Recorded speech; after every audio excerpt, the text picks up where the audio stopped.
Took a little break.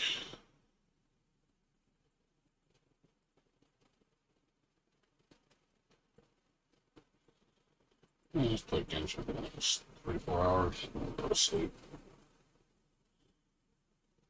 Yeah, I played Spider Swords earlier. Like I said, it's kind of a what? It's okay. It's nothing special. It looks cool. I mean, art style and everything. The music's pretty catchy. Well, the intro song. The regular music's standard fare. Nothing mind blowing. I'm not gonna sit there and go, oh my god, the soundtrack is legend like it wasn't or the way for games. It wasn't. It's okay. It's really the best way to put it. It's okay. It's a it's a decent. You're not really missing much.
Well,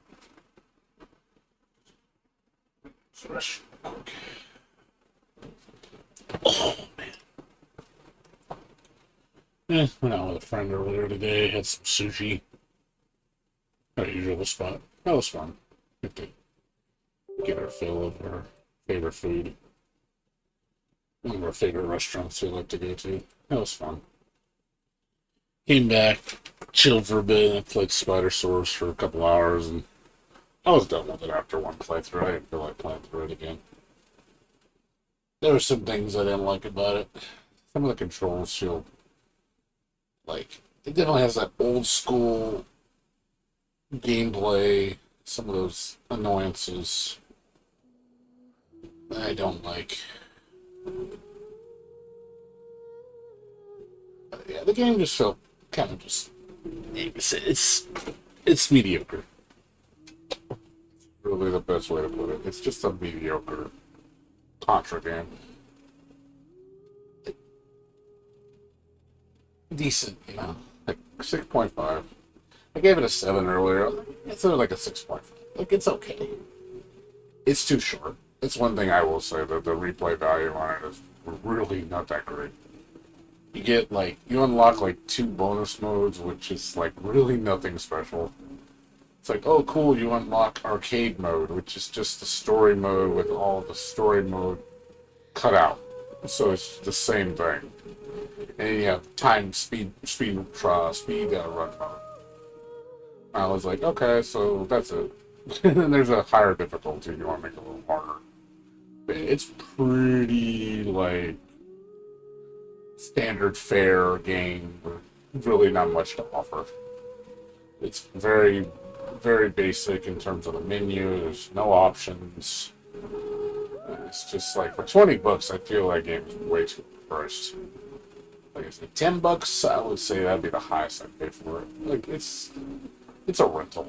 Like you play it, I would spend like $2 renting it, but like, oh, that was cool, and then that would be the end of it. I have no interest in playing it again. There are better games out there that do it better. Like I like Way Forward, but yeah, sometimes Way Forward does make some mediocre games that aren't really that great. They have some amazing games, but they do make a few mediocre ones. Like I didn't like the what was that one? What's it called? Name. The one with the girl. She shoots the tiles. Forgot it. There's an offshoot game that she had. I didn't really care for that one very much. That one was just whatever. It was just thrown together. I was like, yeah, it's whatever. It's really not that great. The base games are amazing. Yeah. I like the second one. The HD remaster of the first one was really good. They're fun little games. Of course, DuckTales, Shantae. Loved the Mummy Demastered. That was actually really good. That was like I give that a solid 8. Really solid Metroidvania. Good soundtrack. But yeah, Spider Swords is just again, it's one of their weaker entries. I thought it'd be a lot better, but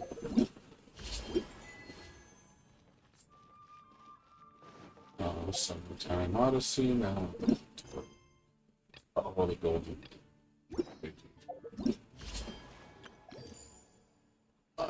Just making visions. I think the princess.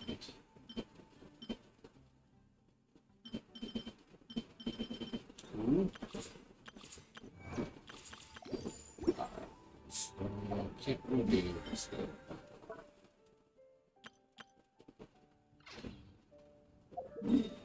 See if this is resets time.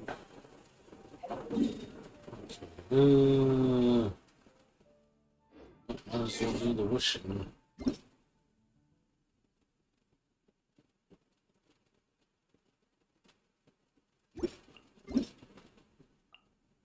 Yeah, I thought Spider Sword would have been a little bit better. Whatever's going on over there. Looks pretty rock and roll to me. Let's see how fast it becomes the new character.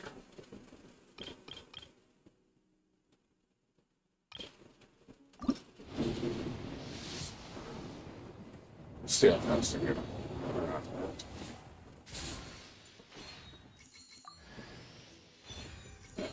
Hey, good. Not 2 gold stars.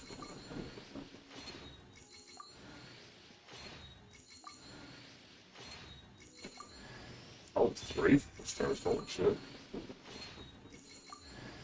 4 4 stars. What the fuck? This is my best pull. Holy shit, I got 4 4 stars.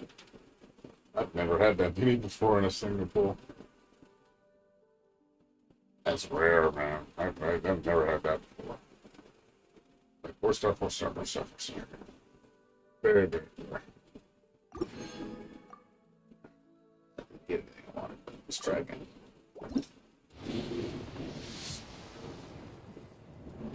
Come on, new character.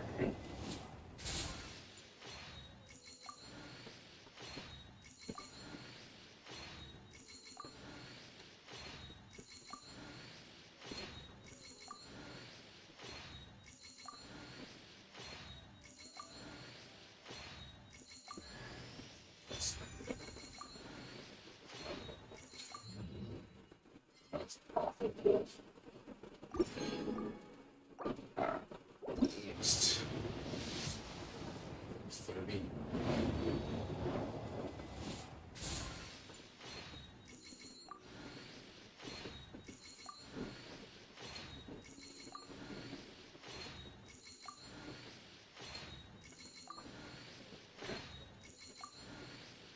Garbage.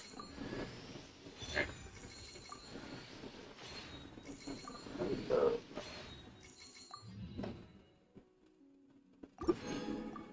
No love here.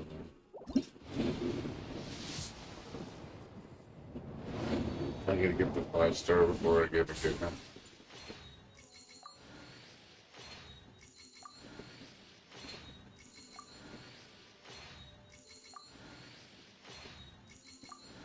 I gotta do it. There it is. There's Hazel.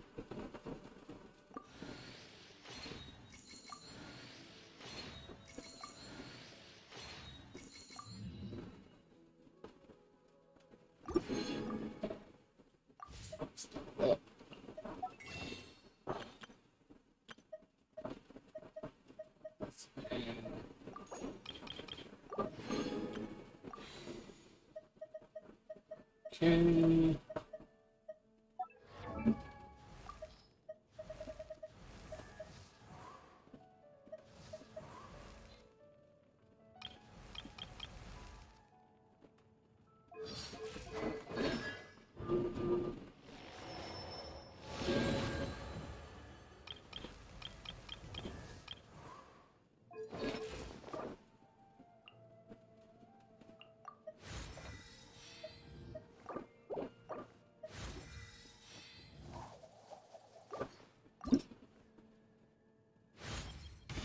As I get stronger, my intuition gets sharper. Smarty. There's...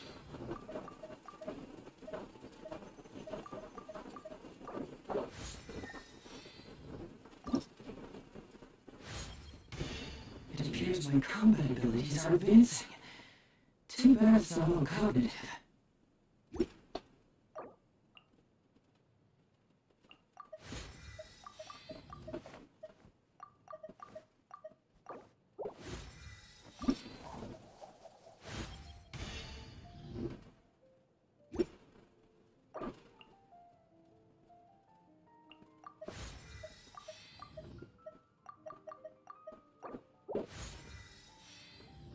It's so sore.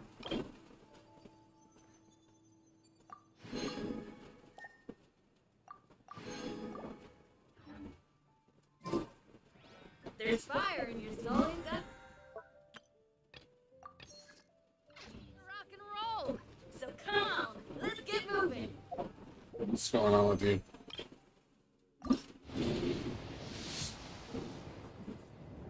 What's up with you, dude?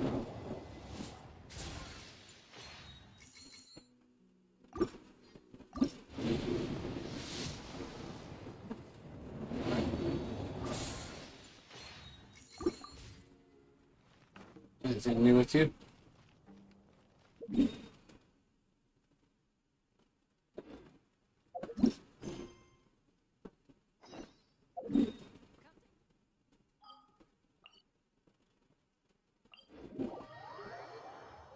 Nights in the Nightmare. You were playing that? That was cool.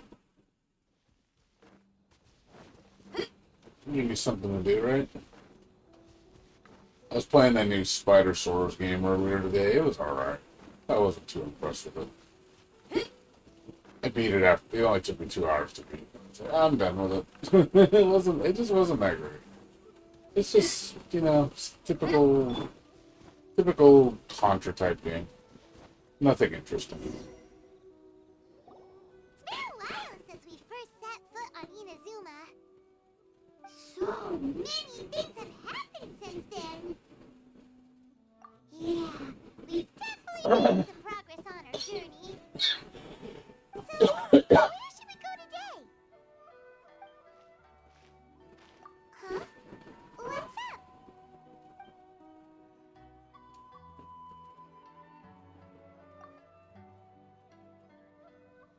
Hey, what the heck was that for? Doesn't want to talk, huh? All right, let's convince him to calm down a little.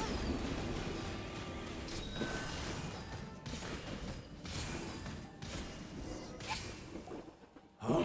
So you don't have a vision after all? I mean, it's alright, you know. Seems like I've mistaken you for someone else. But it's kind of short-lived, you know what I mean? You play it and you're kind of done with it. At the very least, you should make sure you've got the right person before you go attacking them. No, wait. Even when you've got the right person, you shouldn't go attacking them out of the blue. It's dangerous.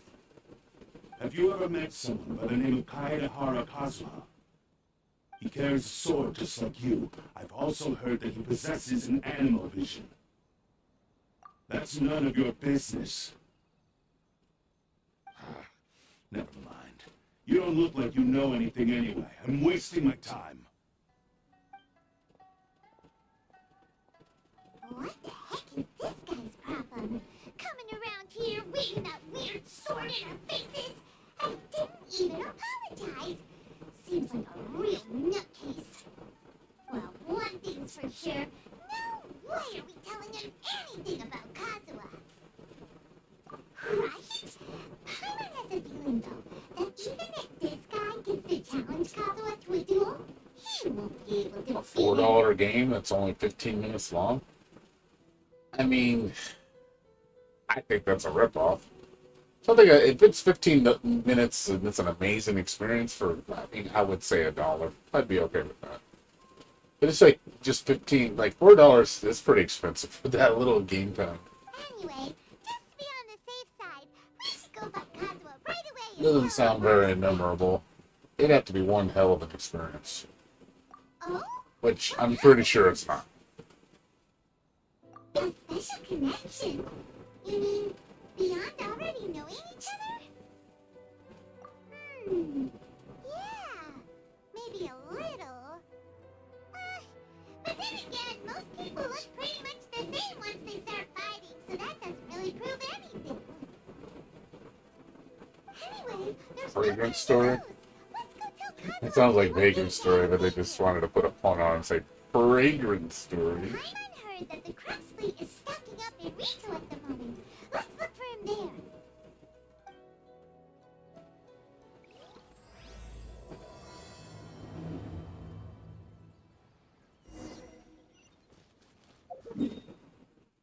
But yeah, like I said, I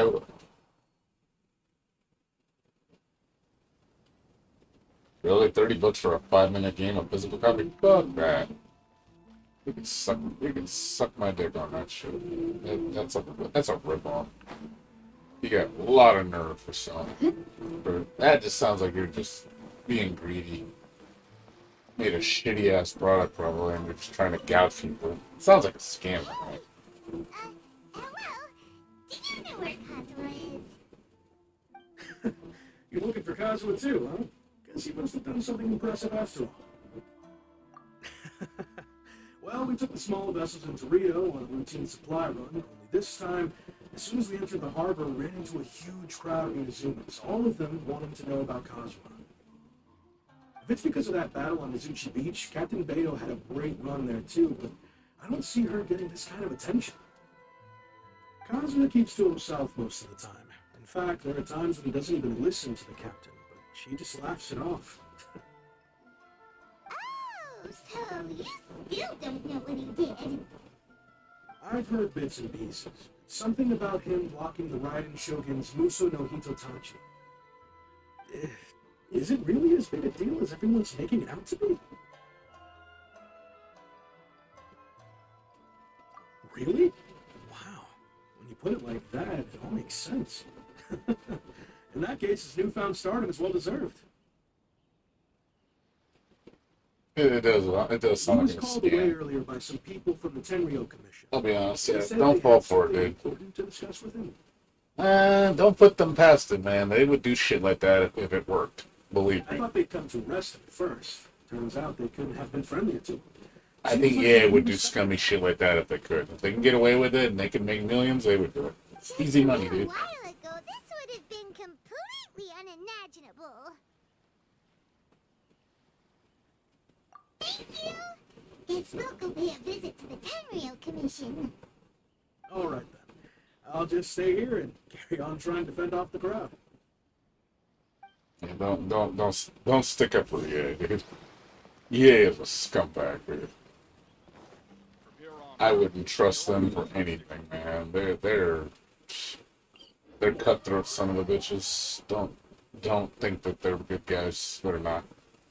They're some of the worst in the industry. They would stoop that low if they could, believe me.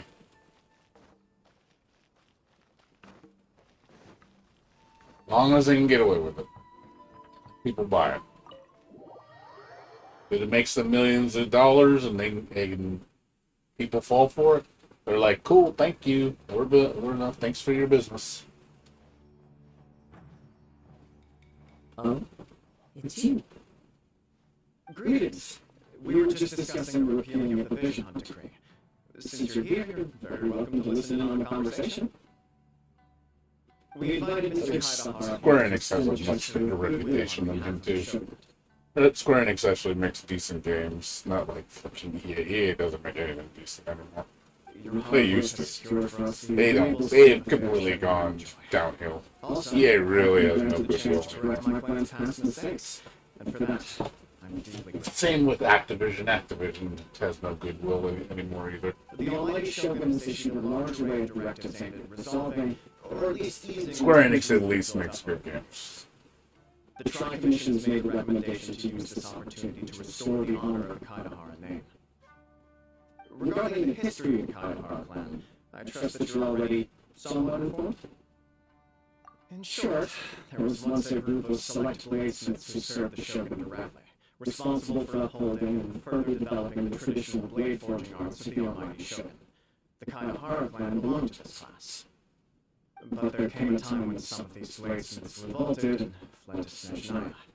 Both the Kaidahara and Kamisato clans were held accountable for lax oversight and entered a period of great turmoil. We later learned that the whole misadventure had been secretly orchestrated by the Fatui, attributing all of the blame to the Kamisato and Kaidahara clans was neither proper nor just. Considering Mr. Kaidahara has once more made an outstanding contribution to Inazuma, the Almighty Shogun believes he should not only be rewarded for his achievements, but also receive recompense for the excessive punishment borne by his clan in the past. In the interest of preventing further harassment of the Bladesmith clans by the Fatui, we chose not to publicly release the findings of our investigations into these matters. We trust you can understand why this was necessary. This is a true honor. I am delighted to be in a position to receive the goodwill of the Almighty Shogun and the Shogunate at large. However, would I be correct to assume that this magnanimous gesture does not come without some strings attached? I can assure you that nothing could be further from the truth. We seek only to correct a past injustice. With the Kaidahara clan's reputation and occupation restored, the Kaidaharas will be bladesmiths once more, and your wanderings will finally come to an end. You will be able to lead a safe and prosperous life in Inazuma City, with the Almighty Shogun's blessing and full support of the Shogunate. I have grown accustomed to life among the elements. I fear I would no longer feel at home behind the tall walls of a stately abode. Yet my ancestors did indeed take great pride in the name of Kaidahara, and the art of blade making for which it stood. I do have a responsibility to restore their honor. Yeah, like I said, Sora, I don't really, like I said, pay attention too much to mainstream gaming that often. That's pretty rare. I sense some hesitation in your words. Should you accept this offer, I imagine many of the malicious rumors currently circulating through the populace will disappear. Malicious rumors? All we heard on the way here was so much praise that we almost wondered whether there was another Kaidahara Kazuha in town. Well, to some, the Muso no Hitotachi is something that can never be defeated. They cannot accept the idea that Mr. Kaidahara really parried the Shogun's strike. Also, eyewitnesses saw him using the power of Electro in addition to that of Animo. As a result, the falsehood that Kaidahara Kazuha was using a delusion began to spread. What? But that doesn't make sense. Using a delusion turns you old and frail, and Kazuha still looks fine. That is correct. However, to some people, the idea of a single person wielding two elements at once is a more inconceivable notion still. This is just one of many similar rumors. I am very uncomfortable with being the subject of public discussion, no matter whether it brings suspicion or startle my way. But perhaps if the Shogunate is willing to publicly support me, this situation will blow over more quickly. This is precisely why I encourage you to give our offer some serious thought. It stands to benefit all of us. Please allow me some time to consider. In fact, let us put this discussion on hold for the moment. Well then. what Yeah, was I the know a lot of topic? people are like really excited about Harvestella or whatever, Harvestella. Yikes! We nearly forgot about the most Yeah, it's Stardew Valley basically. Just Square Enix edition. And It's such a dangerous there's individual. nothing wrong with making a game that's similar to another game. No. This puzzles me. It's not like you're just copy and pasting it directly. My They'll fighting probably have games its were own taught little to me by flavor. my family, based on techniques originally developed for blade testing. We undergo rigorous training to standardize every motion the blade is put through, so that each can be fairly assessed for quality. Over time, these techniques came to form something of a Kaidahara sword art, focused on blade testing, but with a full repertoire of combat forms. Those forms are quite different from the more practical ones typically used by samurai in battle. So it's hard to imagine that the similarity you speak of was coincidence alone. All the more reason to watch your back. This guy was a serious nutcase. Indeed, he sounds highly aggressive. Anyone he targets is at risk of serious injury, or worse. In that case, I will send some men out immediately to search for him. Thank you. I must say I am now very curious about this matter, and I will also need some time to consider your offer. I will first join the traveler in investigating the one who attacked her, then give you a conclusive answer upon my return. Very well. Please stay safe. Come on, let's go and track down your aggressor. Yeah.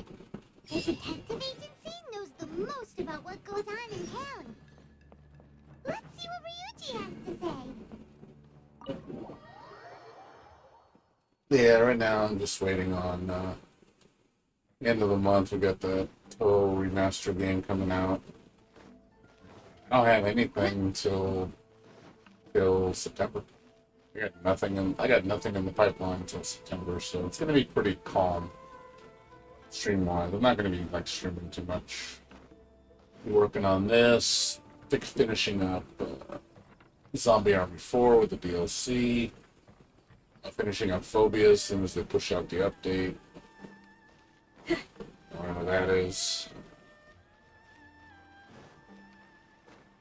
That's about it. I don't really have much left, to do. So September is going to be the big month. After that, it's just, not much else. I had nothing until next year. Kind of quiet for a while.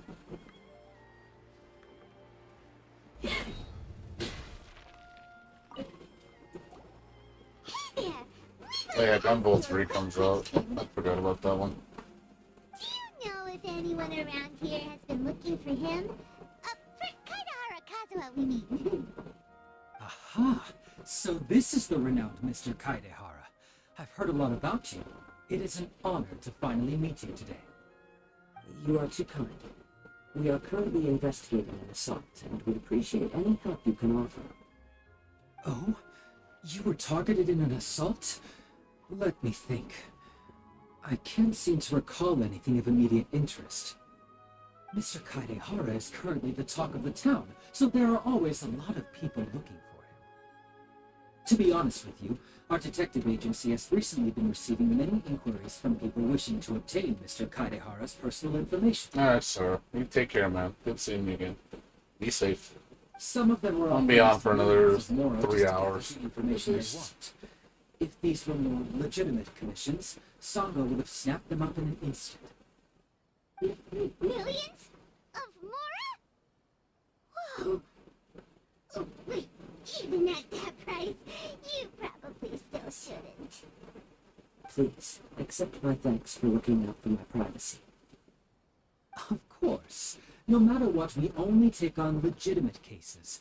We don't make our money by revealing details of other people's day-to-day life just for the sake of it. Sorry, I got a little off topic. What I'm really trying to say is, it doesn't surprise me that a complete stranger is looking for Mr. Kaedehara. But I wouldn't know where to begin if we want to connect this with an assault. Then let's put that connection aside for now. Have there been any other attacks or similar incidents recently that stand out as particularly unusual? The Tenryou Commission had very few leads. I thought you might have some information from different sources. It's true that the commissioners aren't clued up about every little thing that goes on out in the streets, but typically, it's only the most trivial events that manage to escape their attention. If anyone had been out there attacking people, that would be assault, in which case the Tenryou Commission would absolutely get involved. Oh, that does make sense. Uh-oh. Looks like the trail's already run cold. I still find it difficult to believe that whoever attacked you hasn't been causing any trouble elsewhere. Few people possess your prowess in battle, so unless you were the first person he targeted, someone is certain to have been hurt by now. I am well aware of your talents. There is no need to be humble around me. In fact, I'm quite relieved that you were the one he targeted. It would cause me great grief to see someone become critically injured or lose their life because of me. For the poor victim, this would be a completely senseless crime. Don't worry, we'll find him. It seems you are every bit the selfless hero they make you out to be, Mr. Kaedehara. Surely this same concern for your fellow man is what drove you to fearlessly raise your blade against the almighty Shogun. You flatter me. Truth be told, I don't know quite what came over me in that moment. You are much too humble. Don't worry, I completely understand your concerns. I will try my best to gather whatever leads I can for you. Oh, actually, there was one strange incident over the last few days. It doesn't involve an attack, though. Let me tell you about it just in case. Sure. During times like this, the more information we have, the better. All right then. Recently, 2 people went missing from the city at around the same time. One of them is a pretty well-known collector, surnamed Nagato. The other, Amenoma Yuya, is a samurai from the Amenoma clan. Amenoma. Now there's a familiar name. Right. Yuya is the nephew of Amenoma Togo, the owner of Amenoma Smith. 2 grown men going missing at the same time. Their cases are likely connected, but I don't know much in the way of details. I recall this because Amenoma Yuya is also an accomplished martial artist who is skilled with the blade. Perhaps he is the one you are looking for. Understood, though it seems highly unlikely to me. I neither know this man, nor do I have any idea why he may wish to attack me. Sure, can't hurt. We never know what we might find out along the way. Thank you, Ryuji. We'll start by making some inquiries at the Amenoma smithy. Sounds good. All the best with your investigation. I'll get moving shortly myself.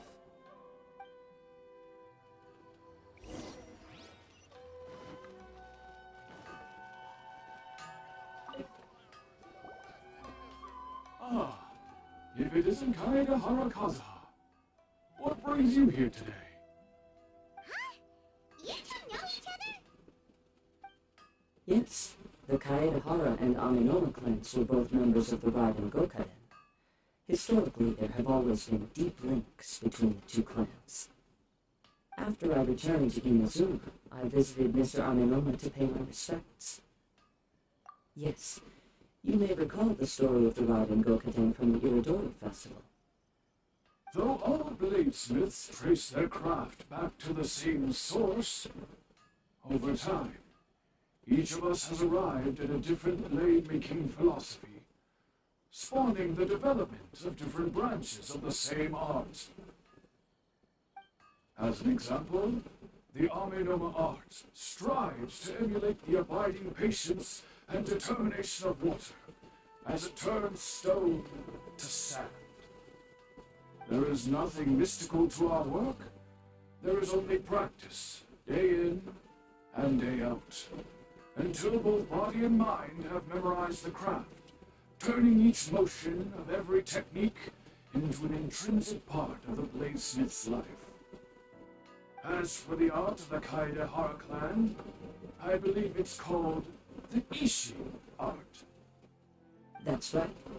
Ishin art strives for complete harmony between blade and mind from the moment that forging begins.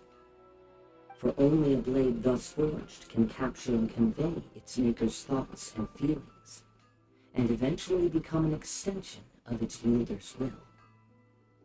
Indeed. Most samurai choose their blades, but an Ishin blade chooses its owner. You are, without a doubt, the most worthy wielder of an Ishin blade. It gladdens my heart to see that although the Kaidehara clan has fallen on hard times, its ideals and virtues are alive and well. You overestimate me. My actions are guided by my own personal sentiments, not by any noble aspirations on behalf of my clan.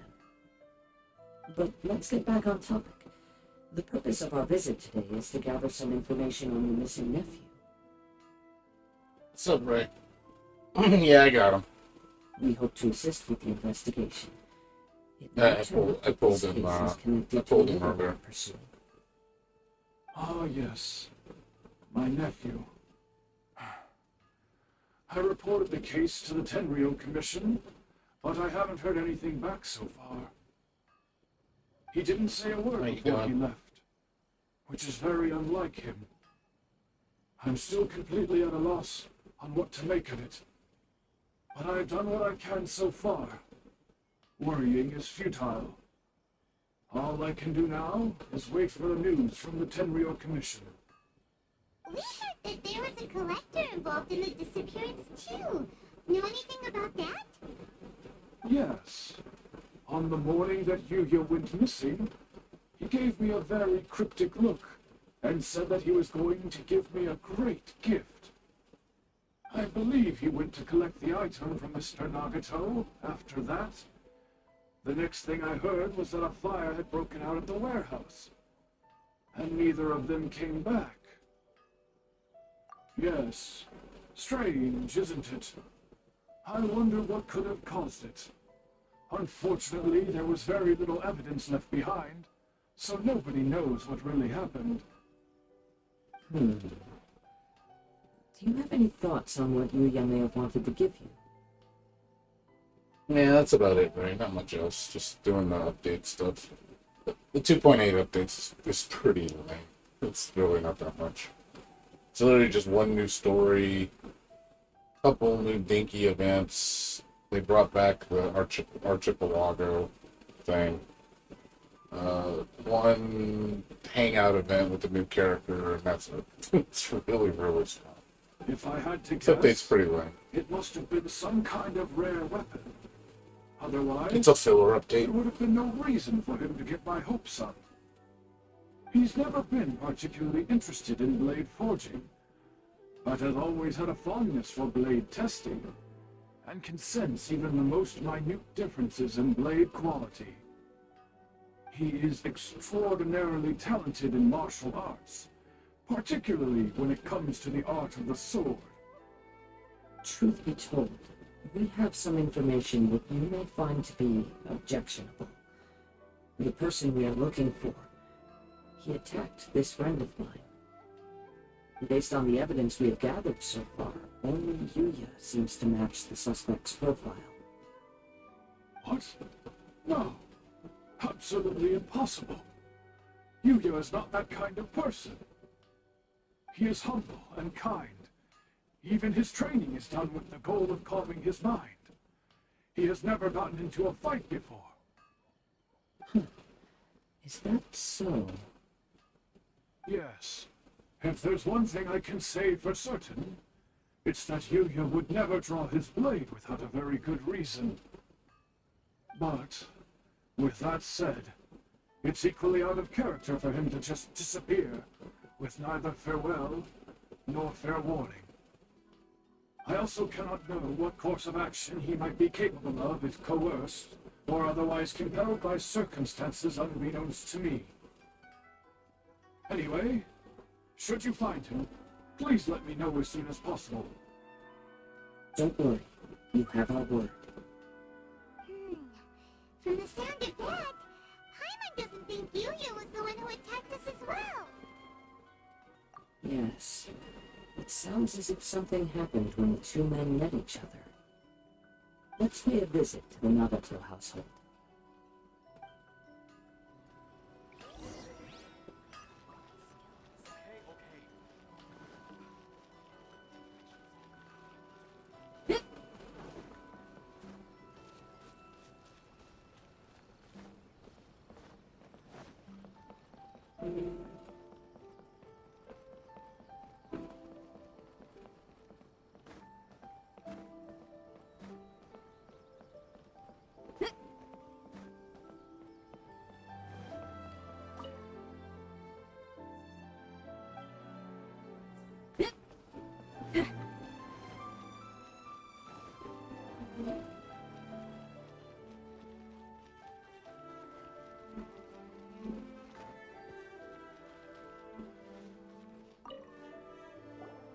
I'm very sorry, but we cannot afford to pay what we owe right now. My husband has gone missing, and I'm still trying to find him. No, you misunderstand us. We are here to help with the investigation. We'd like to ask you some questions about Mr. Nagato's disappearance, if we may. Ah, I see. I thought the debt collectors had come to visit again. I'm sorry you have to see me in this dreadful state. Has some new information come out? Do you know where he's gone? I'm afraid we don't have any new information at the moment. We're still trying to find out as much as we can to inform our search.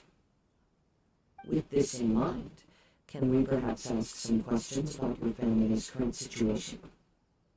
For example, Paimon's struggling to understand why a collector would be strapped for Mora.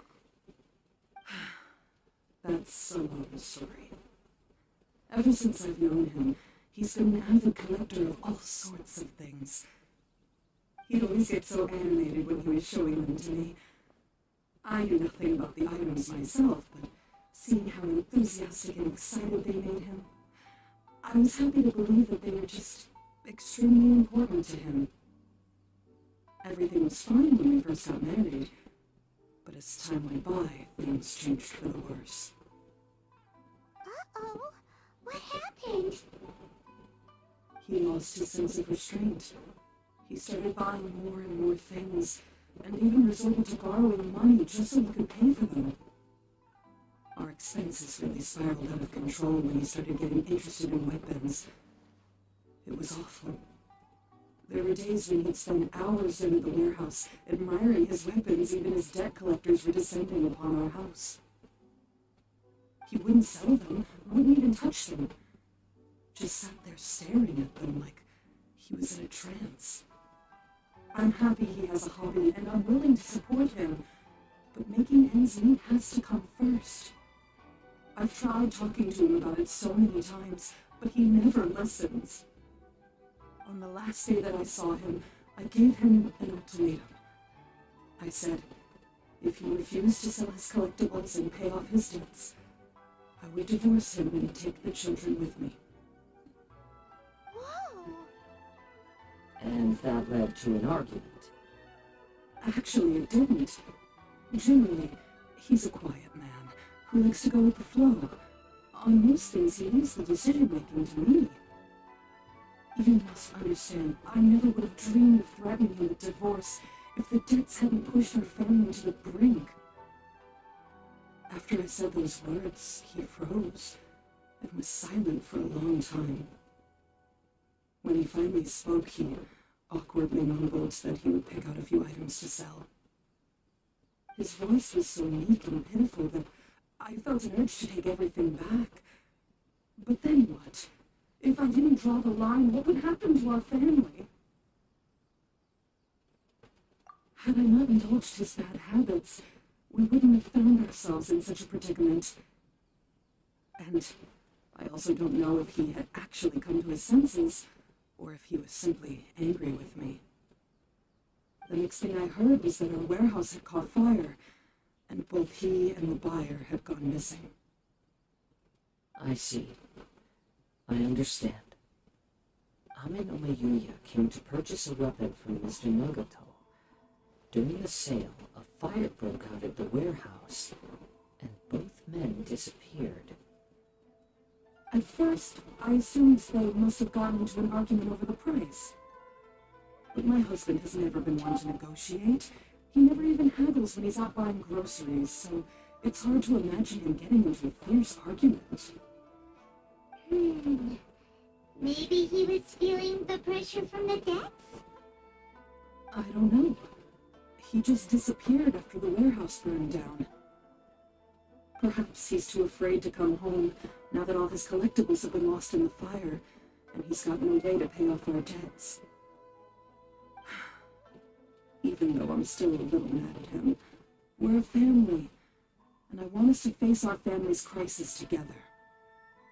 As long as he's willing to turn over a new leaf, I know we can work things out. Please don't get upset. There could be more to this situation than meets the eye. If collecting things is a habit that Mr. Nagato had his whole life, it is quite unusual for this habit to change so drastically over a short period. But the information we gathered from the other side suggests Ame no Mayuya is also a mild-mannered man who would not be likely to start an argument. This situation is getting a little confusing. A little confusing? More like completely mystifying. Let's try a change of scenery and see if we can piece together what we've learned. Rest assured, we'll notify you if we find anything. Thank you so much. I just want him to come home.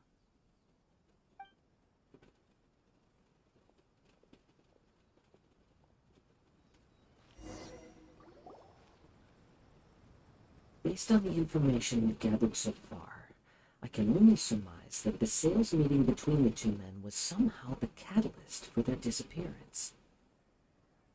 The fire at the warehouse likely played a part in how the situation unfolded, though its exact role is a mystery. Do you have any thoughts?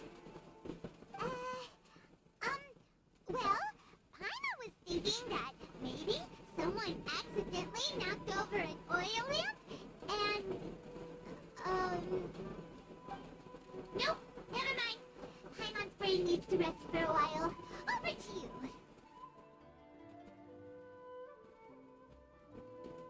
An interesting explanation. I was also considering this possibility. Ame no Mayuya is an expert on swords. He could have noticed some problematic details about Mr. Nagato's collectibles. Maybe he recognized a blade as a fake, or a well-known stolen item. Either way, after arguing about it, the two men agreed to hide the truth of this matter. They thought a fire would destroy everything. But then the Tenryo Commission began investigating and uncovered some incriminating details, so they fled to protect their secrets. But it's a far-fetched theory. I can't imagine how they would have been able to reach an agreement. One fact that I keep coming back to is that Ame no Mayuya is polite and well-mannered, while Mr. Nagato is introverted and passive. Neither seems like the type of person who is inclined towards initiating conflict. Mr. Nagato, being heavily in debt, is also the only one of them with the potential motive to disappear after the fire. The more I ponder it, the more puzzling it becomes. Just what could have happened there? Right. Although the time frame seems to broadly match, no other details that we've learned seem to link the two events together. Ame no Mayuya lacks a key distinguishing feature of the attacker, namely that he is principally a practitioner of the blade testing techniques of Amenoma art. not those of the combat-oriented Ishin art. Darn! We thought we could get 2 birds with 1 stone here, but at this rate, it's starting to look like a wild goose chase. Let's keep going, since we've come this far. If we can solve the case, both Mr. Aminoma and Mrs. Nagato will be able to get some closure. Okay, but where should we go now? Let's head out of the city and check out the warehouse.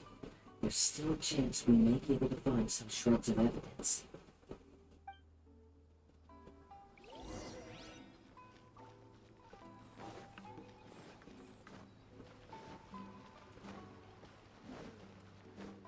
anything.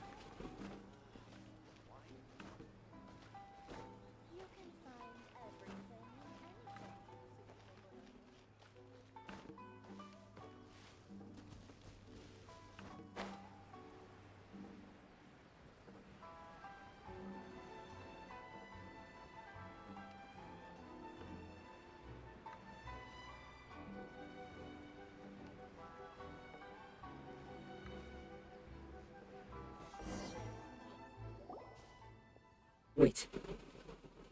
I hear something ominous in the wind. Oh! This must be another one of those sounds that only you can hear. As sketchy as that whole thing seems, you did put it to good use when we were chasing around that vision thief at Rado's tournament, so... Now I'm picking up a strong scent in addition to the sound. It's right around here somewhere.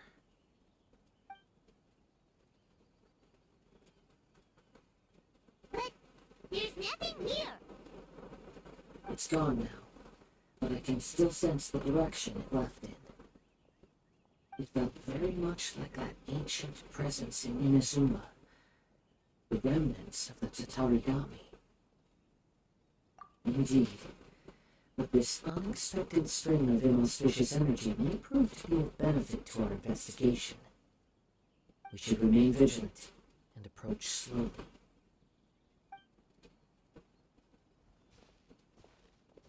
Huh. So it's an underground warehouse. The force is definitely coming from down below. The source of the Tatarigami energy has long since left this place, but the residue it left behind still hasn't dissipated completely. Judging from the concentration, I would have to conclude that the Tatarigami source resided here for a very long time. Mrs. Nagato said her husband used to hang around the warehouse by himself a lot. It could well be that he was already under the influence of Tatarigami energy at that time. From what I've been told, Tatarigami does not turn all upon whom it preys into violent monsters, but most will develop a stubborn streak upon being exposed to the Tatarigami's unfulfilled will. Their interests become fanatical obsessions. Mr. Nagato had an interest in collecting to begin with. The influence of Tatarigami could explain why he became an obsessive hoarder, amassing more and more possessions, even as he put himself in grave debt. So what should we do now? Go down and take a look? Step back. I'll open the door and take a look inside. If we don't open this door, we can move no closer to the truth. You needn't worry. Both of us have faced far greater dangers than this. Relatively speaking, the risk here is trivial.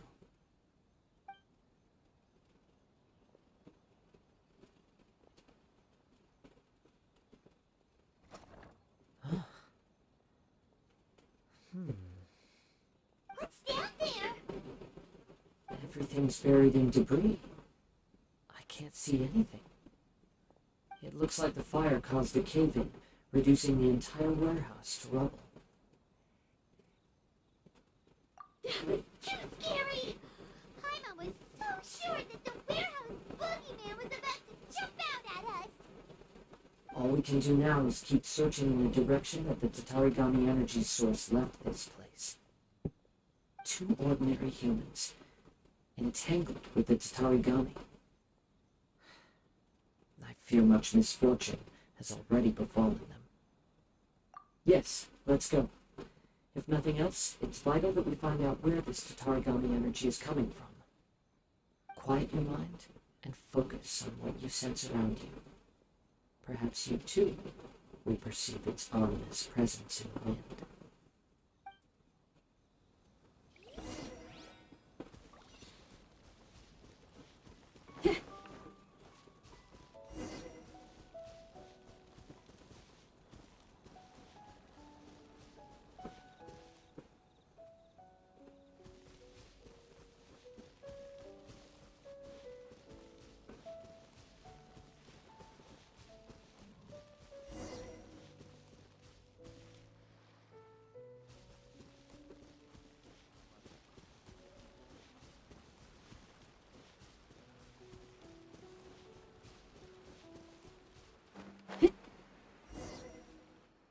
From this point, the trail appears to split into two.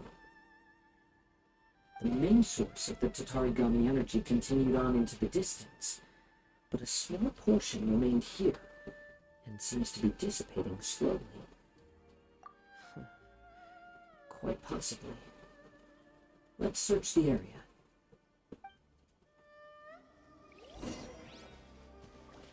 Whoa! Look at all those hilichurls! They're acting really strangely. Something seems to be drawing your attention.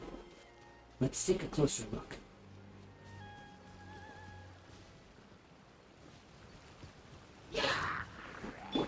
You can't run!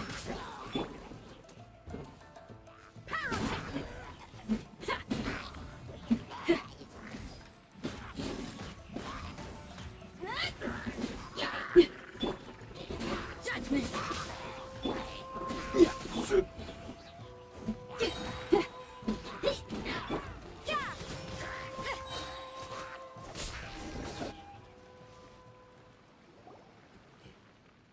It's... Oh, look at this red stuff. What is it? by the looks of it, a letter written on a piece of torn clothing. The ink is bone dry. It must have been written quite some time ago. Well, let's take a look.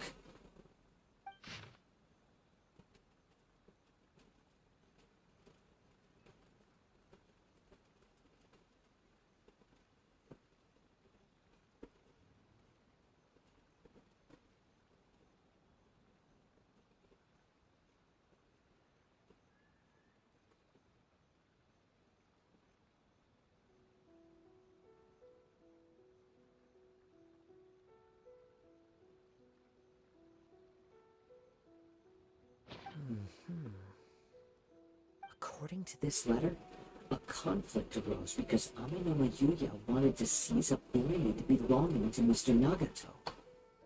Yuya started the fire that destroyed the warehouse and wounded Mr. Nagato in the fight. Mr. Nagato kept chase as long as he could, eventually stopping here to write this letter when his strength gave out. So, where is he? He was not only mortally wounded, but also under the heavy influence of Tatarigami. Add to that the fact that its aura seems to have attracted a horde of monsters, and I'm afraid he may no longer be with us.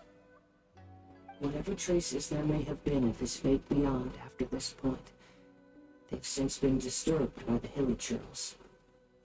There's nothing more for us to find here.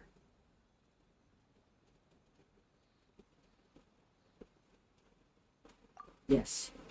Right now, we need to uncover some more important truths. If Aminoma Yuya is attacking other people indiscriminately, then the longer we take to find him, the more people risk meeting the same tragic end. Right, so let's get moving. I wouldn't be surprised if he, too, fell prey to the influence of the Tatarigami. For a practitioner of the martial arts, the easiest desire to inflame would be their pursuit of further power and skill. All the clues that at first seemed disparate and disconnected, it seems that now we know the thread that runs between them. I have a hypothesis that, if it's correct, not only explains the series of events leading to the two men's disappearance, but also zeroes in on the attacker's identity. Wait, you figured it out? So these two cases are connected after all? I believe so. But it's something of an outlandish idea. I will only be able to confirm my suspicions once we've met him in person. On with the search. We must stay vigilant. At any point now, we may find ourselves in danger.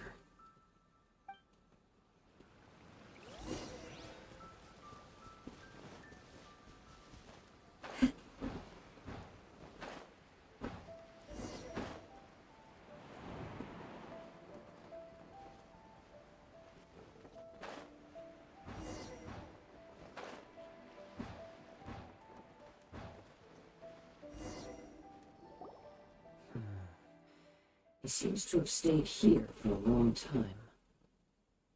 Why here? Is there anything special about this place? I'm not sure. But on closer examination, I sense that the aura may have lingered here at several different points in time. Show yourself! It's no use hiding anymore.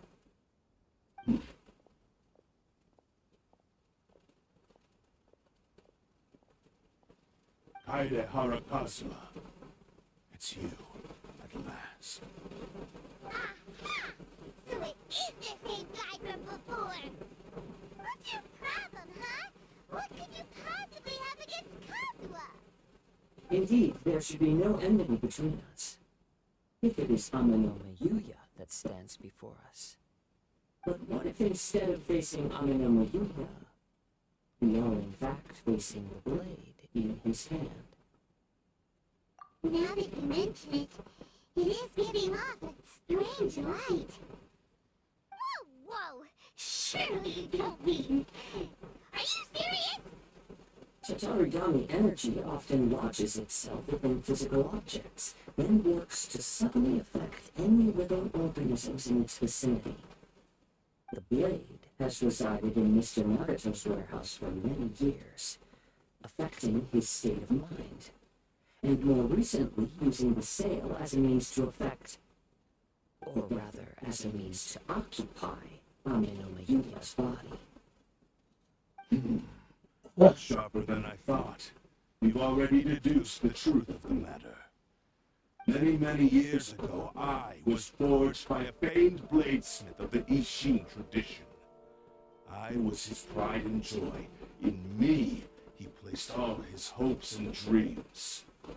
As a descendant of the Kaidehara clan, you should be able to guess our greatest regret. I presume it has something to do with the Raiden Gokaden. Indeed. At that point in time, he failed to live up to the Raiden Shogun's expectations. In the end, all he could do was to flee the nation by sea on a ship bound for Snezhnaya.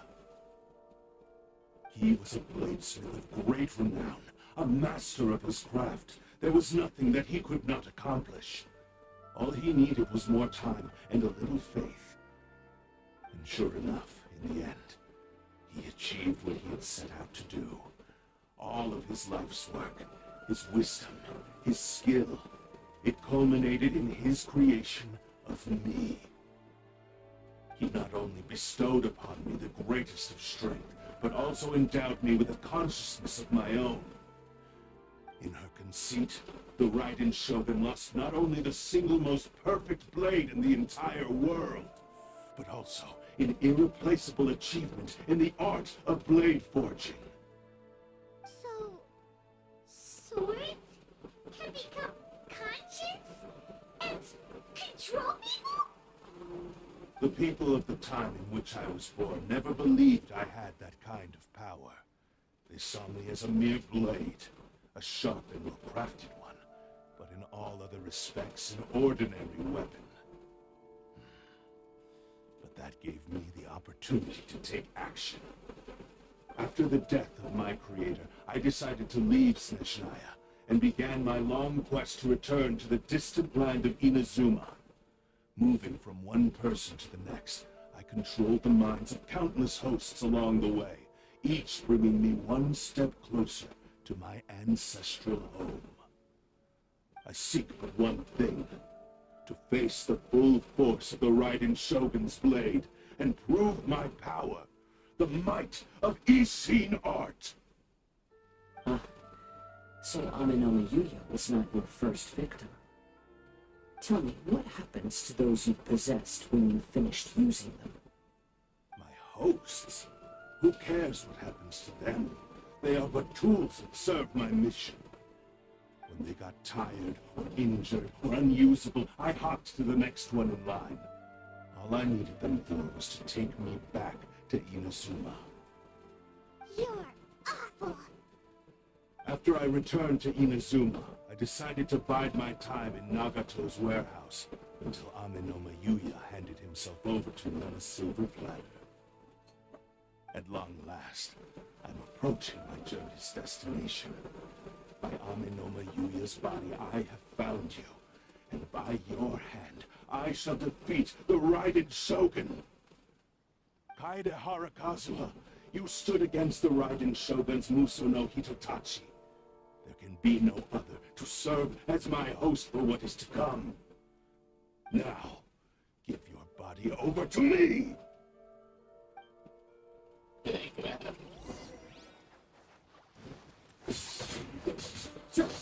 Judgment! Lifestyle! Amp it up!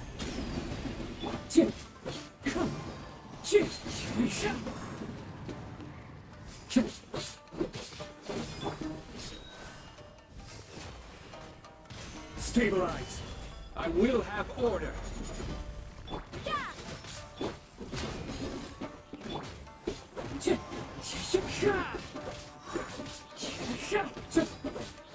Join me and sever that divine light! Do not stand in my way, or I will strike you down too! Your bluff's fooling no one.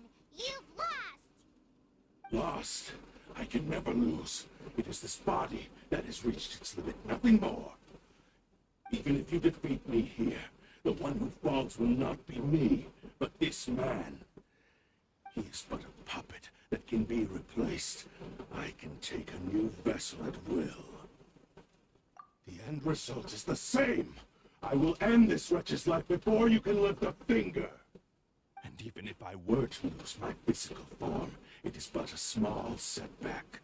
My consciousness shall endure. By any means necessary, and any medium available, I shall return and fulfill my destiny! Your fighting style. It is indeed the forms of Ishin art. But from your movements, I sense only hatred and arrogance, as well as a thinly veiled mania and despair.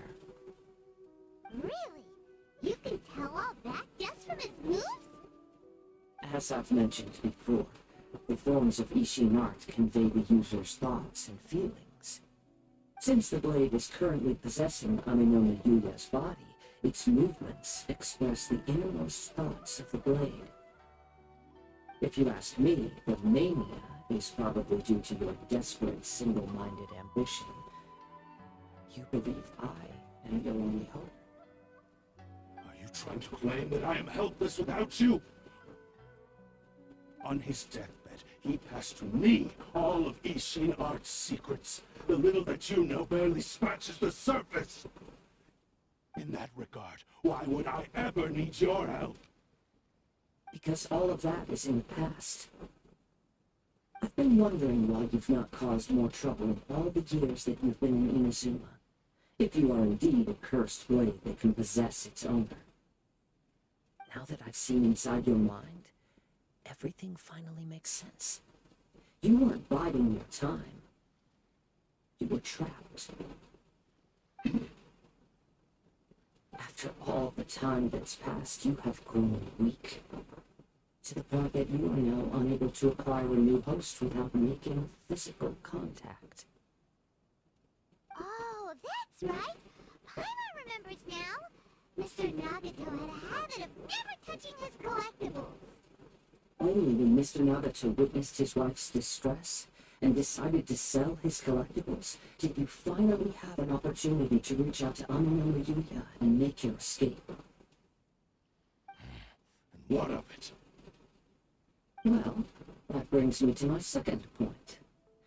There's a despair in you that is so strong it threatens to overwhelm you. You were determined to fulfill your maker's ambition, whatever the cost. But this ambition is too grand and too heavy for you to bear. Each step you have taken has come at a great cost. I think you realized your limitations long ago. The more you clenched your teeth and pressed forward, the greater your fear of losing everything you had achieved grew, and the more you wished to run from the truth. But the way I see it, what began as an ambition has long since become a delusional fantasy. What would you know about any of this? I'm just one step away from achieving my goal. You returned to Inazuma to prove the unparalleled brilliance of machine art. But to make this arduous journey, you committed countless atrocities and showed blatant disregard for human life. Even if you were to sever that divine light, is this truly the outcome that your maker would have desired? You? Sure, you inherited the secrets of machine art. But even as you made your journey to honor this legacy, you treated the ones who wielded you as mere tools to do your bidding. How could you possibly unleash the full potential of machine art when you act in perfect discordance with the principle of harmony between the blade and its bearer? Silence, you blabbering fool! I must achieve my goal. This was his life's dream, and the very purpose for which I was brought into being. I will concede that you are most perceptive. You see my predicament clearly. But you also underestimate my resolve. And you should face reality. Easy for you to say. Facing reality offers me nothing. I have no need of anything that would stand in my way. Not hesitation, not self-reflection, and certainly not your so-called reality.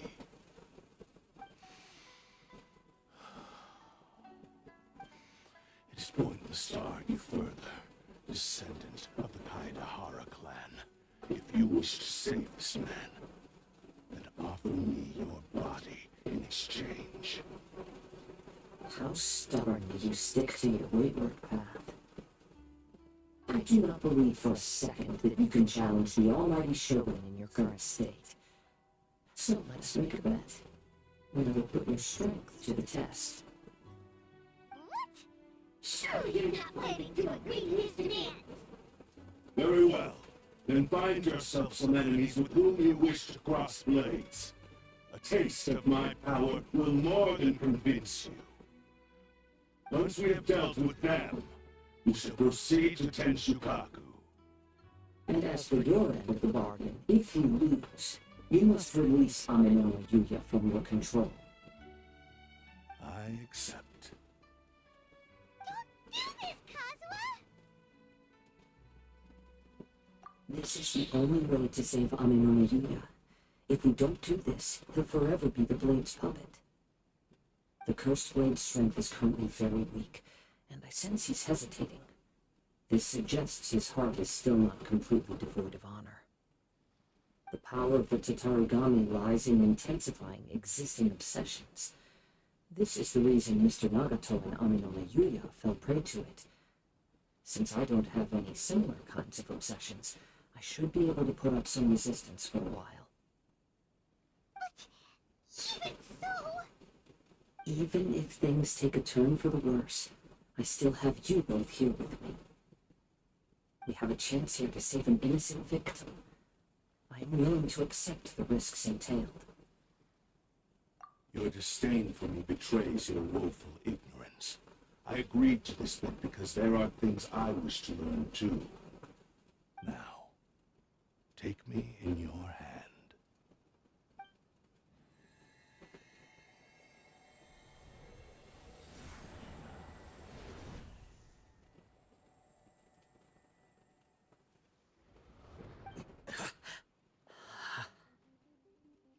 Kazuha? I'm okay. I felt a little dizzy at first, but only for a moment. It's all right. So far, this was as I expected. I will. Thank you. What should we do next? Have you got a plan, Kazuha? We find some enemies. Although this blade has endured much turmoil, it probably hasn't experienced many real fights. If a blade built for Ishin art cannot enter a state of harmony between blade and bearer, it cannot unleash its true power. If he wants to avoid reality, then we need to fight until he has no choice but to face it. He shouldn't last long in an intense combat situation. Wait a minute. Paimon remembers hearing about something from the Adventurers Guild. Since the Takasukasa clan abandoned that secret base, it's been held by Ronin ever since. Ah, all right. Please lead the way. What about Amanoma Yuya? What should we do with him? The blade says he'll let Amanoma Yuya trail us silently. Although he hasn't regained his own consciousness yet, he is not in any immediate danger. Are we sure this is a good idea? It's a pretty treacherous journey. Okay, fine. Just be careful.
Leave everything on this journey to me.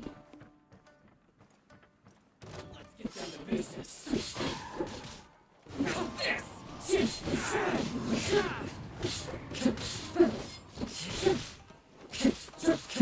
Time to get this floor.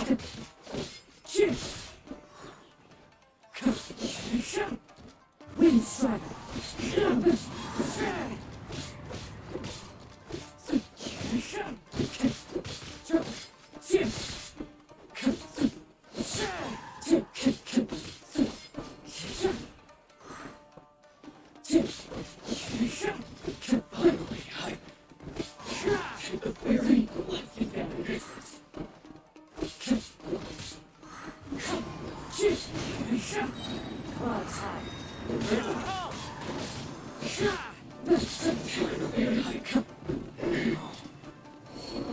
How are you feeling?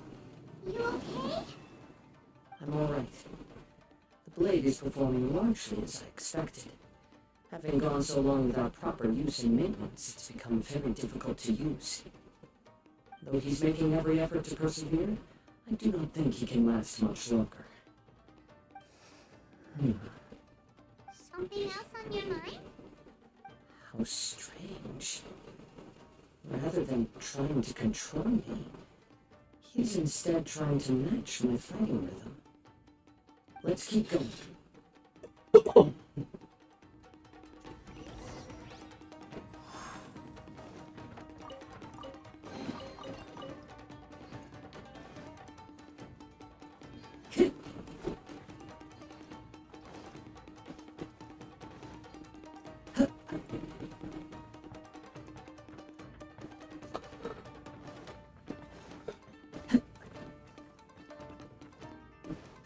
It's my lucky day.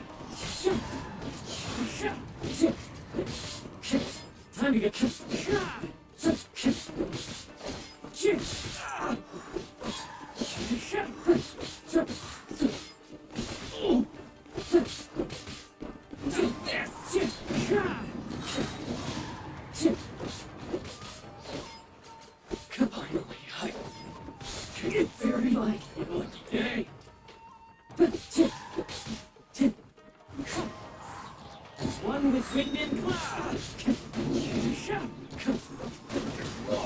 Whoa!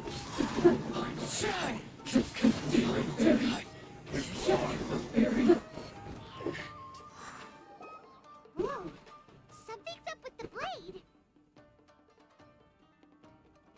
I can sense that his strength is slowly fading away. The blade is becoming more and more difficult for me to wield. He cannot hold out much longer. If he keeps persisting, he will likely break apart at any moment. But what would that do to Amano Miyuya? I will be careful with it. He also says he does not have any plans to give up easily. He's still trying to achieve his goal.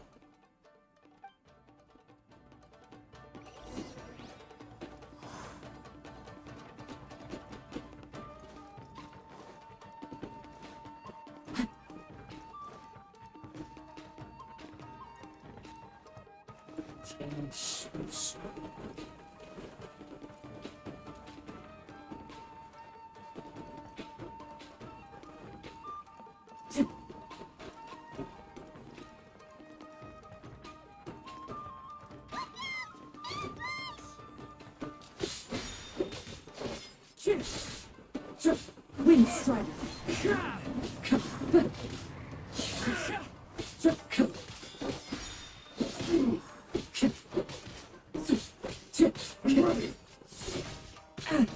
Time to get...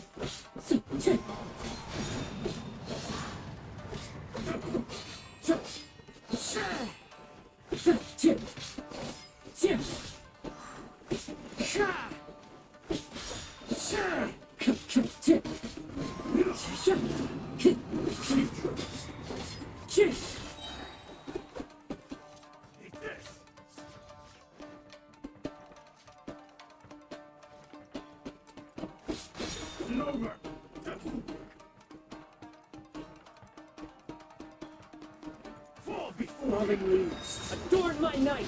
Wind Strider. Are you okay?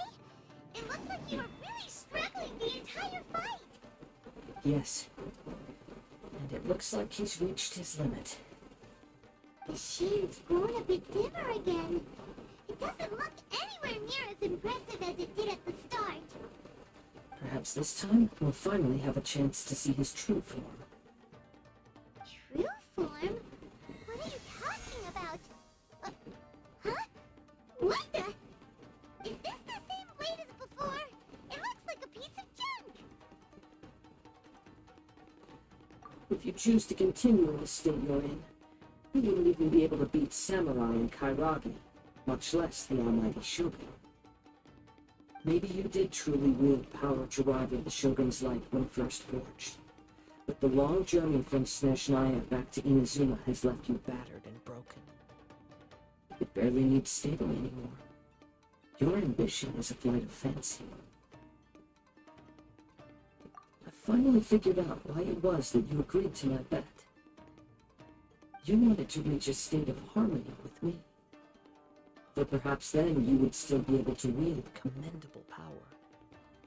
But regrettably, we are nothing alike. I will never understand your obstinacy and cruelty, nor can I empathize with the one who made you. The only one who truly understood you had already passed away by the time you were born. Huh? What's that supposed to mean? Get it up! Take it down! Where do they keep coming from? Yeah, we can help this time. Don't worry, I'll use my own blade. It's just more of the same.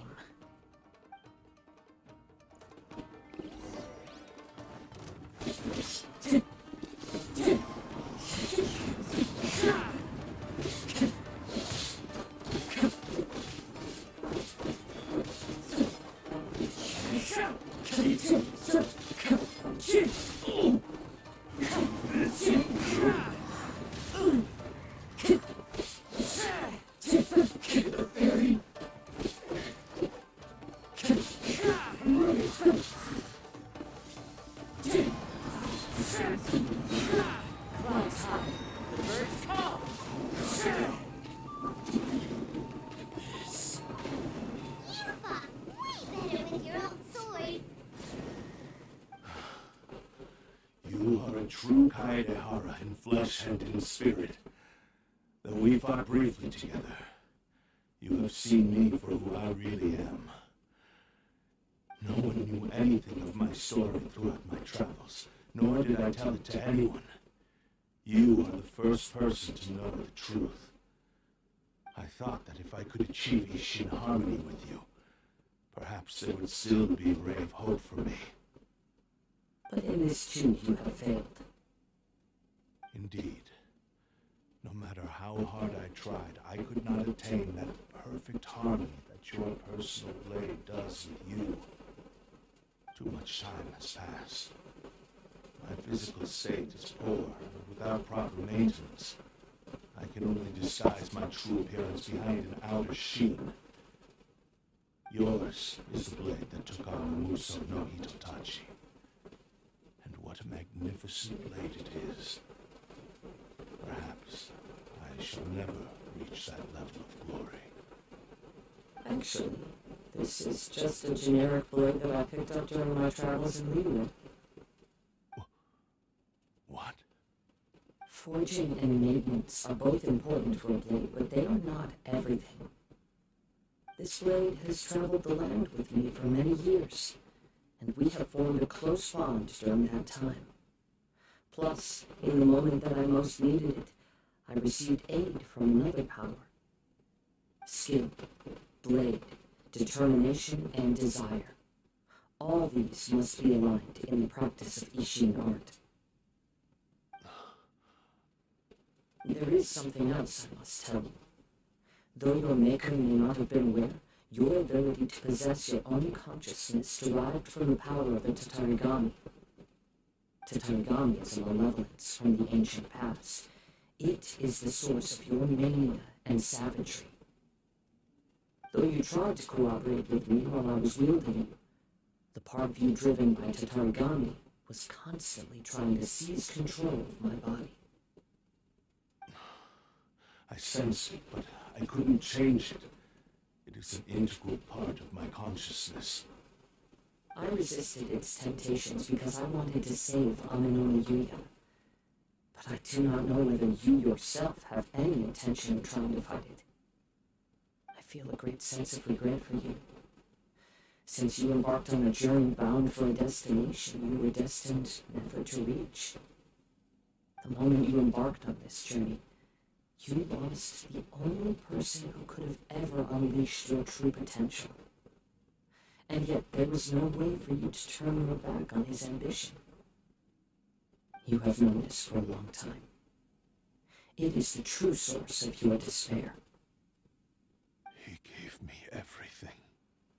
My life, my form, my consciousness, and purpose. How could I possibly deny him his wish?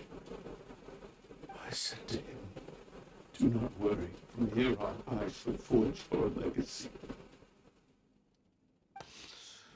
How could I go back on my word? Aww. I believe our bet is now settled. I have nothing further to say. Where are you going, Kazuha? He now has neither the ability nor the motivation to cause further harm. Let's give him some time to reflect on things.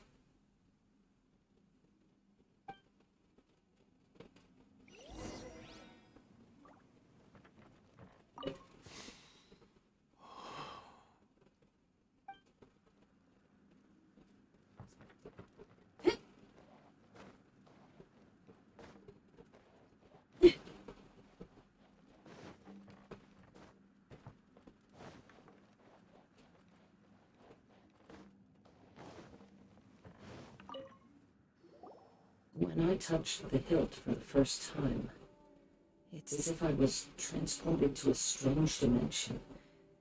It was somewhere I've never been. A bladesmith lay quietly on the bed, his frail face barely visible under the moonlight.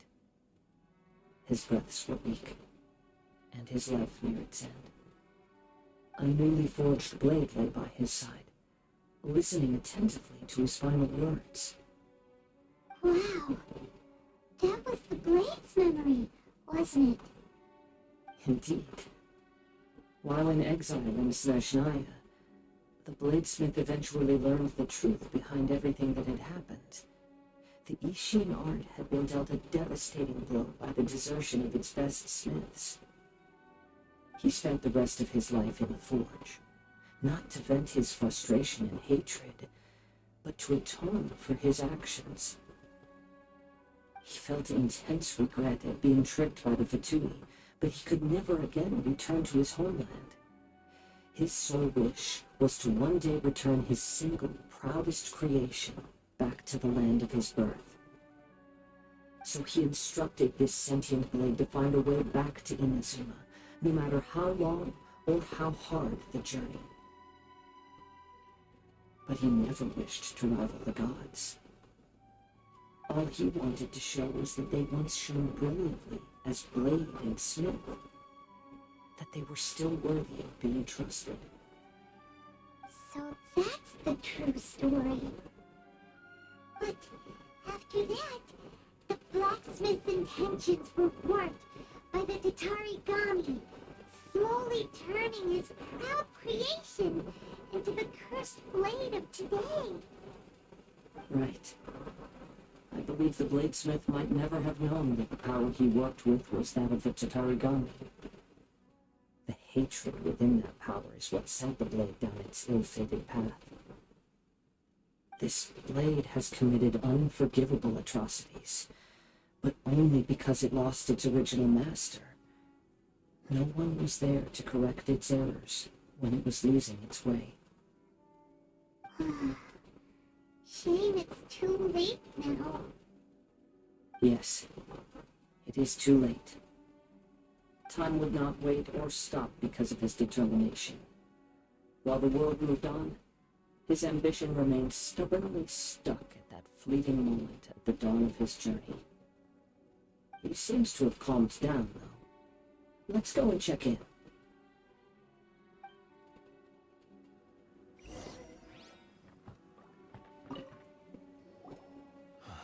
When I look back at the past, I can remember the day of my fortune like it was just yesterday.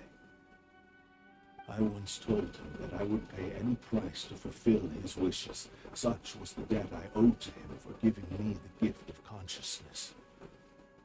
But darkness and slaughter numbed the mind. Over time, I lost sight of the difference between gratitude and grudge.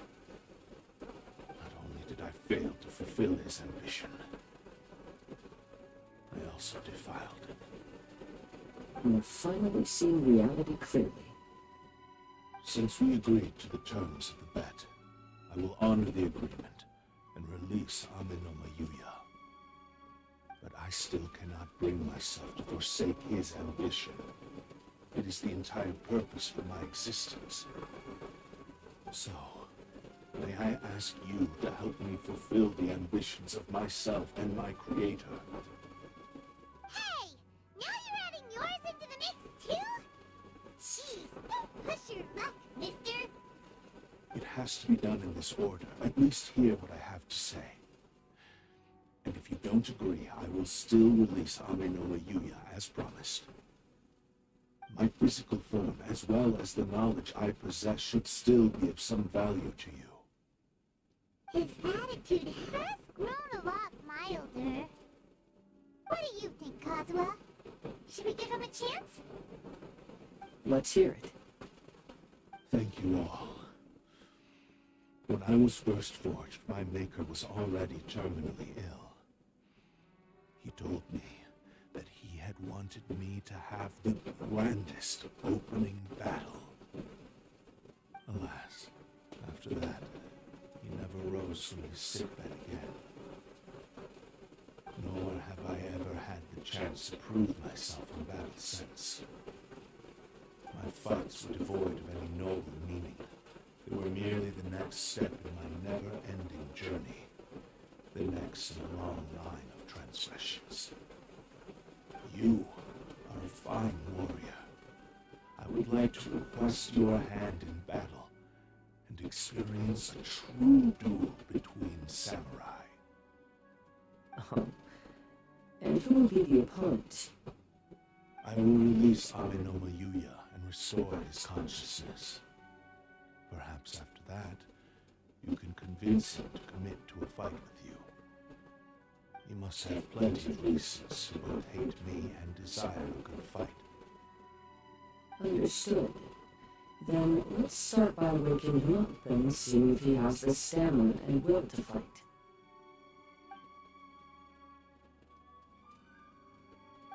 I see. He used my body to inflict harm on others. I utterly despise him and his actions, but since he stayed true to your agreement by releasing me, he must still have some remaining semblance of honor. If a duel can help to set this state of affairs in order, I am willing to put myself forward. I do not wish to be a mere victim in this story. There's no need to worry. We'll vouch for your innocence to the Terrio Commission. Thanks for your help. Who knows how this would have ended without your intervention? Alright, then let's move on.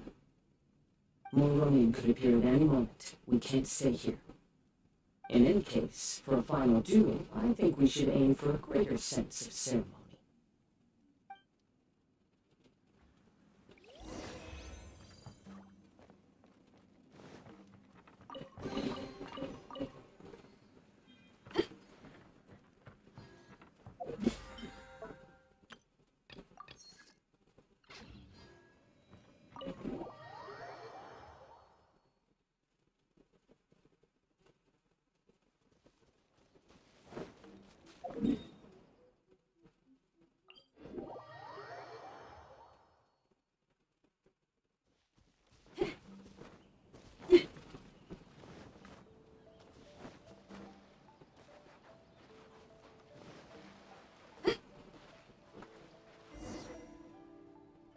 This reminds Paimon a bit of the Crux Clash.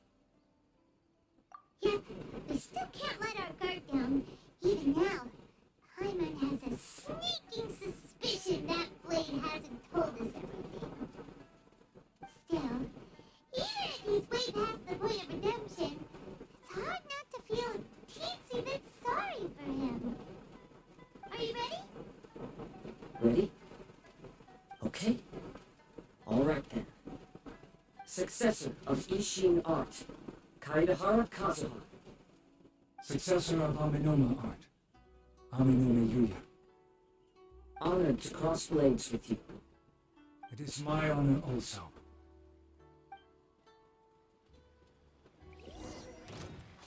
Wind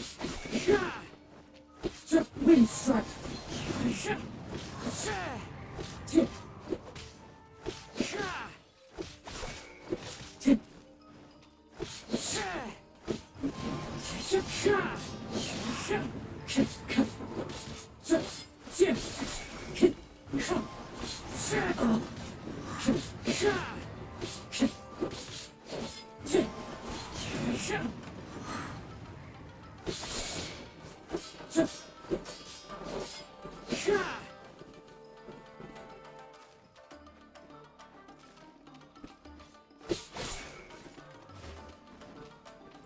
strike! Fallen leaves, adorn my night!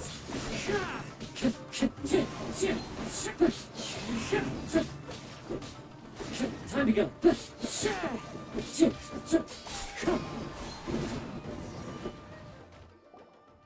Thank you for the experience. Although he appears battered and broken, in your hands it seems he's regained a glimmer of brilliance. His sense of savage cruelty has completely faded away, but that same sense of determination remains strong. You also fought well. I'm sure he relished the experience.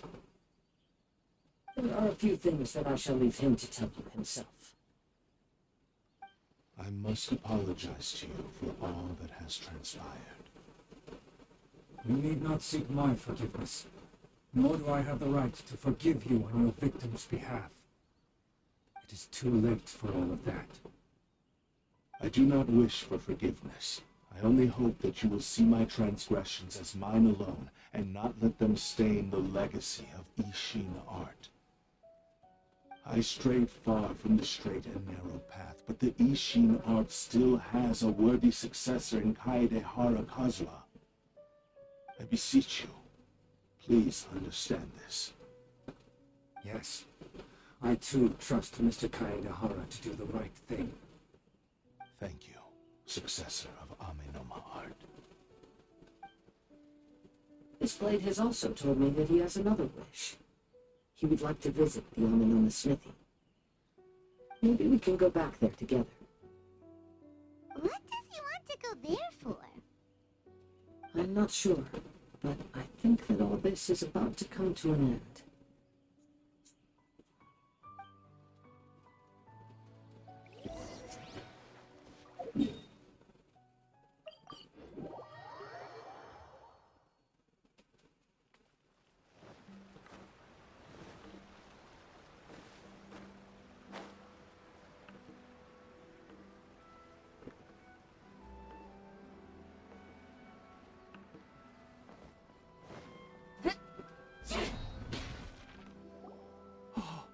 It's Yuya! You have returned! I am sorry to have troubled you. It's all thanks to them that I was able to return safely.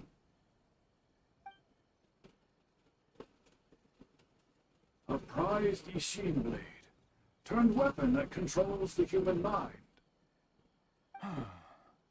Considering their forging philosophy, this was indeed within the realm of possibility. This is a great pity. But I have some good news as well. Ryuji from the Bantan Sango Detective Agency tells me that they've found the missing Mr. Nagato. Really? Is he okay? Yes, badly wounded, but he will live. And now that Hyuya is back, it seems like the final ending to this story is a happy one after all. I think I know what you want to do. What's wrong, Kazuha? Is the blade whispering in your ear again? Yes. He said he wants to take control of me for a brief moment. What? No way! Hasn't it learned its lesson? He tells me that he's thought of another way to fulfill his maker's wish. And he assures me that he won't use my body for anything nefarious. I have decided to let him do it. You... But... Guess there's nothing we can say to change your mind, huh? Thank you. I will explain my reasons later. Okay. I am ready. Let us begin. Please, stay true to your promise.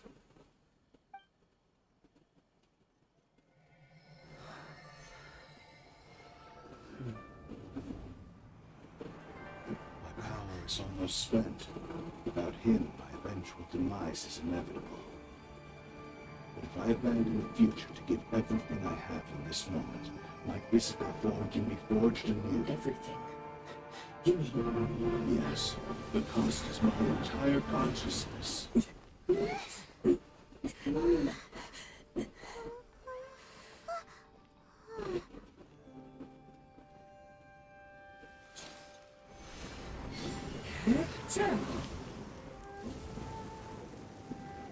were right. There's nothing that I can accomplish now. But there's still a chance for Ishin art.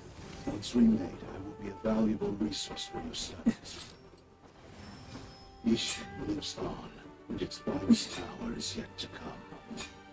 Even if I am not the one to prove its meaning to the Shogun, as long as it is an Ishin blade, crafted by Kaedehara hands, it will still fulfill his final wish. Thank you, son of the Kaedehara clan.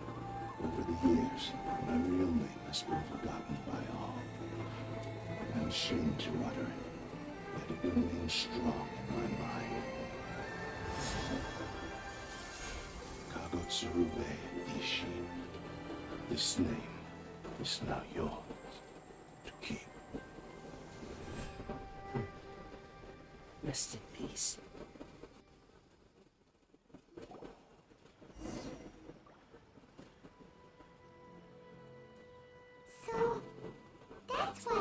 it had to be done in that order.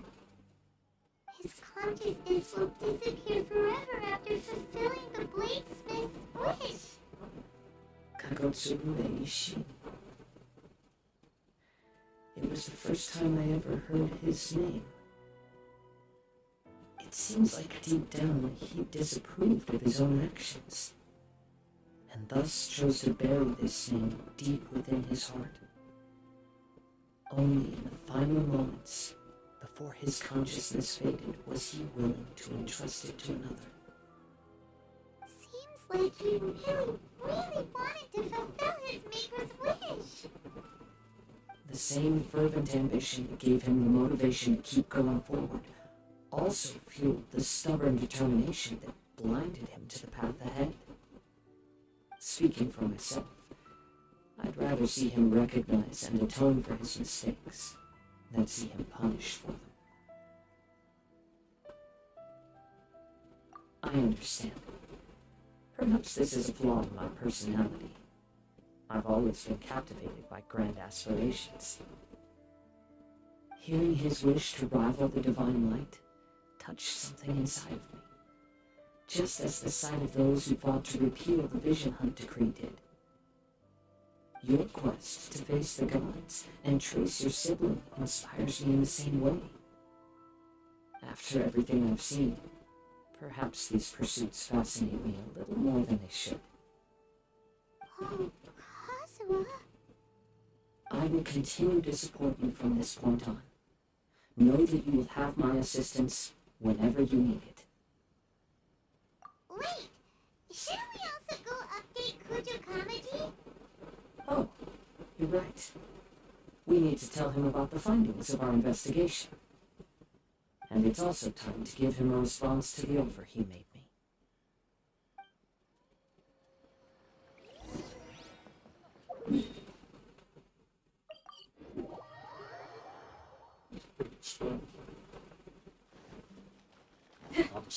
Flowers.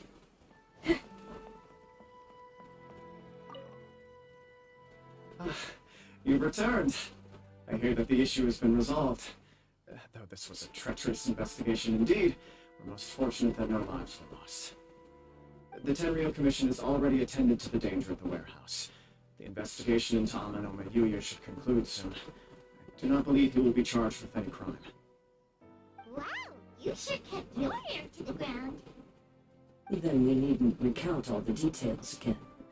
Now, as to your earlier offer, I wish to give you my answer. Please, take a look at this blade. What's this? Kagotsurube Ishi, a weapon crafted using a long-lost blade forging art of the Kaidahara clan. By means of a series of fortuitous events, I was able to recover and restore him. I also promised him that I will continue to study and pass on the secrets of Ishin art. And so, it looks like I will likely continue with my journey across the nations, learning more about this blade as I go. I see. I understand. The Kaidahara clan has always been a family of bladesmiths, so it is only proper for me to continue on this path. Were I to accept your goodwill, I may find myself embroiled in conflicts between the shogunate and Sangonomiya. That would not suit me. You misunderstand. That was most certainly not our intent. I am aware, but I still desire to continue walking my own path. Very well, I can understand. Then let's pretend this offer was never raised. However, if you should ever change your mind or find yourself in need of the Shogunate's assistance, please do not hesitate to inform me. Great. Thank you for your generosity. Where will you travel to next, Kazuha? I'll probably take to the seas with Captain Beto again for now. As for my next destination, let's see where the wind takes me.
Pretty cool. It's cool to get a free weapon on.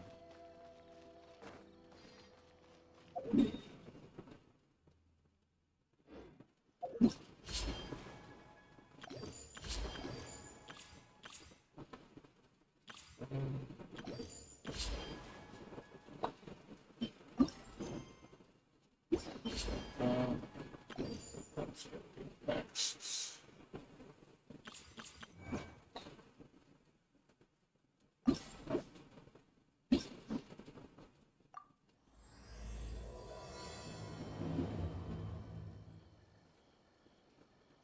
Search.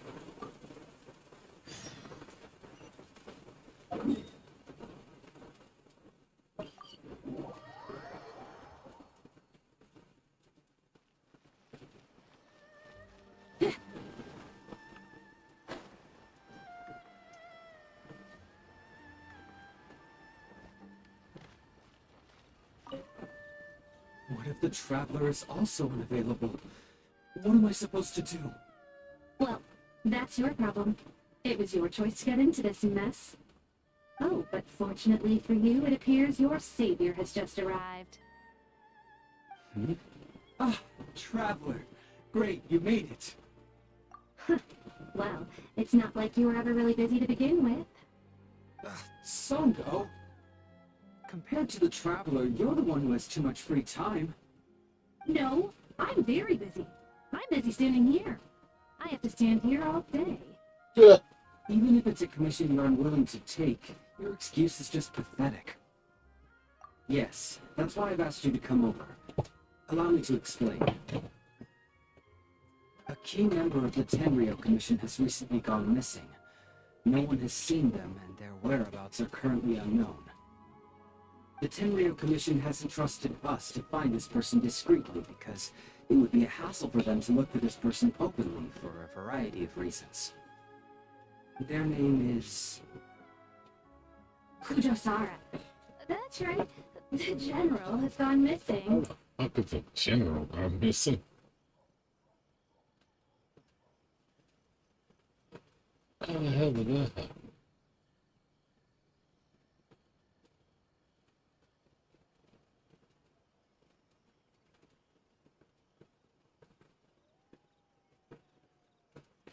How did that happen?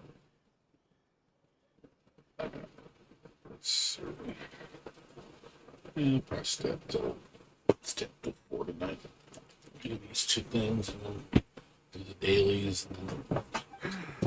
If the general was really missing, the Tenryo Commission would have flipped Inazuma on its head by now. And do you think they would only commission us for a case like that? Please ignore Songo's nonsense, Traveler. In fact, the missing person's name is Shigenoi Heizo. He works as a special detective at the police station. Although his rank is merely a doshin, he is quite competent and held in high regard by the police station. Do they think he's more competent than me? We get that you don't want to help Songo, but could you at least try not to make things more difficult here? Sorry, Traveler. Even though I accepted the commission, as you can see, Songo's less than thrilled to be involved in this case. Nope, not even close.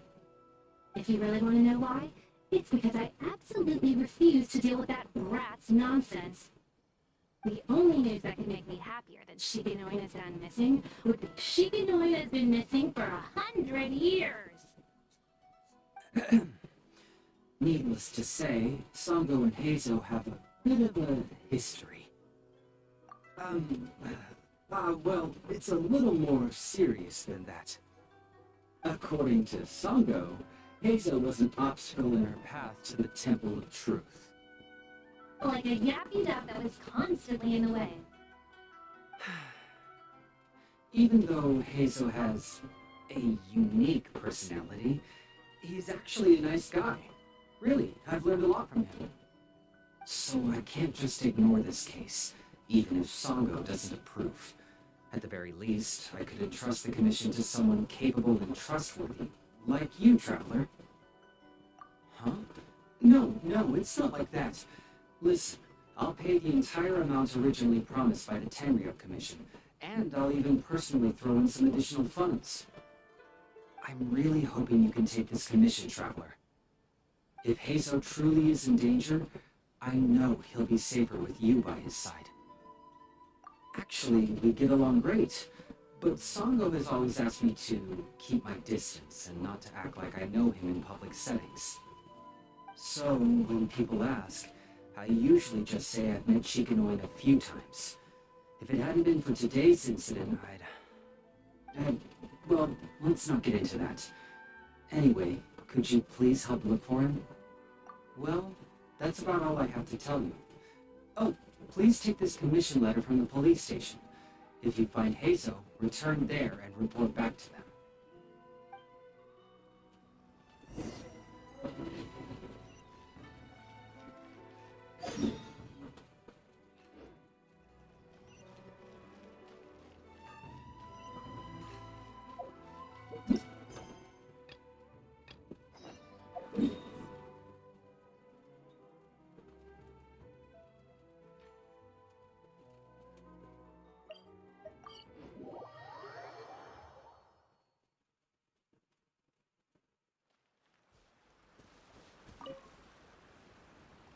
Oh, it's you, the captain of Swordfish too? My name is Shibata. I'm in charge of the watch here. May I inquire as to what the captain needs?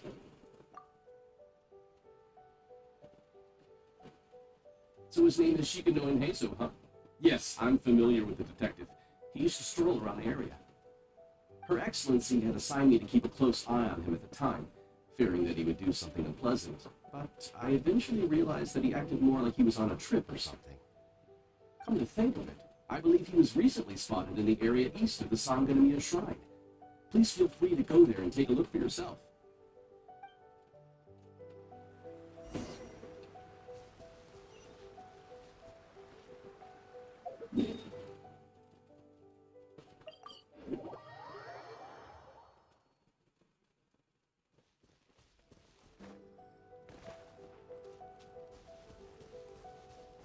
Come on, you guys. I'm nothing but a poor tourist with empty pockets.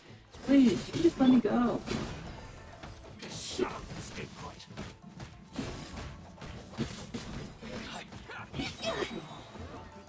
I'll protect us. Yeah. Order guide you to the very gather. There you are, finally. Well, look who it is. I was wondering who could be valiant enough to wipe the floor with these guys so easily. Turns out it was the distinguished Traveler. Really, I can't thank you enough. Of course I was aware of you long before you arrived at Inazuma. Though the Sakoku decree managed to keep the country locked up, it wasn't able to stop the incredible stories about you. Every day, all of those little stories would come scurrying over to my desk, like files of little feet. I was actually thinking about going to meet you once I wrapped up the business at hand. Who would have guessed that you'd show up first? I got so excited I nearly forgot to introduce myself. The name's Shikanoin Heizo, Special Detective of the Tenryou Commission. It's a pleasure to meet you, Traveler. I wish you all the best on your journey through Tibet, by the way. I guess that means I've taken over as the main character in your story today. I've always heard that you take commissions from all kinds of people, helping everyone out with everything you can imagine. So now it's my turn to take your help, huh? Don't mind if I do. That was already obvious to me. It's no coincidence that you've arrived here. Because that would be the stuff of an epic novel. The two protagonists of the story both traveled to Watatsumi Island by chance and crossed paths as if by fate. The traveler from afar heroically rescues the weak and defenseless detective from the clutches of the ruthless Nobushi. Traveler, you are so dreamy. Unfortunately, though, I don't believe in coincidences. So, guessing you came to me on the police station's commission, didn't you? I'm a detective. Can you guess what gave it away?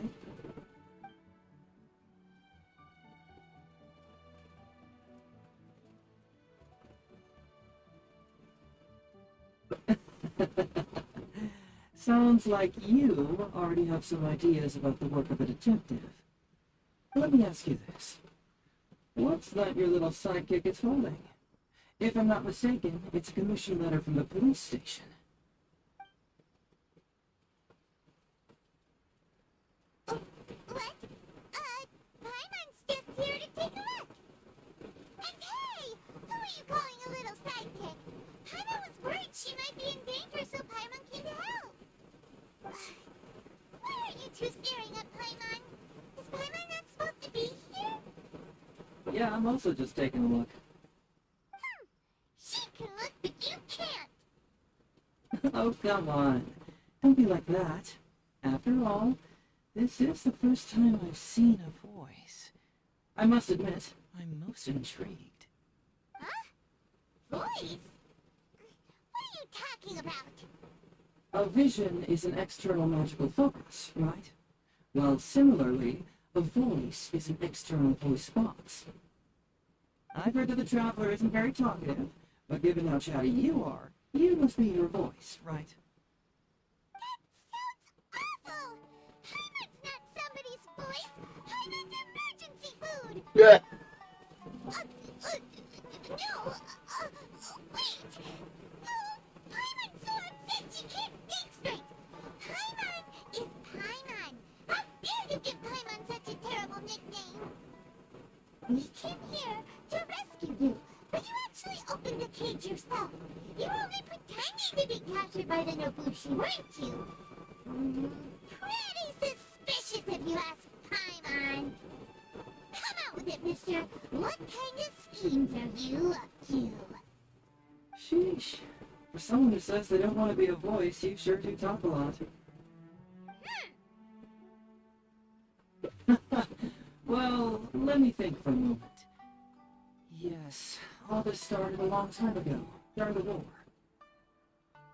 Gojo Takayuki, who was head of the Tenryo Commission at the time, had secretly asked me to investigate the military capabilities of some Inamiya. I had already grown tired of the guy for a while, so I simply treated the trip as a paid vacation. I'd heard that Watatsumi Island is really beautiful. As for the mission, I thought I'd just come up with some random excuses or whatever when I reported back. But guess what? The first night I arrived on Watatsumi Island, I had a dream. The dream contained only one message, an echo resounding from the depths of the earth that kept ringing in my ears, saying,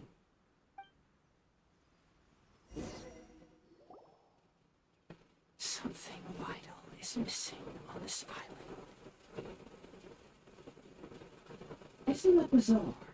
Something vital has gone missing on this island. Has something evaporated into thin air? What could it be? Paimon bets it must be something delicious. You know, because the soil of Watatsumi Island can't grow crops. There's a shortage of food here. Oh, food, huh? How about you, Traveler? What do you think is missing?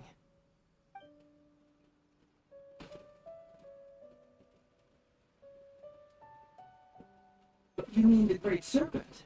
Well, that's an interesting answer. But the Electro Archon hasn't abandoned this place. Interestingly, I didn't have the same dream again after I left this place, so I became even more intrigued. Was this really just some random dream? Some people believe that dreams represent the Divine's helping hand, which I suppose is understandable. However, if you ask me, dreams have nothing to do with the gods. Instead, they are flashes of intuition. It was my intuition telling me that there was something important about this island that, poof, suddenly vanished. So I decided to accept this little commission for my intuition and investigate to see if I could come up with any compelling findings. Unfortunately, the investigation has had little progress up to this point. Who knows? I felt there was something peculiar about them, so I pretended to get captured to see if there were any leads that would surface. And that's when you showed up. Nah, don't worry about it. These guys were just a bunch of small fries. Besides, your arrival is much more important to me. I have a feeling you can help me find the answer to my dream. So how would you like to partner up on this one? We can work together to solve the mystery. Yes, of course, I understand. But let me ask one more question. Did the police station say they are looking for me because of something important? Well, then it's probably nothing major. Most likely they're short on staff or something petty like that, and they happen to remember their model employee. So since we're already here, why don't we just solve this puzzle together? Once everything is settled, I'll gladly accompany you back to the police station, or anywhere else you'd like to go. What do you think?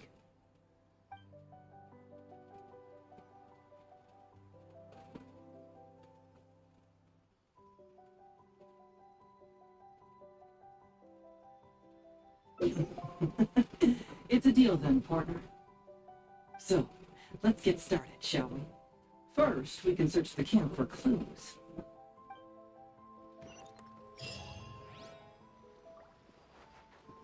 Hey, isn't this Crystal Mirror?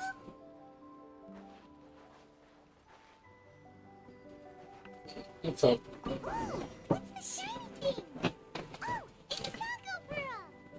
So, Simeon Blade, how you doing? What's wrong? Well, you can't hear anything? Audio should be fine. It's the default audio. What's wrong with the audio? Audio's fine. I just checked it. Make sure it's fine. There's something wrong? What's wrong? So, have you found anything?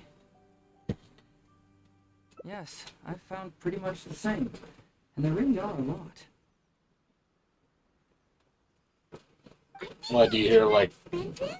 Do you hear like an echo sound or something? Valuable things that went missing from the island. That's it. The Nobushi must have stolen them all. I mean... What, is it like you don't hear the game at all? Is it like too low? Is that what it is? The audio is set pretty decently. Does it sound like it's too low?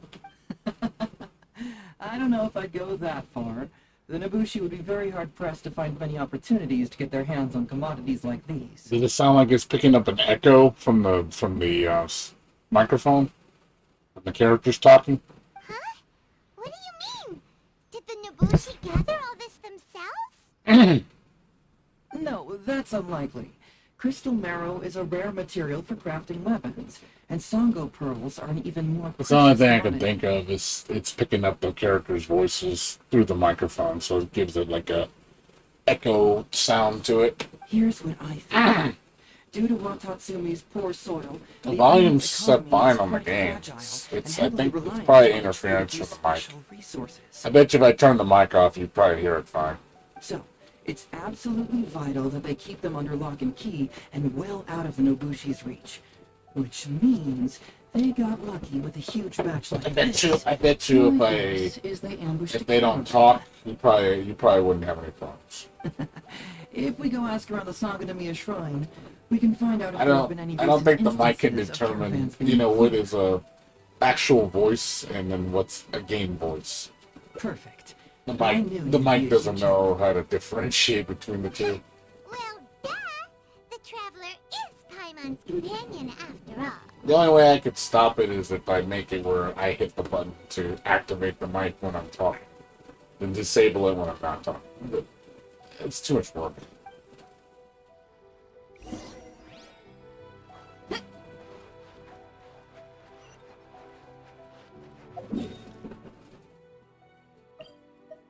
I don't want to do all that.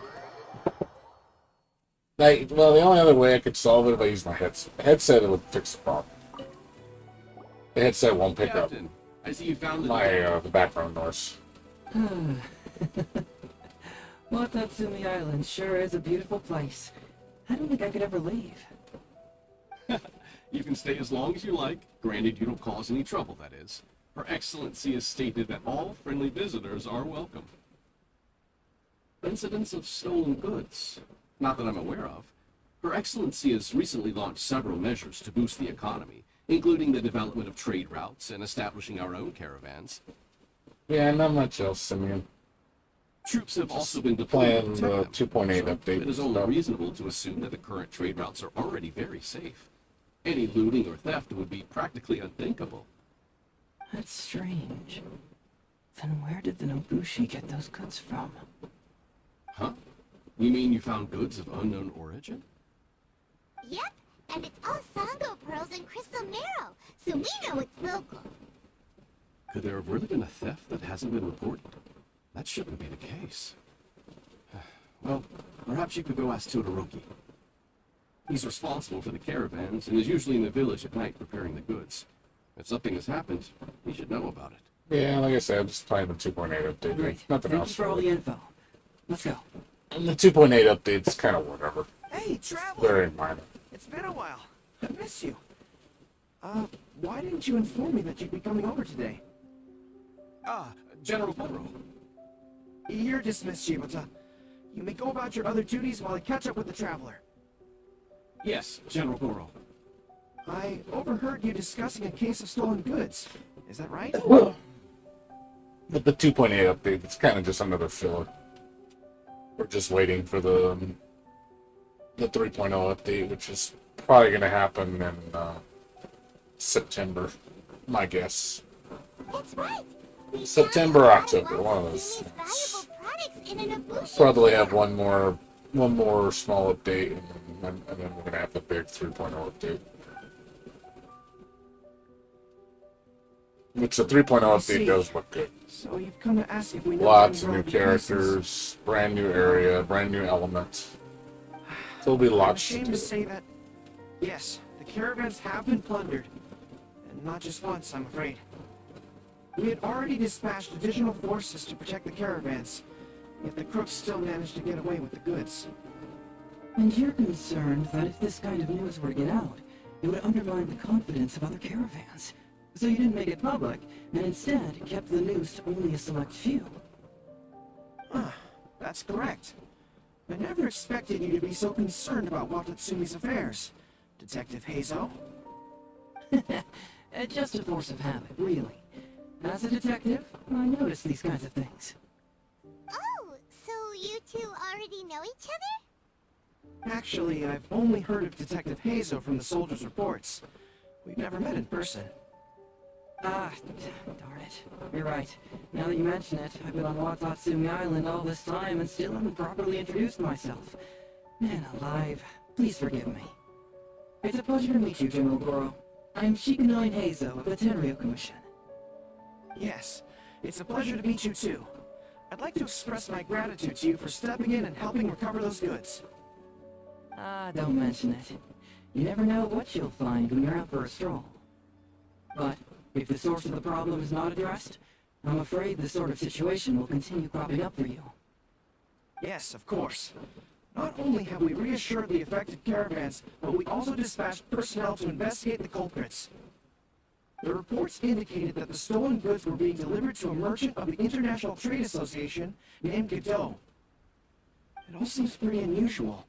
We suspect that there are bigger players behind Godot, and that their target is none other than Watatsumi Island's valuable resources. But unfortunately, it would be difficult for us to investigate further, given that... Given that Rito, the island where the International Trade Association is located, is not part of your territory, yes. They have cleverly picked their base of operations. I can see you catch on quickly, Detective Heizo. It's my guess that you're telling us this because you're gonna ask us to assist you in finding who's behind all this, right? You're always thinking one step ahead. Yes, those are exactly my intentions. And of course, we will prepare a generous reward for you. At the recent end of the war, trade and commerce have now become an important component of Watatsumi Island's development. Ensuring safety of the trade routes is critical, and we can't afford any further incidents. So, will you please help Watatsumi Island, Detective Heizo? I'm willing to assist, but it all depends on what she wishes.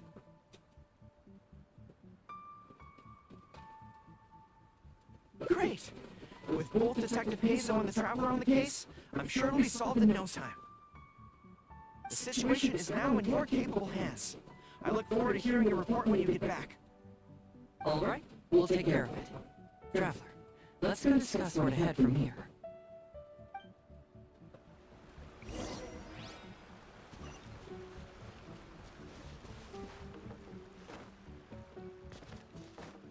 Hey, why are we talking way over here? You're not trying to get away from Goro so he can't overhear us, are you? Very perceptive. Seems even Paimon has her moments. Let me ask you, do you believe in intuition? Huh? Intuition? Where are you going with this? My intuition tells me that General Goro is lying. What? How could you say that? Although he did seem a little on the serious side today, but Goro's a good guy. Good people can be deceptive, too. After all, everyone has their secrets. Well, in my opinion, the timing of his appearance was a little too coincidental. Saganomiya's soldiers have been keeping an eye on me for the entire time I've been on Watatsumi Island, yet I had never seen General Goro even once. But today he came out and met with us, and even commissioned us to investigate a case. Maybe that's because the Traveler is here today, and Goro thinks she's more capable. Really? Huh. Then that makes things even more peculiar. If there are powerful players behind this case, and he needs to draw upon external support, then he should have taken action sooner rather than wait until today. A more plausible explanation is that the items we discovered are linked with some unspeakable secret, and he had to intervene to prevent us from digging any deeper. Then he put up a smokescreen to mislead us. I surmise that investigating the merchant Godot on Rito will yield no results. Whoa, are you serious? But this is all just a hunch you have, right? Actually, there is another key factor behind my reasoning, though you may not believe me. I sense something special about Goro. Something special? Yes. Whatever is missing on this island, I sense it in him. Whoa, whoa, whoa! Hold it right there! Are you saying Goro's a thief? As in he took something valuable? It's not that simple. I can't fully explain it. It's just my intuition. Sure, I trust your judgment, but perhaps you're overlooking someone else, the true leader here.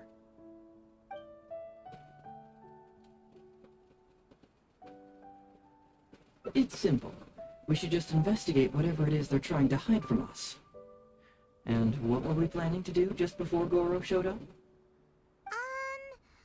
Oh, we were going to talk to the leader of the caravans. Yeah, someone named Todoroki. Bingo. There's no time to lose. Let's go talk to this Todoroki.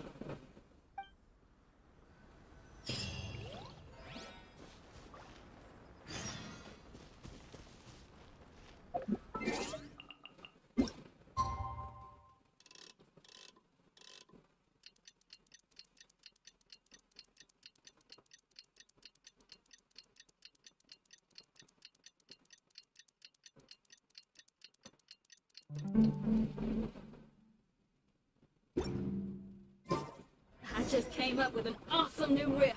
Wanna hear it?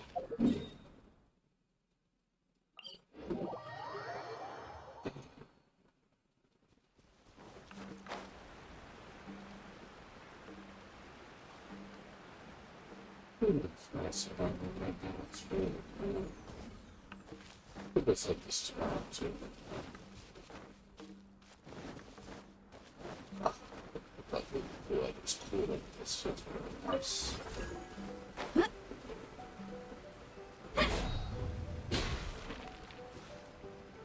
Todoroki, the shipment has arrived and is ready for inspection. Good, let's go. Hey, it's Todoroki! Shh, keep quiet. Let's follow him and see where he leads us.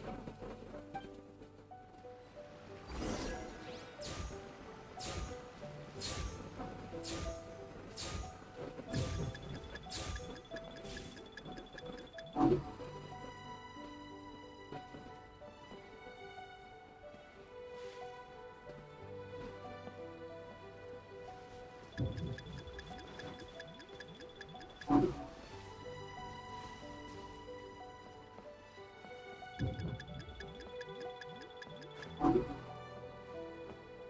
alive! We strayed too far and now we've lost him.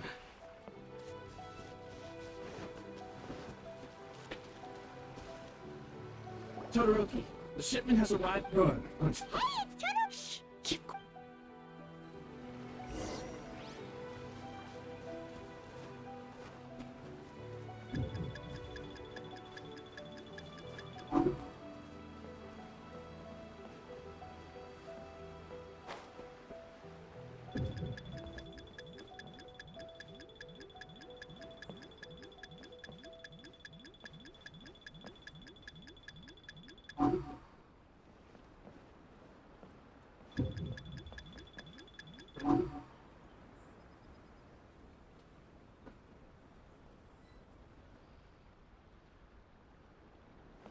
Man alive! We strayed too far and now we've lost him.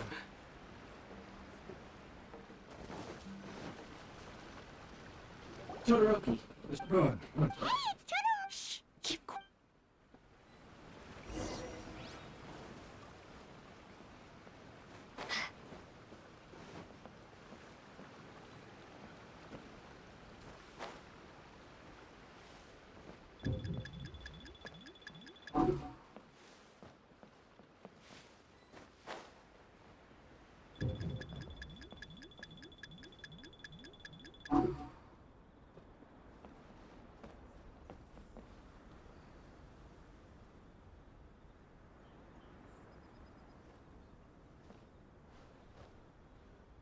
your intel was spot on. When we arrived, the Nobushi were all still asleep. We captured them all, and the goods were retrieved and brought back here. I'll take a look. Everything seems in order. Good work. It's nothing. Thanks to the efforts of your caravan, the price of grain in the village has decreased. That's right. And who would have thought that the injuries we sustained during the war would have such a lingering effect on our bodies? But thankfully, you also brought back some life-saving medicine. Things are improving thanks to the help from those up top. Oh, by the way, what is the state of the village's inventory? Make sure that it's confirmed tonight. I have to leave tomorrow morning after I go to the Sangonomiya Shrine and get instructions from General Goro. Don't worry, we've already prepared the list. Just follow us. Huh? The soldiers from Sangonomiya seized the Nobushi stolen goods? But didn't Goro say all the stolen goods were headed to the International Trade Association? And Todoroki said he'll get instructions from Goro tomorrow. Interesting. It appears these seized goods were never stolen. There's something else behind all this. Now's our chance to look around and see if we can find any leads. Glaze lilies? What are these doing here? Shouldn't it be crystal marrow or something? This box is packed so tight! It looks like it could burst! Let's see what's inside! Huh? What are all these plants and flowers? Oh, there's a small note here!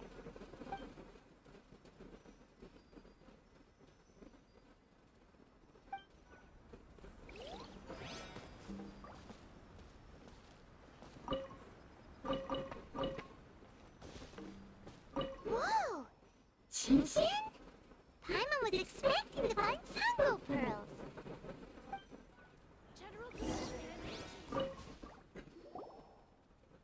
So, did you find anything? Whoa! Look at all the chin-chin! And glaze lilies too! There are also tons of other plants and flowers Paimon doesn't know here. Weird. These are valuable raw ingredients for producing medicine. If these few crates were to be imported from Rito, the price would be jaw-dropping. On top of that, these items seem to lack a tax clearance certificate, meaning that they were most likely smuggled. Yes, very interesting. Now, where did the Nobushi get these goods? How about you? Did you find anything else? Foreign Trade Association? I've never heard of such an organization in Rito. And if it's regarding foreign trade, then smuggling is an even more likely possibility. Alright. In which case, I have a rough hypothesis. First, we... Huh? Who goes there? Oh no! We've been spotted! Huh? Wait, Captain? Is that you? Oh, so it's you, Captain. You had me worried there. We almost mistook you for bandits. Captain, do you remember us? During the war, I was in the field hospital with Masashi. Teppei brought you to see us and helped find medicine for us. Hey, come on now. The Captain wouldn't forget. I gotta tell you, Captain, we all miss you. We haven't seen you ever since the end of the war. When we heard that you were coming here, we just assumed you were only going to see General Goro and Her Excellency. You guys are all really hoping to see you. We're fine. You don't have to worry about us, Captain. No, you're not fine. Captain, you may not be aware, but Masashi previously fainted on the front lines. The doctor thought that it might be a neurological condition caused by overstimulated emotions. It's pretty serious. According to the doctor, if it hadn't been for the medication he's been taking, he would have developed dementia. And that was assuming the best case scenario. You're one to talk. Don't forget why I fainted in the first place. It's because I heard that you got yourself killed by an arrow. I couldn't handle all the emotion. Later, I found out that he'd been shot in the buttocks, and it was only a mild injury. I had an emotional breakdown for nothing. What do you mean for nothing? I got shot not by one, but 2 arrows in a row. The first arrow was to the left cheek, and the second arrow was also to the left. And because the arrows were poisonous, the wound still hasn't completely healed yet. I have to apply ointment every day, and I'm constantly worried it might reopen while I sleep. Look on the bright side. At least we're still alive. Yeah, I suppose you're right. But enough about us. What brings you here, Captain? Oh, these goods were all seized from the hands of Nobushi and treasure hoarders. Todoroki was the one who provided us with the intel. He mentioned there were bandits here and there, so we went and took care of them while also confiscating the goods. By the way, Captain, you still haven't met Todoroki, have you? He's the one we're working for now. Her Excellency recently announced plans to stimulate the economy and created the caravans, with Todoroki at the helm. Yeah, he's proven to be quite capable. Even though he was just a farmer before, he's now successfully running the caravans. And his 2 sons were also our brothers in arms. Both received a special medal of honor from General Goro, which is quite remarkable, don't you think? So, as injured veterans, we've been reassigned to Todoroki. He's the one who gives us orders and pays our salaries now. What do they call that again? It's called changing careers, dummy. Ah, right. Changing careers. Anyway, I think the whole caravan thing is wonderful. Our region wasn't very prosperous to begin with, and the land can't grow any crops. We have to pay a hefty price just to get basic food from outside. I can't even imagine trying to maintain and feed an army like we did during the war. I see. I think I understand the general situation now. May I ask where the apprehended criminals are? Oh, and you are? Ah, I see. The captain's friend. It should be okay to tell you then. We apprehended all the culprits and escorted them to a temporary location not far from here. Unfortunately, Masashi and I have other duties tonight and won't be able to take you there. Why don't you wait for a moment and I'll find someone else to show you the way. I'm pretty sure I've already got a grasp on what's going on. All I need now is to confirm it with the apprehended bandits. Let's go. Are you still a little confused? Let me help connect the dots. This whole thing was actually quite similar to a case I once worked on previously. It was a case involving the trade of prohibited items, and they employed an old trick to execute the deal. The culprit would first go strolling down the street until they knocked... Sir, please forgive us, sir. We are nothing more than petty thieves. Sir, what do I look like? A commissioner? Does my friend here look like a commissioner to you? Officer! Officer! First, I'm gonna need to ask you a few questions. Sure. Go ahead, ask anything. The soldiers discovered many valuable goods in your camp. The goods don't appear to be from around here, so the question is, where did they come from? Oh, the goods? Right, we picked them up at the beach. You picked them up? Well, no, we, actually stole them. Be honest now. Tell me the whole story. Yes, sir. I mean, officer. We took those goods from a small merchant ship just off the beach, but we didn't exactly steal them. You see, the ship's guards all took off running the moment they saw us. They abandoned the goods, and we simply came and picked them up. But next thing we know, a group of soldiers arrives, and we're all apprehended. Talk about bad luck. We didn't even have a chance to stash away the goods before we got caught. You say that the merchant ship's guards fled without putting up a fight. You expect me to believe that? We just assumed they were scared witless and didn't have the guts to fight. I'm not bragging or anything, but our boss is pretty intimidating. With his massive muscle and strength, he can scare anyone. You really expect us to believe all this? No, you gotta believe me. Just the other day, we scared off an entire squad of soldiers. When they noticed us, they went running and dropped their goods. I swear. I still remember seeing tons of Songo pearls and crystal marrow on that lure. Oh, nice and shiny too.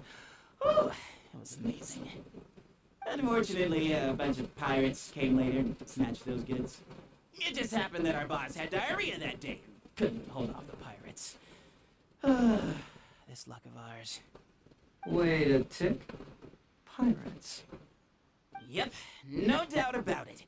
They came on a massive ship, and their captain was a pretty lady with an eye patch. We had no idea how powerful she was. It was like boom, boom, thud. Only took 3 hits before she knocked out the boss. A pretty lady with an eye patch? Oh. Does this description remind you of someone, Paimon? No! Doesn't remind Paimon of anyone. Okay. And how about you?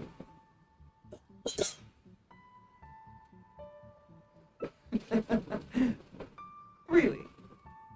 Okay, I'll take that as a no, then. It appears that the situation is just as I suspected. Todoroki is striking a shady deal with a group of pirates, while General Goro appears to be assisting with the cover-up. What? How could that be? Todoroki said that he'd be going to Saganomiya early tomorrow morning to get Goro's instructions before the caravan leaves. Now is the time to address any doubts you may have. Tomorrow morning will be our moment to confront them. Hopefully, my final question will be answered then as well. The question of what important thing this island is missing. I can feel some connection to the question in Goro, Todoroki, and even to Kuda and Masashi. Hopefully, we'll finally have an answer tomorrow. Let's get some rest. I'll see you at Saganomiya tomorrow morning.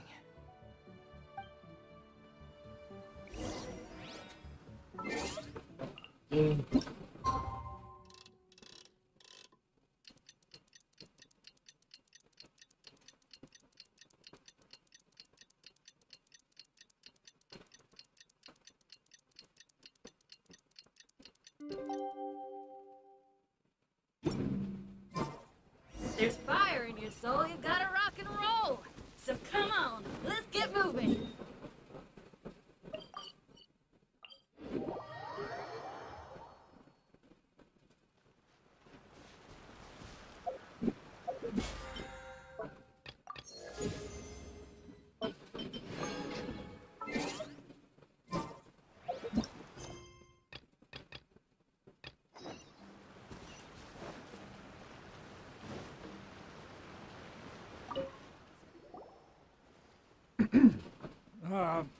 Who are you?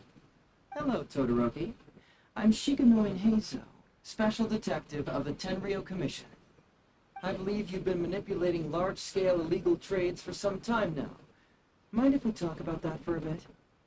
You can't just go around spewing such nonsense, young man. And what if I'm not talking nonsense?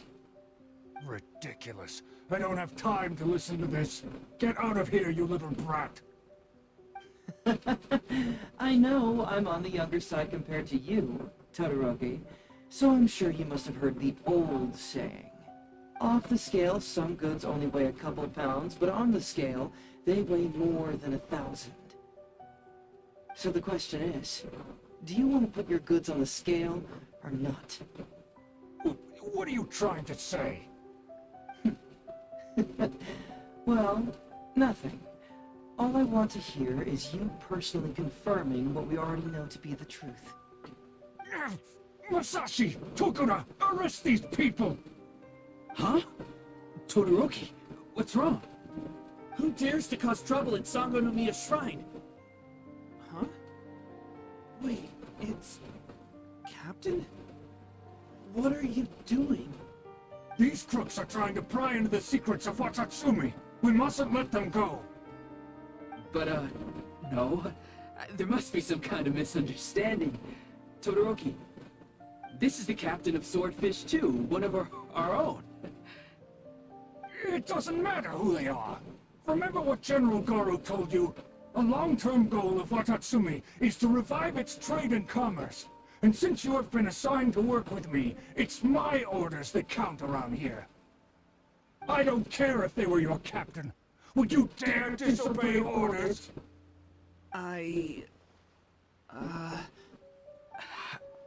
What do we do?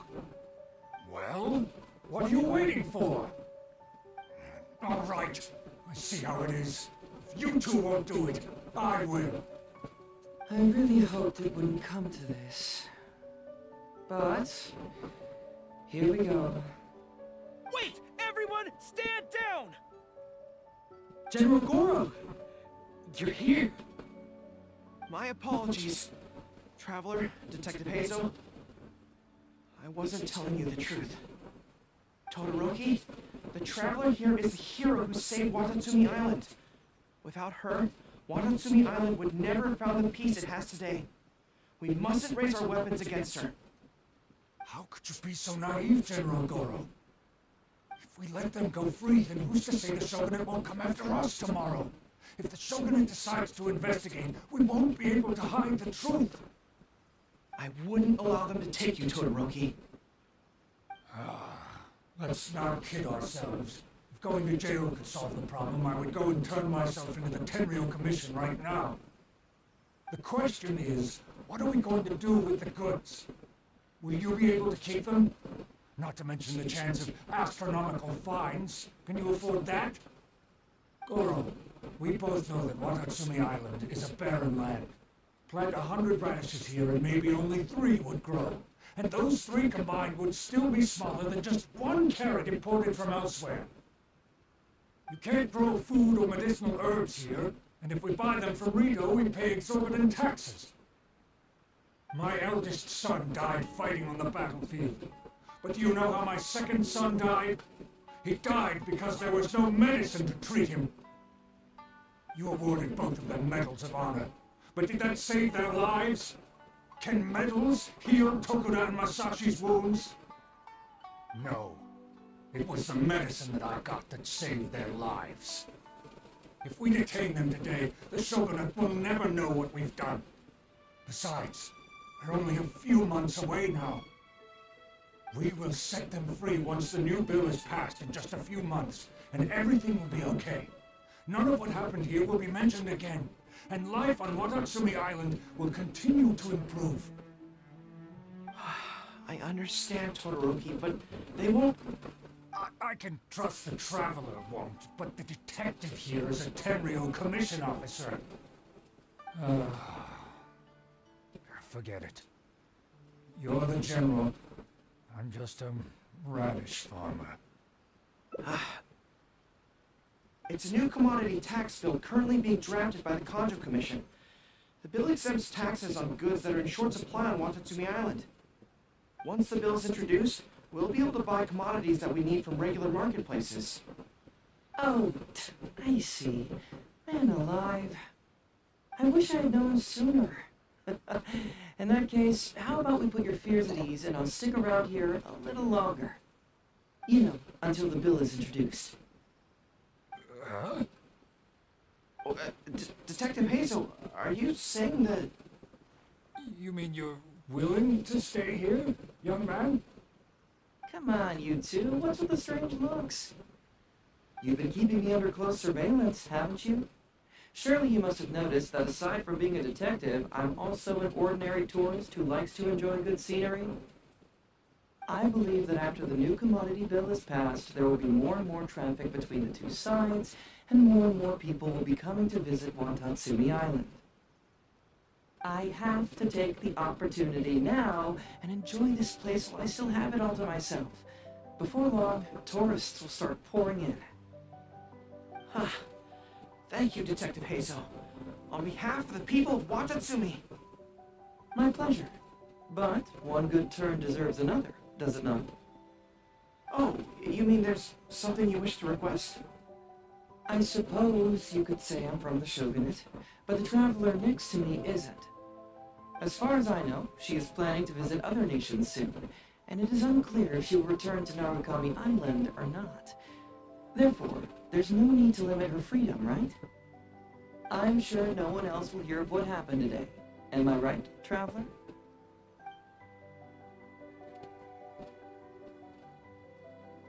Well, it's settled then.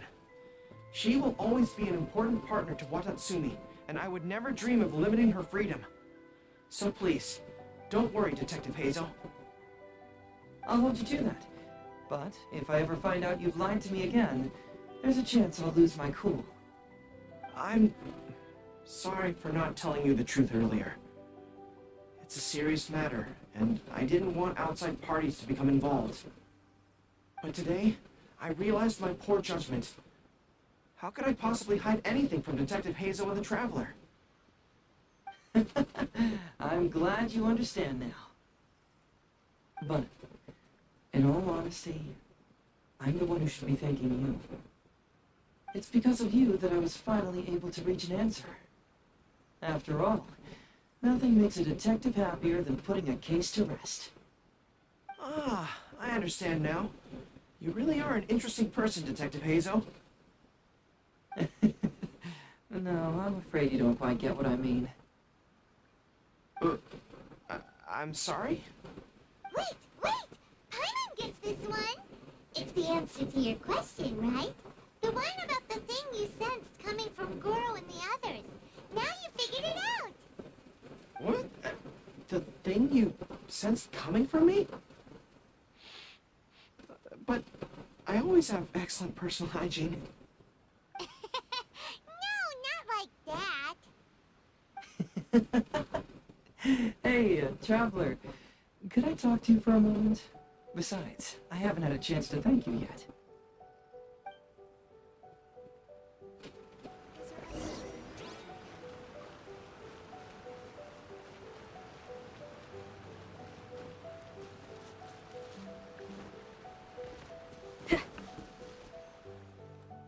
Hey, there you are. Come here, look. It's beautiful, isn't it? Watatsumi Island. It's remarkable how such a barren land can give life to such wonderful and stunning scenery. To be honest, I am grateful to you for this trip. Before you arrived, I was running around like a headless chicken. Even if I happened to find out what was going on here, I wouldn't have been able to uncover any concrete information without you present. I'm just sorry that I promised I'd accompany you back. It appears that I won't be able to do so for the time being. So please, cover for me in the meantime, okay? It's all in the past now. Let's just chalk it up as an intriguing experience I had on my trip here. Besides, that's not what I wanted to investigate anyway. Yes, everyone you led me to and everything they said brought me closer to the answer. And now I finally get it. Watatsumi Island is an ancient land where the soil is poor and many crops do not grow because it's lacking a certain thing. But what the inhabitants of this land do have is bravery. They were courageous enough to stand up and resist the gods and accomplish what they knew could not be done. This is yet another instance in which that certain thing shines. That missing element. That certain thing is what I sensed present in Goro, Todoroki, Tokuda, and Musashi. Which is the true vitality of this land. I guess I was mistaken when I declared that something was missing. That something from this island had evaporated into thin air. Because even something that evaporates is not gone. It's still there, just in a different state of being. When water is heated by fire, it evaporates and eventually finds its place in the sky. Similarly, when the land was harmed, its vitality evaporated and eventually found its place among the inhabitants. This is the final answer I've been searching for. Anyway, thanks again. You know, even though we just met, I wish you could be my partner all the time. Call me Grady, I guess. But, of course, I know that's impossible. You have your own journey to complete. So I'll just keep doing what I can. Hopefully keeping my memories from evaporating safe and sound in my mind. That way, I'll always be able to remember these beautiful things. The beauty of Watatsumi Island. The people who are full of life and vitality. And you two, who are by my side.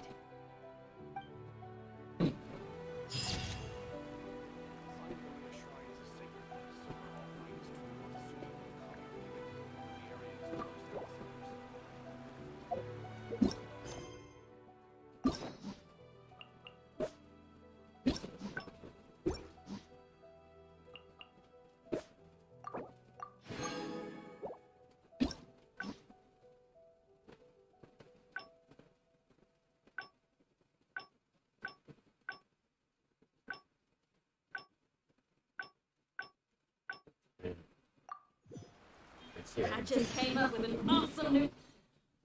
That was a trick. That's the only everybody doesn't have paths and go off.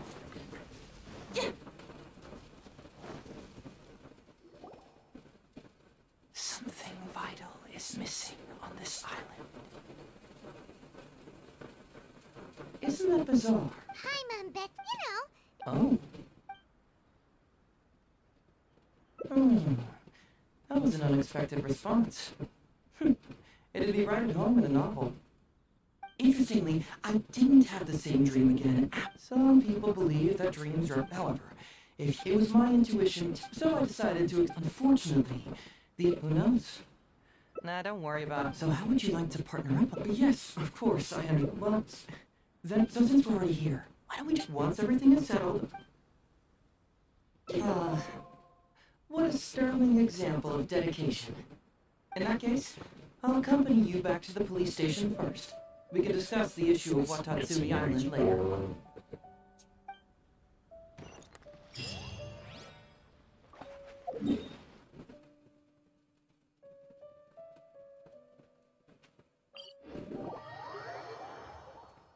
That's about these 4 answers. This one seems, the one I did, the first one seems to be a little bit off this one.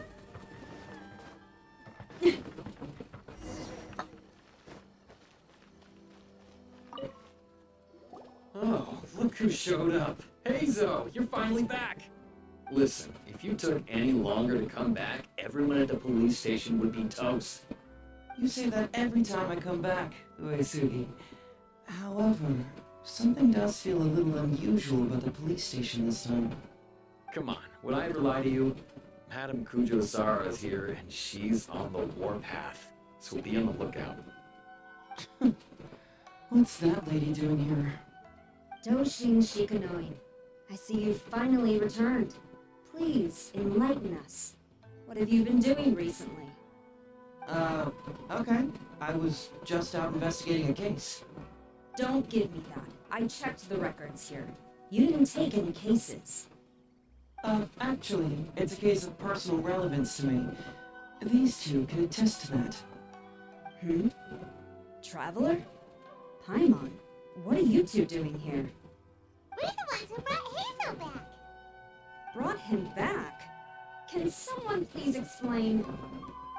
Well, Madame Kujo-Sara, because we couldn't locate Doshin Shikanoin, we commissioned Detective Ryuji from the detective agency. Shortly after, Ryuji returned to tell us, that he had given the commission to the Traveler, and then... It used to be that the Tenryo Commission assisted others with disappearances, but it seems these days others are now assisting us. You've done it this time, Shikanoin. I think I've really seen it all. I mean, is it really so unusual for officers and citizens to assist one another? Yeah, it was kind of weird, but it was definitely an investigation. He even pretended to be captured by Nobushi and treasure hoarders. Oh, is that so? Well, since you were testifying for him, I suppose I won't ask any more questions. But since you're here, I have an extra favor to ask. I'd like you to be Shikanoin's temporary supervisor. It'll be your duty to ensure that he handles his case properly, and that he doesn't disappear and neglect his work again. I'll be sure that the police station prepares the appropriate compensation. Yes, Traveler. I'm sure we'd all really appreciate it. Hazel seems to be happy with the idea. You should thank the Traveler this time, Doshin Shikanoin. Otherwise, I don't think I would have let you off so easily. Here, take this letter of complaint. It's written against you. Please consider carefully what to do with it. I do not wish to see another one. Understood? Huh? Someone filed a complaint? That can't be right. Why would there be a complaint letter? You must not be doing your job properly, and now you're attracting complaints. No, it really doesn't add up. You two don't get it. Although Madame Kujo-Sara just made some harsh remarks, we all know that Heizo-senpai is a real whiz when it comes to cracking cases. He's the biggest asset in our team. Several leaders have risen through the ranks as a result of his achievements. He's definitely no slacker. Then he must have gotten himself into some kind of trouble. Well, let me see what's the deal here. Oh, and since you agreed to be my temporary supervisor, you'll find the desk where new case files are kept right over there. Would you mind helping me check what cases I need to deal with? Of course, but first I have to confirm what's going on, and whether or not the letter's legit. Please, have a look at the case files first.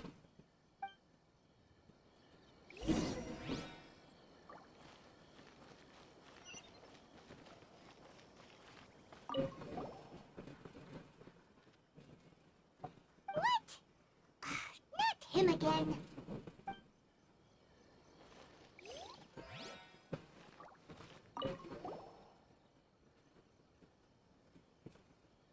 Who would give a dog such a strange name?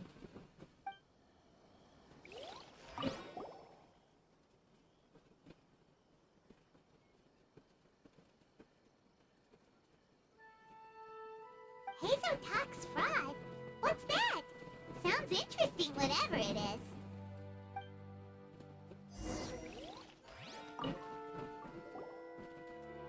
So, have you gone through the case files? Is there anything that caught your eye?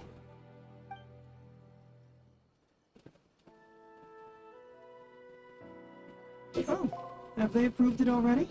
The Tenryo Commission certainly has become more efficient ever since Kujo Kamaji took office.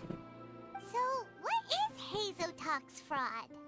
It's an anti-fraud public awareness event. Basically, think of it as a short play about fraud. We'll get a few people to perform an entertaining drama in order to raise public awareness about the issue. Ooh,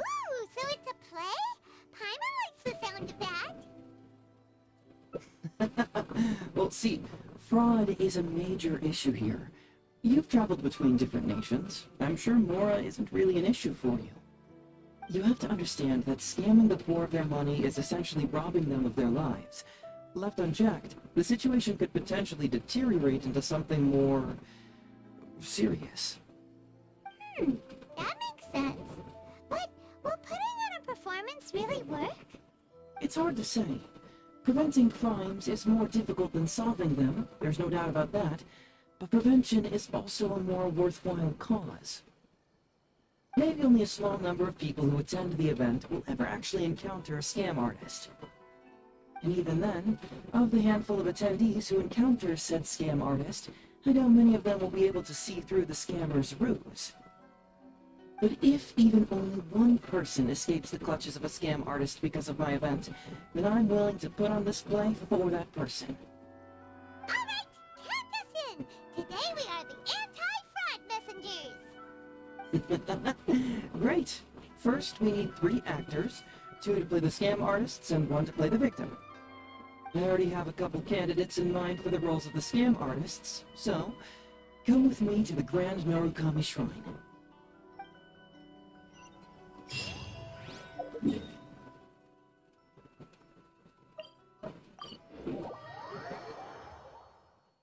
Ooh, if we're going to the Grand Narukami Shrine, are you planning to recruit Miko for your play? She'd be really good at acting.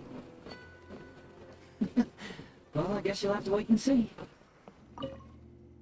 Hey, Zoe, what are you doing here, you little brat?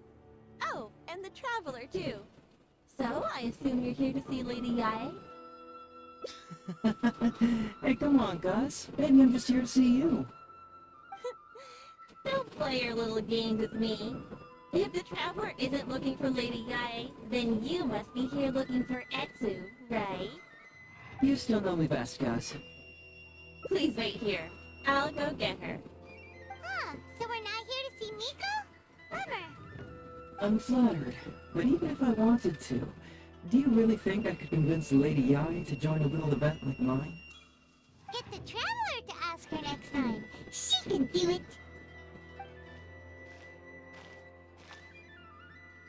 Well, hello, Detective Hazo. It's been so long since you last came to see me. You know, it's cruel to keep a girl waiting. Hey, community service isn't all bad, is it? I'm sure it's better than prison, at least. That's right. I was careless and found myself caught up in a case of fraud. Detective Hazo arrested me, and I was sentenced to prison. For the record, I'm not the one who technically arrested you. Oh, come now, Detective Hazo. Don't pretend like you don't remember the part you played. You have a cold heart, Detective. Colder than an icicle in the middle of winter. How would those Doshin have nabbed me if you hadn't provided evidence of my involvement and whereabouts? They were so bland and functional. Not like you, Detective. When you took me down, you knew exactly what you were doing. So, how did you end up here at the shrine? I'm here doing community service, of course. After all the information Detective Hazo managed to squeeze out of me, he promised to help secure a reduced sentence from the court. But in the end, they hardly reduced my sentence at all.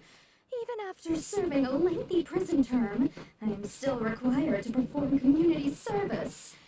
I have to spend the entire day sweeping leaves or wiping floors. Just look at what the work has done to my soft and delicate hands. So, don't believe a word that comes out of his mouth. I helped you get community service because you were credited with assisting the investigation. But if you find it too exhausting, I can always send you back to prison again. Oh, come on, Detective Hazo. Now you're just toying with me. Don't give me that. Listen, I'd like to invite you to the anti-fraud event I mentioned last time. It's tomorrow night, and you'll be a VIP guest. Let's see. Appearing in the event would be equivalent to... what? 5 days of community service? How does that sound? Only 5 days? That's hardly anything. 5 days not enough? Okay. How about 4 days? Dude, still what a dick. Hey! That's a day less than what you just promised me, Detective Hazo. Oh, my mistake. 3 days. Alright, I'll go. Just stop playing with my heart. And may I ask, will they also be coming as a guest tomorrow night? No wonder you're treating me so coldly today, Detective Hazo. Looks like you found someone else to keep you company. And what a charmer they are. I get what you see in them. I mean, you'd have to be blind not to. And Sue, now's not the time. If I hear you talking like that to my friend again, I'll make your community service even more unpleasant than your time in prison. Oh, I'm so sorry. I had no idea they were your friend. Really. Well, now you do. Just be sure you're ready tomorrow. I'll send you the location, time of the event, and the script, so don't be late. Alright, on to our next candidate. He should be in town right about now.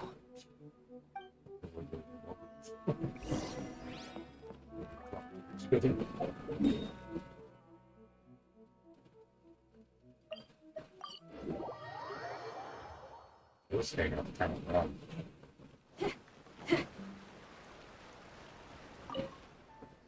Mr. Iba, how are you doing?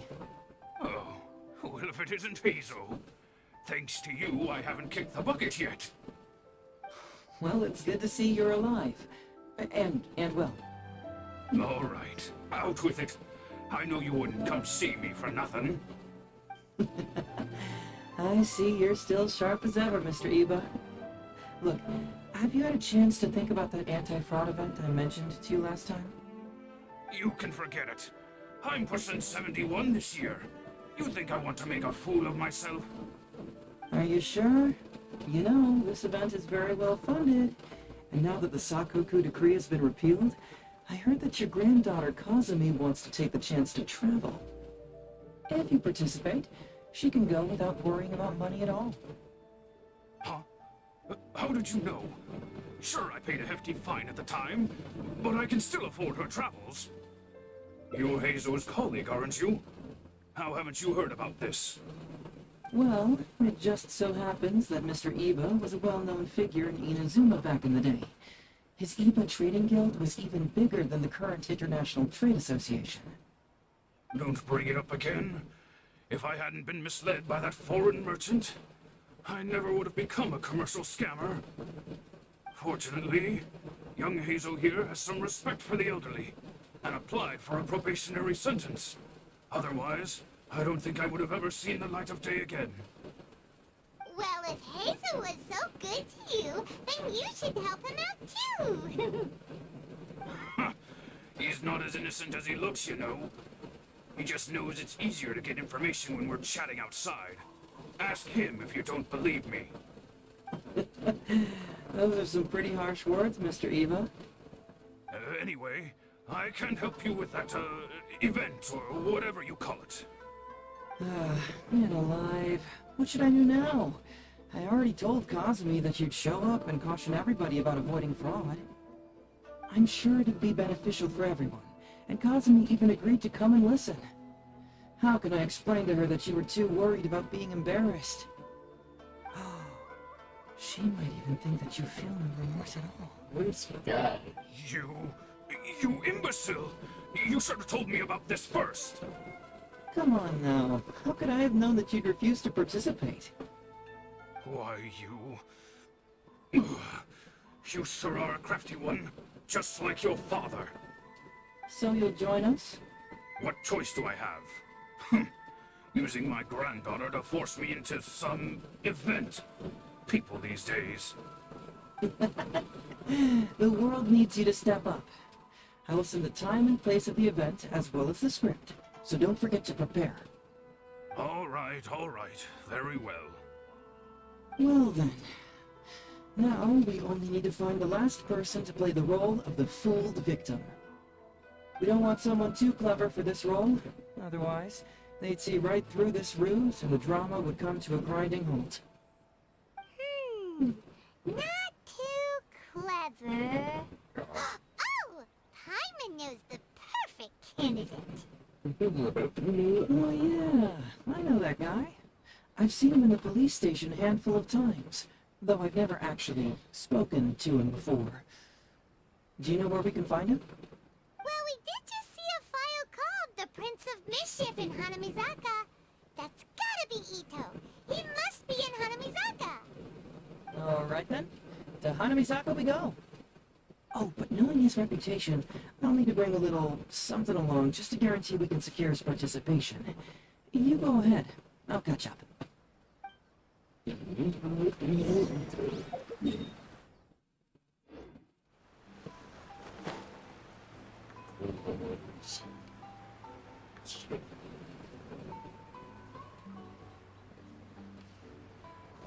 Please speak to President Song. How about that, kiddo? My little Prince of Mischief's got some moves, huh?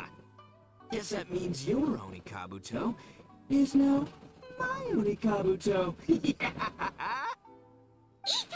What are you up to? Huh? Oh, Paimon, my compadre. This is a nice surprise. What brings you out this way? What? No, it's not. No, it's nothing like that.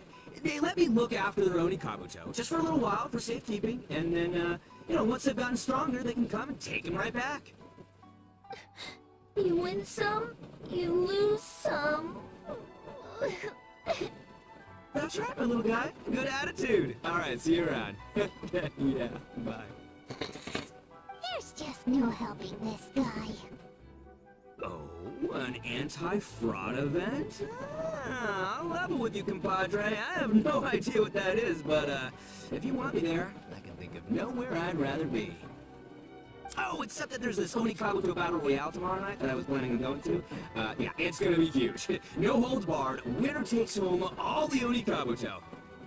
And, as you can see, my Prince of Mischief has a pretty good chance of winning this thing, so, if it was any other day, you know? Do you think all of those Onikabuto together would be a match for my one? Here's a picture. Let me know what you think. Huh? What this? What is this?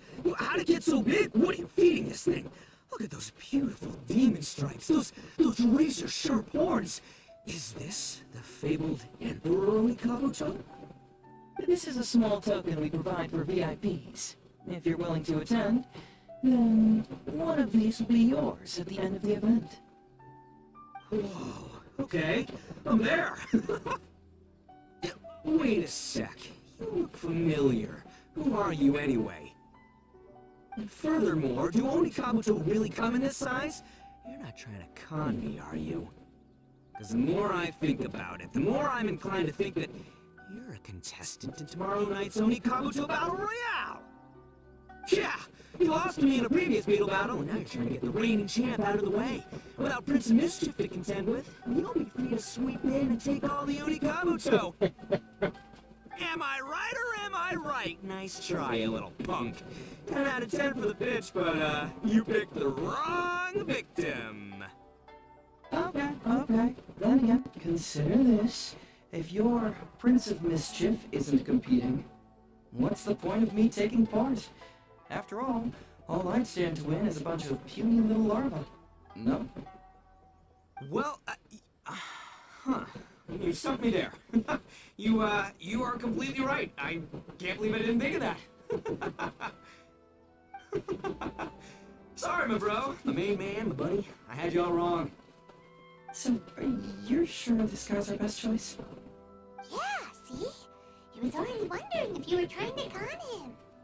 Then allow me to introduce myself. I'm Shikanoin Heizo. I've seen you around a few times before at the police station. Huh? Oh, yeah, I remember now. No wonder you looked so familiar. You were that guy who was in for stealing other people's Onikabuto, right? No. Listen, Heizo, hombre, did you apologize to them? You can lose like a man, you can win like a man, but you can never steal like a man. And that's a little Ito nugget.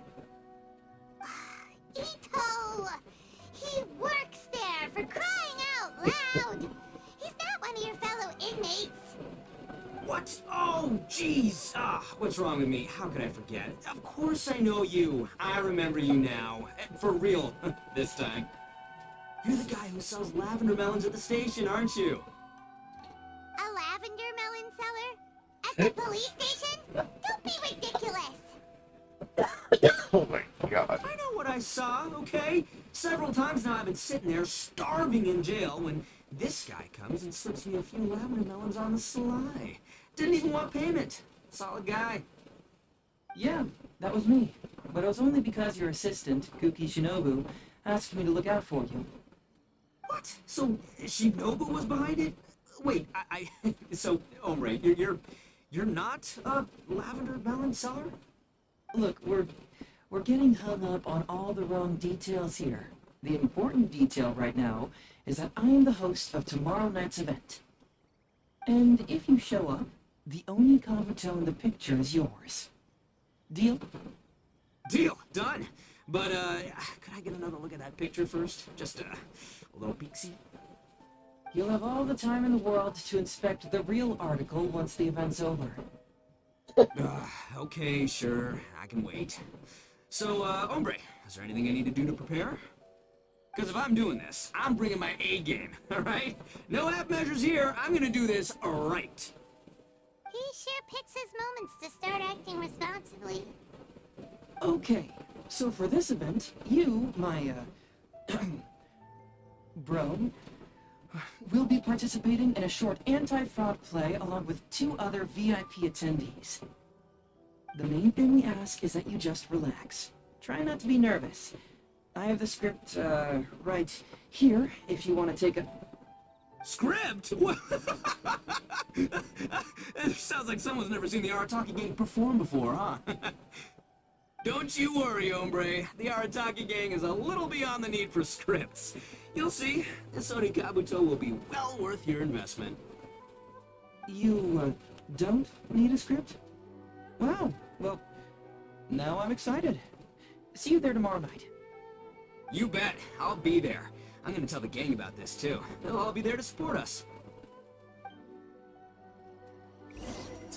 Let's get so bad. Oh my god.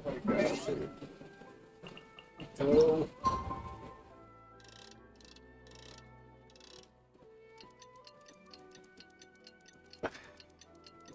Oh, okay. Such a hard.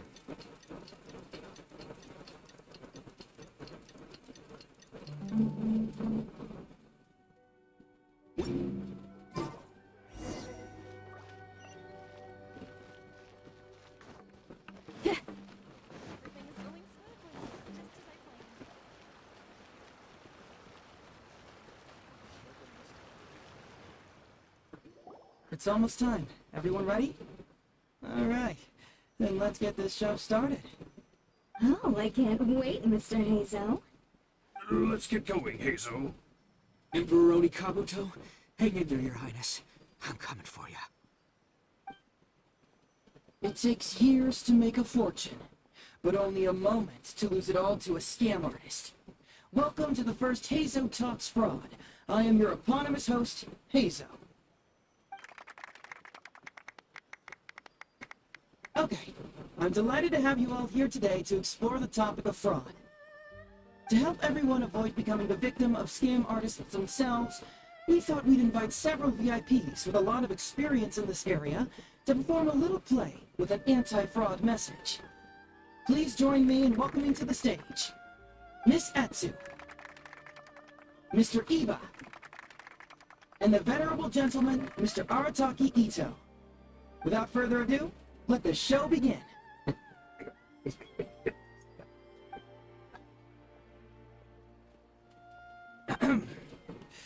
It was just another bright sunny day when a distressed Miss Etsu brought her elderly grandpa, Iba, into the police station to report a crime. There, they were greeted by a kindly Doshin, surname Arataki. Doshin Arataki, please help us! My poor grandpa has been defrauded! Doshin Arataki? You talking to me? Perhaps for want of familiarity with the script, A confused look creeps over Doshin Arataki's face, and he asks himself that age-old question. Who am I? Yes, you are Doshin Arataki! You're Doshin Arataki! Oh, so I'm in the play, right? Yeah. Okay, got it. I'm a Doshin, of course. Okay, I got this. Ma'am, can you tell who it was that defrauded your grandfather? Rest assured, the Tenryo Commission and I are here to bring them to justice. I don't know. It was too late when I found out. They took all of my grandpa's money, and all they left was this note. Doshin Arataki frowns as he realizes this is more complicated than he thought. He takes the note in his hand and reads it out loud. I am the Raiden Shogun. I am currently being held hostage by the Crux fleet and urgently need 200,000 mora to secure my release. Please place the ransom mora on the north coast of the deserted island. When all of this is over, I will promote you to General of the Tenryo Commission. It's the almighty Shogun! We cannot let Her Excellency come to harm. But this is a scam, surely. I mean, 200,000 mora? Kinda lowballing it for the Electro Archon, don't you think? Should it be like, 300,000 at the very least?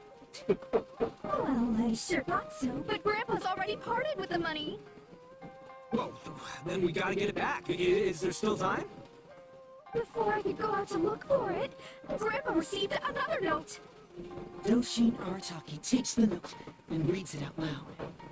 I am Miss Hina. I am currently raising funds to publish a photo book. I urgently need 300,000 mora for publishing fees. In return for your support, you will receive a limited edition signed photograph. It's Miss Hina. We can't leave poor Miss Hina in a tight spot. You're right, Gramps. Is 300,000 mora enough? I can spare some too if we need to make up the difference. Maybe I can get a photo of Miss Hina too. We gotta help Miss Hina out here. It's a scam, Doshin Arataki! Snap out of it! Oh, right, yeah, because if Miss Hina needed funds, she'd come to me first, as her #1 fan. Why would she go asking this old geezer for help? These con artists don't know who they're up against. Well, anyway, not long after Grandpa handed over the money, we received yet another note. Doshin Arataki grabs the note and reads it aloud. I am Arataki Ito. I was recently framed for a crime I totally did not commit, and now I'm stuck here in prison. I am in urgent need of 500,000 mora as bail. In return for your help getting me out, I will bring the whole gang over to thank you personally at your house. Must be a scammer, surely. I've never heard of this person, and they're asking me for 500,000 mora. Wait a minute. This is a scam. I'm Arataki Ito. You are? But your name tag says... Doshin Arataki follows Miss Etsu's gaze to the name tag emblazoned on his chest, which reads, Arataki Shuito. Shuito. What kind of whack job script is this? Am I me or ain't I? So, the bail money? Nope, no way, not a chance. Arataki Ito would never ask innocent people for mora in order to post bail. Whoever wrote this is a liar and a cheat. We gotta get out there and get this guy off our streets. But just as Doshin Arataki is being overcome with righteous indignation, the sound of Miss Etsu's weeping brings his attention back to her.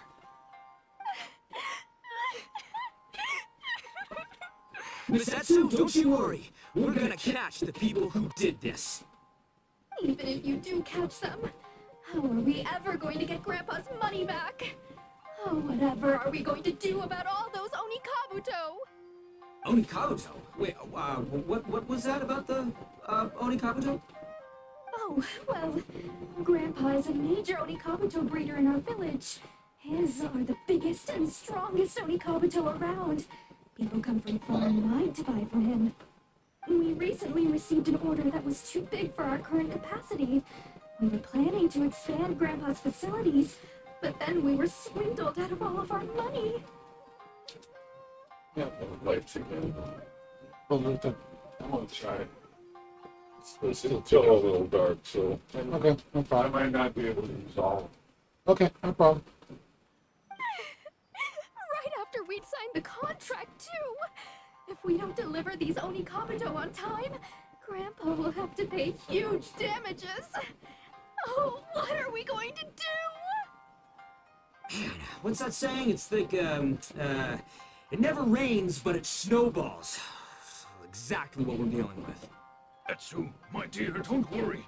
I'll sell the house if I have to. We'll find a way through. But then where will we stay? Please help us, Doshin Artaki. All we need is the 500,000 mora that was taken from us. Can you help us raise it? Or maybe you could lend it to us? Grandpa's business is going very well. We just need help getting over this hurdle. Doshin Arataki, please. If you lend us the money, I'm sure I can make it up to you by... I won't hear of it.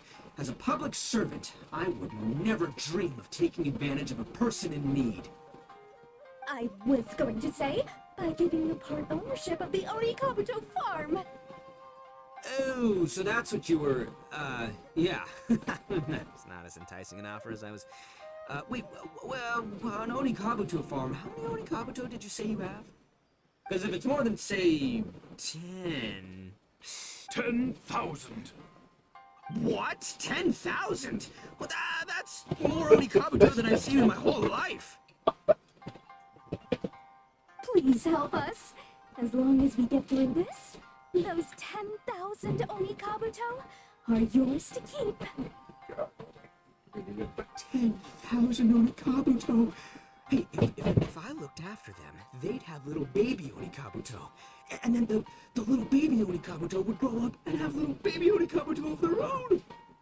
Doshin Arataki is struck by a sudden wave of pure elation. His face breaks into a big, beaming smile. But what, Miss Etsu? Don't you worry. I'm gonna help you out. But 10,000 is too many. I can only accept 1,000. Wait, no, what am I saying? 500 Oni Kabuto. As a Doshin of the Tenryou Commission, it is my duty to serve.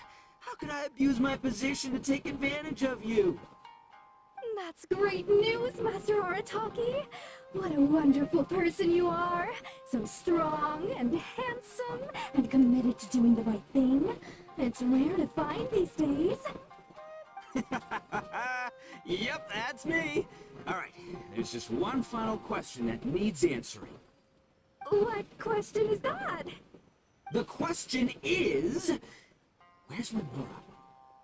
Huh. Yo, Hazel, my hombre, question for you. What's my character's salary in the script? Oh, also, any inheritance or other lump sums I should know about? Basically, can I afford this 500,000 Mora? I mean, straight up.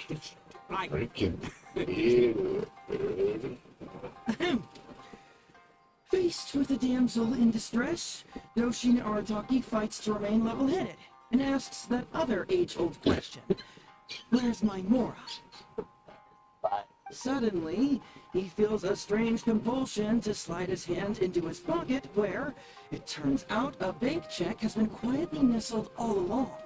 He draws the check out and inspects it. Today is payday, and this is his salary. The amount? 500,000 Mora. Oh, goodness, this is so good. Whoa, check it out! A check for 500,000 Mora! Where'd you come from, buddy? Misatsu, get this. Turns out I just got paid 500,000 Mora today. Well, here's your Mora. Thank you so much. Master Arataki, what's wrong? Doshin Arataki stretches out his hand. But wait! Just as he is about to hand over the check to Miss Etsu, he hesitates, tightly pinching one end of the check betwixt his two fingers. All he needs to do now is release the check, and it will fall into Miss Etsu's eager hands. But let go of the check he does not. Master Arataki, let go! Wait. Something's not right. Yoshin Artaki is having second thoughts. Has something caught his attention? Has it aroused his suspicion? Has he finally realized the truth? So, this is an anti-fraud show, right? Huh? A spark of intuition bursts to life in Yoshin Artaki's mind. Since this is an anti-fraud event, I have a question. Is he about to ask the most critical question of all? I gotta ask. This is it. Here it comes. Does a Doshin really get paid this much? 500,000 mora. Enough to get an Electro Archon out from a hostage situation, then go pay for Messina's publishing costs. You telling me the average Doshin can do all that on one pay packet? Oh my god, this fucking idiot, dude. Seems pretty fishy to me. Hey, compadre, what do you think? Am I being scammed here? Ito's cheating! He asked for help! As the spark of intuition flickers and threatens to fade, Doshin Artaki clutches around in desperation, hoping to find a source of fuel to feed the flames of enlightenment. Traveler, are you going to help this poor man out of his predicament? Aha! Etsu and Iba! So that's what's going on here. You two are the scam artists. You put on this damsel in distress and elderly grandpa act to win my sympathy, and used a few cheap tricks to get my attention. Then you dangled the bait in front of me, waiting for me to bite. Darn it! I knew it! Who in their right mind would give away Oni Kabuto for free, let alone 10,000 of them? It's too good to be true, and that's how I know you're the scam artists. You got a lot of nerve trying to scam a Doshin. You're coming with me, and you'll give a full confession if you know what's good for you. Finally, with the help of his intuition and a little guidance from beyond the void, Doshin Artaki successfully avoided being defrauded. Not only that, but he asked a critical question. Who in their right mind would give away Oni Kabuto for free? I ask you all, is there such a thing as free Oni Kabuto? Free Mora? Or does nothing in life come for free? Alright, remember, it takes years to make a fortune, but only a moment to lose it all to a scam artist. Thank you once again for watching Hazo Talks Fraud. Stay alert, everybody, and see you again next time. Yes.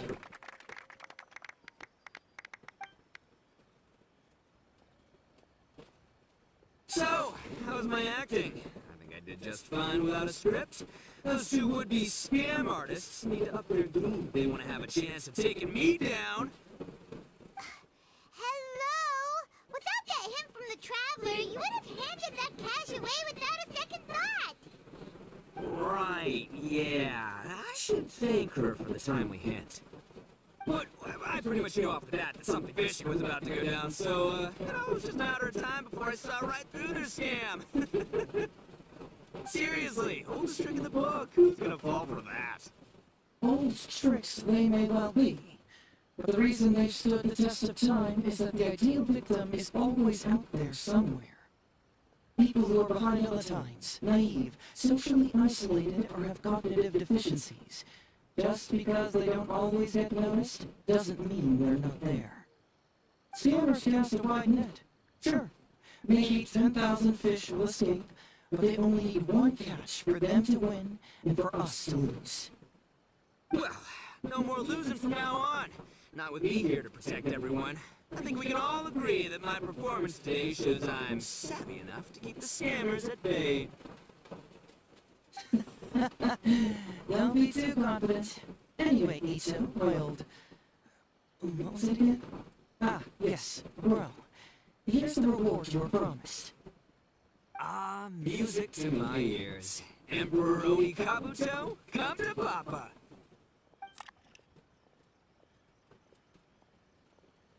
Oh, look at those sharp horns and those beautiful stripes. Well, hold on. Mizo, my hombre, why won't it move? Hey, bud, move! Oh no, I think this one might have, joined the big beetle battle in the sky. It's a figurine, so not the moving kind. What? A figure? So, it's a fake? Man alive, you seem a little surprised. Wait, you didn't actually think this was a real Onikabuto, did you? No, surely not. Ito, old chap, you must have seen from the photograph that it was a figurine. Don't tell me you didn't notice. Really? You little punk! Give me my Emperor Onikabuto now!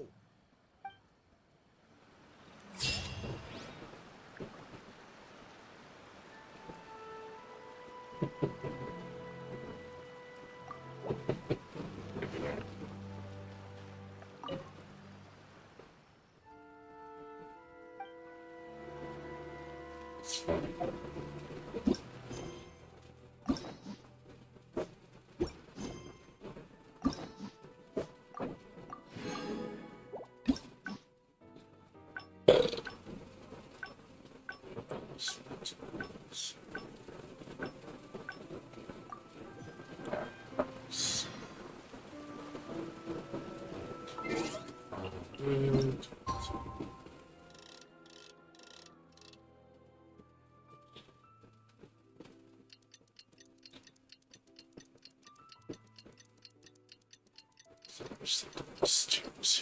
There's about 2 other mimics here. It's almost time. Everyone ready? Oh, I can't. Let's get going. Emperor Onikabu. It takes years to make... Okay. To help everyone, please join me in welcoming Miss Etz, Mr. Iba, and the venerable gentleman, Mr. Arataki Ito. Without further ado... See what changes.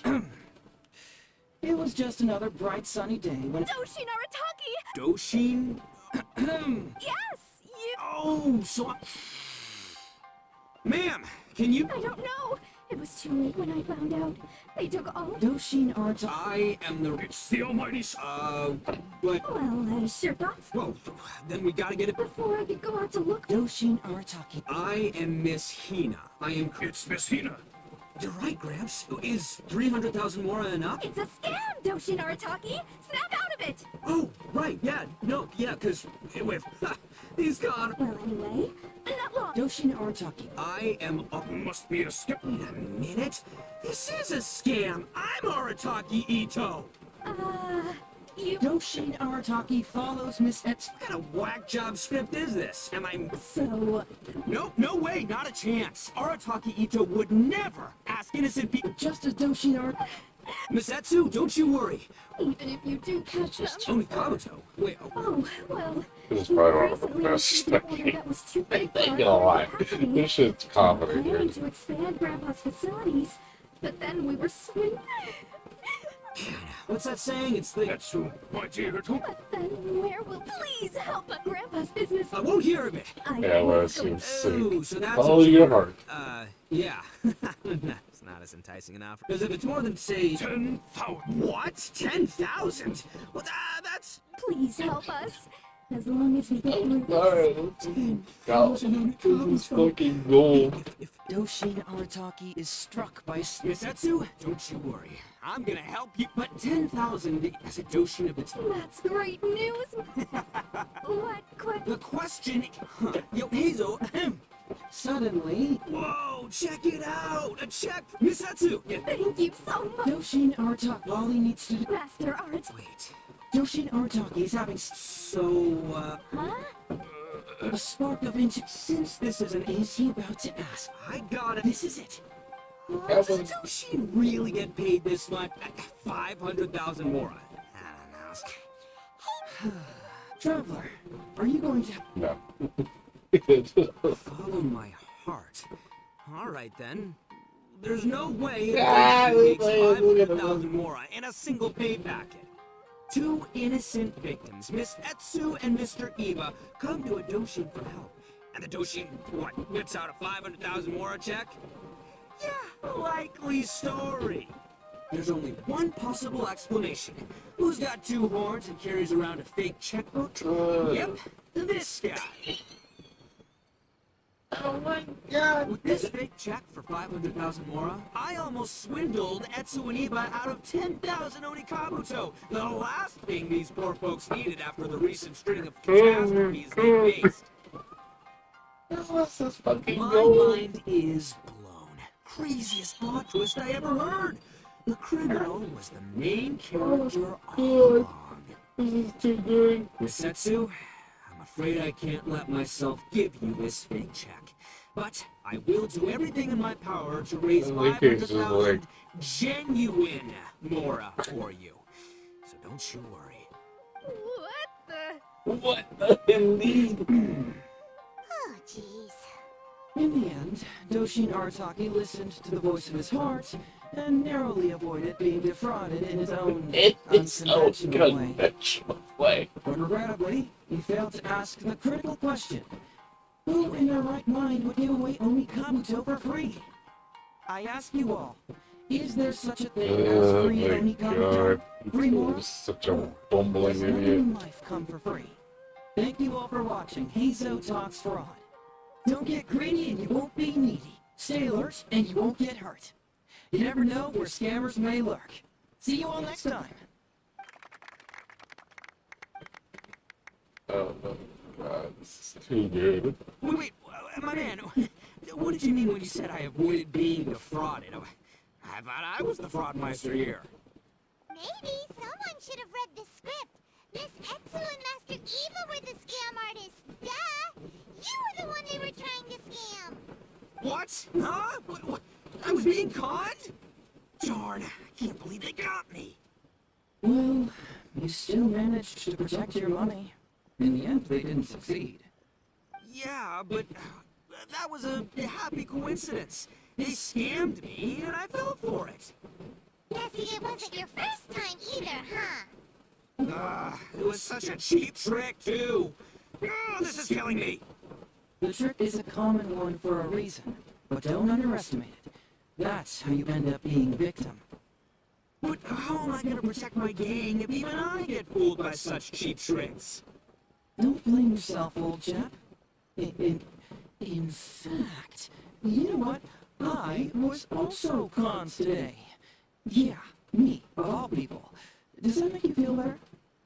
You too, hombre? No way! No, that's impossible. You're just trying to cheer me up. Oh, no, it's the truth. Please, just take a look at the present I got for you. Wait, why can't it move? That's just it. I'm sorry to say, it's just a figurine. What? A figure? You mean it's a fake? Yeah, and it's all my fault. I was duped by the Onikabuto vendor's false advertising. What a colossal fool I am. Taken in by a common street vendor? Ugh. So you really were conned, dude! Let me take a second to let that sink in. Gotta say, although I didn't get my Emperoni Kabuto, somehow, knowing that even Hazel got conned kinda puts me back in a good mood. It's, strange. Maybe I'm sharper than I'm giving myself credit for. Great minds think alike, so, me and my hombre here, kinda equally matched. Hey, by the way, compadre, looks like you're the only one out of the three of us who didn't get conned today. But you better watch out. We got fooled not because we were stupid, but because those scam artists are some crafty dastards. I want you to have this figurine as a reminder of the fact that today, Hazel and I both got conned, but we both grew a little wiser too. I hope that whenever you see it, you'll remember how cunning those con artists were, and how difficult it was for Hazel and I to see through their schemes. Then, you'll always keep your wits about you, and you'll never become a victim yourself. Yep, that's right. No one will ever manage to con you.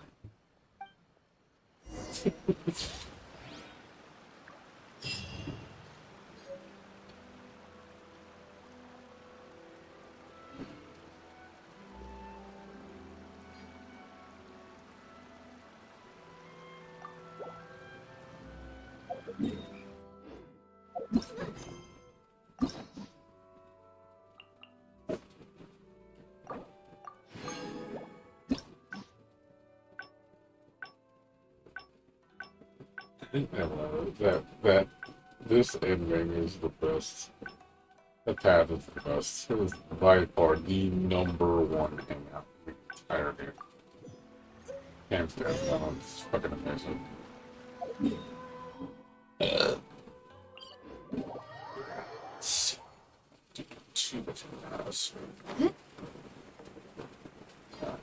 Two more paths and we're done. I can do my neighbors. Close. 11:30 of the run moms.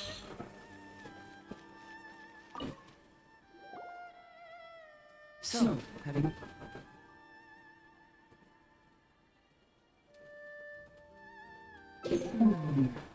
I'm afraid this won't be an easy task. I was hoping I wouldn't have to drag you into this, but it's just occurred to me that with your help, I might be able to wrap up this problem. Alright then, tell us about the complaint letter. It's from Sango, the president of Bantan Sango Detective Agency. I assume you've met her before? You can say that. Sango's complaint letter accuses me of abusing my power for personal gain and blatantly concealing the truth behind the Ryuji case from years ago. Seriously, do I really seem like the type of person who'd do that? Concealing the truth? That definitely sounds like something you would do. Hey, don't judge a book by its cover, alright? Let's just go to the detective agency and talk to Sango. We'll need to speak with her to get to the bottom of this. You got some baby that don't like you.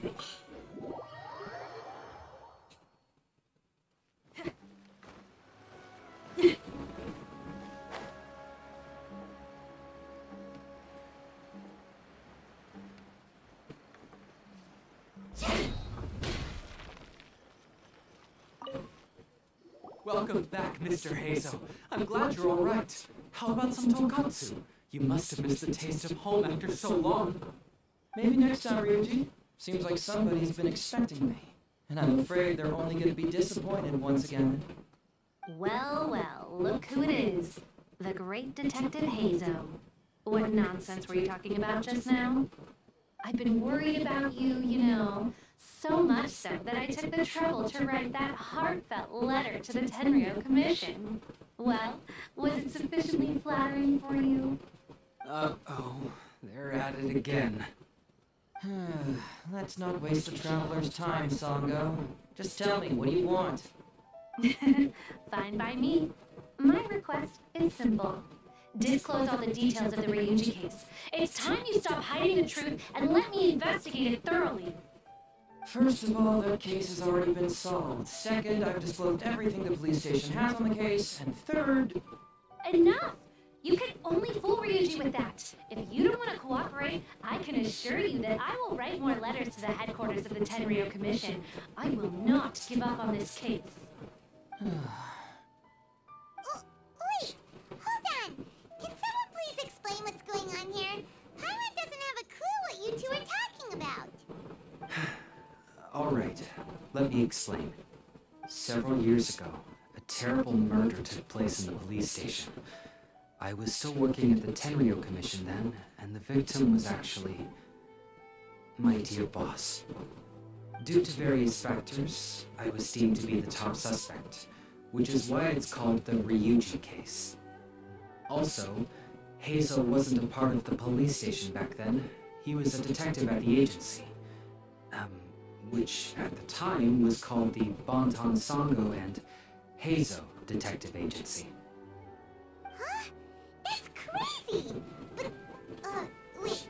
Then why did Hazel leave? After the incident, I was quickly convicted and sent to prison. Fortunately, Sango then promptly proved my innocence and caught the real murderer. But that murderer was actually just a dummy to throw us off. Am I right, Detective Shikinomi? Sango thought that everything went smoothly, so much so that she suspected the real murderer was someone else. Of course, Detective Hazel was also helping with the investigation, but after a long time, he still came up empty-handed. Later on, he decided to join the police station to continue his investigation on the inside, which is why he left the detective agency. Ha! That's what I thought too. I was foolish enough to believe that Detective Shikanoing and I shared a common goal. But I was wrong about him. He has no sense of loyalty at all. He just wanted to become an official as a means of gaining fame and fortune. Come on, stop exaggerating. Let me set the record straight here. First, I joined the police station long after that murder case happened, and it had nothing to do with any inside investigation. That's just somebody's wishful thinking. Second, purely out of curiosity, I did investigate the case later from within the police station. My conclusion was that the suspect Sango had caught was in fact the real murderer. And lastly, when Sango didn't buy my conclusion and asked me to disclose all related case files from the police station, I did exactly as she asked. I didn't hide anything. Huh! He's lying right through his teeth. That's it. I want this to end once and for all. Since the Traveler's my supervisor today, they have complete access to all the police station's files. If she's willing to help re-examine the case and arrives at the same conclusion that I did, then you won't have to doubt me anymore. Oh, whoa. Huh? Unless you don't trust the Traveler. Come on, say it. It's not about whether the Traveler's trustworthy. I'm just wondering if you will interfere somehow. The thought never even crossed my mind. You have to swear that you will not mislead the Traveler by any means, and let her investigate the truth on her own. No problem. Cross my heart, hope to die. Well, Traveler, are you willing to help me with this? Will you agree to re-examine the Ryuji case and find the truth? You can bill me later for however much you'd like as compensation. Sango? Really? However much they want? Money is valuable, no doubt. But pursuing the truth is the reason I started this agency. The Ryuji case is the only case I failed to solve. I am willing to give you anything. All right, I'm counting on you, Traveler. You hear that, Detective Shikanoe? Ha! Now we just need to wait and see. All right, I got it. No need to keep yammering like that. You'll scare the kids next door. Come on, let's go back to the police station. She knows the truth. Oh.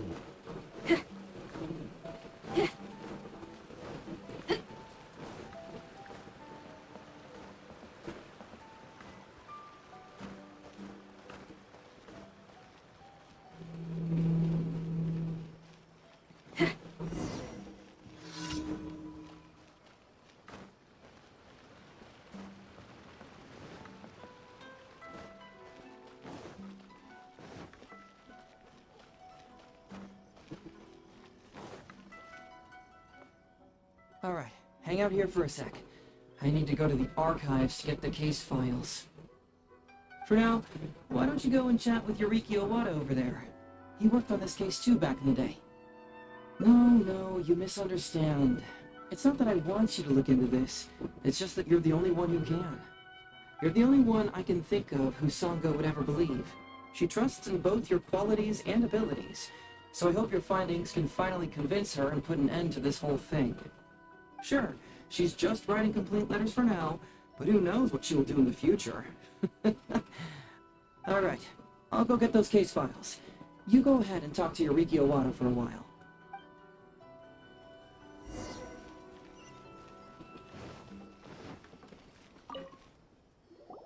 Oh, hello there.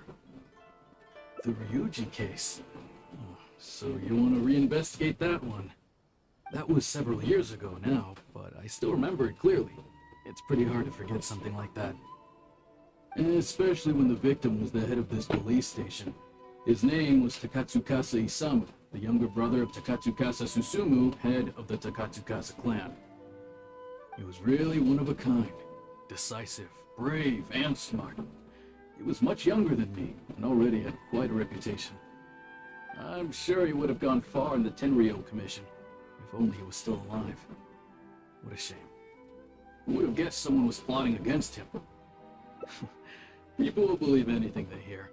Everyone in the police station knew that Ryuji saw Takatsu Kasa Isamu like a father. Ryuji was an orphan, you know. Before he joined the station, he had been taking odd jobs here and there. It was Isamu who really took him under his wing. Ryuji was simple, not particularly bright, but he was very loyal to those who treated him well. He's also hardworking. Isamu must have seen these qualities in him and decided to keep Ryuji by his side. Ryuji worked with him for years after that, and was even promoted to be his personal assistant. Do you really think Ryuji would do anything to harm him? So, then why was Ryuji convicted? Even Paimon can tell that's a mistake. Well, here comes the interesting part of the case. Within a week, and before all the loose ends had even been tied up, Ryuji received his conviction. Moreover, it was signed by Madame Kujo Sara. What? Why would Sara do something like that? I'm getting older now, and my eyesight is poor. I can't see too clearly anymore. Hey, come on, Yoriki Owada, there's nothing to see. It's obvious that the Kujo clan did it. You can't just go around saying things like that, Wisuki. Those were just hearsay. There was no evidence. That's not true. Traveler, you may be unaware that the Takatsu Kasa clan has always been assisting the Kujo clan in the Tenryou Commission. But who doesn't want to be the boss, right? And Takatsu Kasa Isamu was the key figure for the Takatsu Kasa clan to bring down the Kujo clan. At that time, no one was held in higher regard than Isamu. So, naturally, the Kujo clan saw him as a potential threat. Kujo Takayuki must have been planning it all along, that rascal. Takayuki is able to control the Takatsu Kasa clan as long as he's in power. But by the time he retires, Isamu would have been at the apex of his political power, while Masahito and Kamaji of the Kujo clan would still have been too young. The two of them wouldn't stand a chance against Isamu. You think Kujo Takayuki would simply sit back while Isamu gained traction? So he decided to strike first. You youngsters and your conspiracy theories. No, it's true. It's the only way to explain it. Otherwise, why would an impartial person like Madame Kujo Sara sign Ryuji's conviction so quickly? They had to find a scapegoat to pacify the Takatsu Kasa clan, so Kujo Takayuki must have told her to sign it immediately. I'm not accusing Madame Kujo Sara of anything, mind you. I respect her very much, but maybe she had no other choice. What do you know? I'm sure Madame Kujo Sara must have had her own reasons. The guy was a forensic expert who worked in the station named Shiroyama. I have to admit, he wasn't easy to track down. That Sango really is something, though. She caught him without even breaking a sweat. It turned out that after poisoning Isamu, Shiroyama secretly took the poison to Ryuji's place in order to frame him. Later on, the poison was also found in the forensic office, but that was already after Shiroyama's death. He confessed everything in a testament. That's right. He hung himself in the forensic office not long after Sango was on his trail. Probably because he knew it was only a matter of time before he would be caught.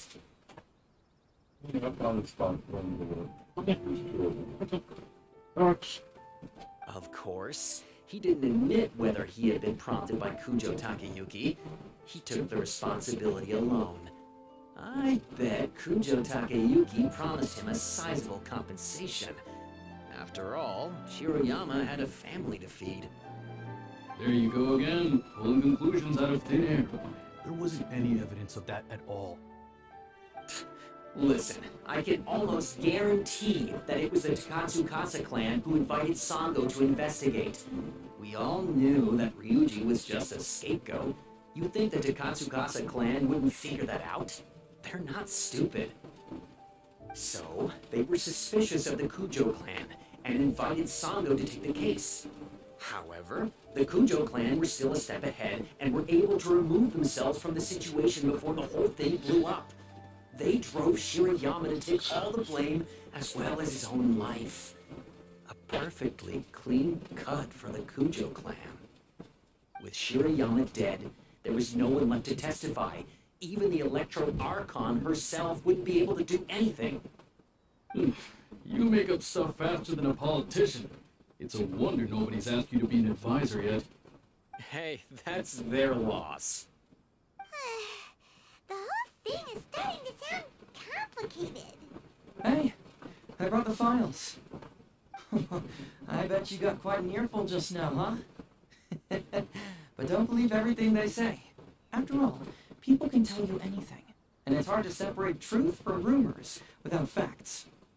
So what really matters is the case files. Everything laid out here is all that the police station has about the case. Please, take a look. Remember, you may find many clues during an investigation, but not all of them are useful. And in some cases, the clues you will find will not only be useless, but downright misleading. Also, if a clue cannot corroborate anything on its own, you can always compare it with other clues, and maybe then you'll find what you're looking for. Okay, that should just about do it. I'm looking forward to your results. Hold on. What actually counts as a result? Usually, you need to find two things from these clues. A proven motive and proven means.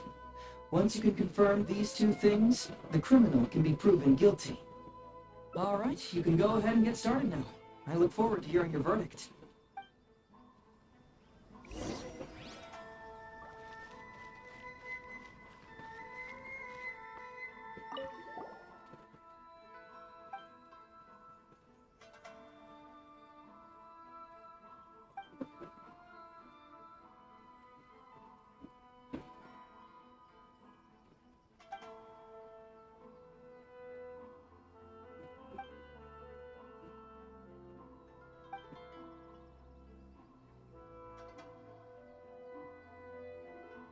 Yikes!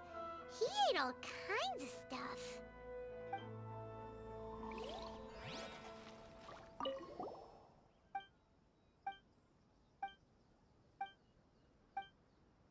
Yikes!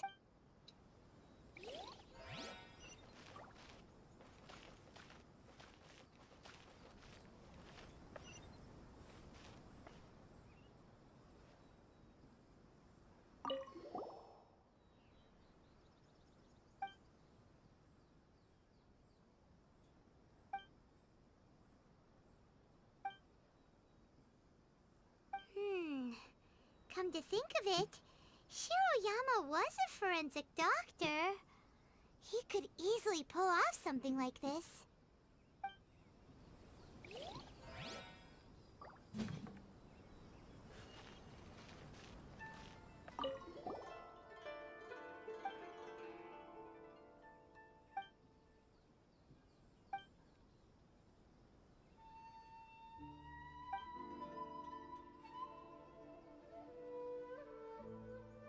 Hey, this is the key to proving that Shiroyama was the murderer, right?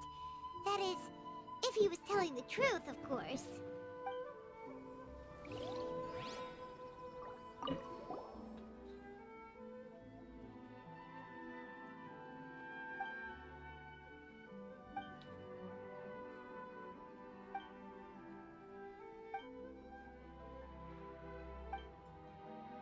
Takatsukasa Isamu seems like a thoughtful person, but something about the tone sounds weird.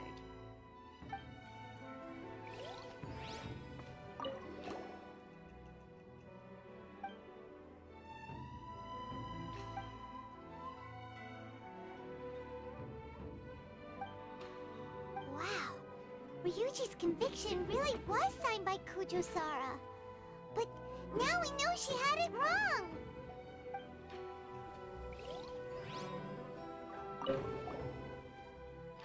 Huh? That's weird. There's nothing here! This must be some of the false information that Hazel told us to look out for.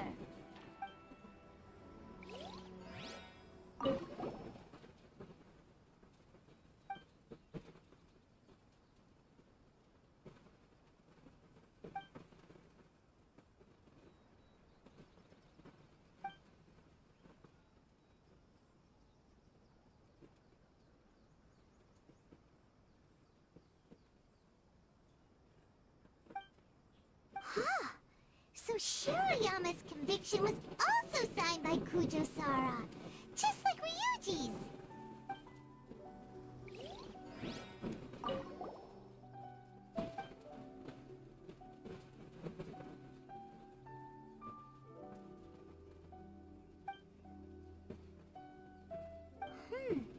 A synthetic toxin?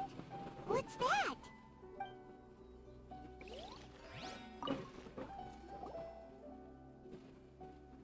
So, what did you find? Have you come to a conclusion? Really? You found the criminal's motive and means that quickly? Awesome. Alright, let's talk about the motive first. What clue reveals the criminal's motive?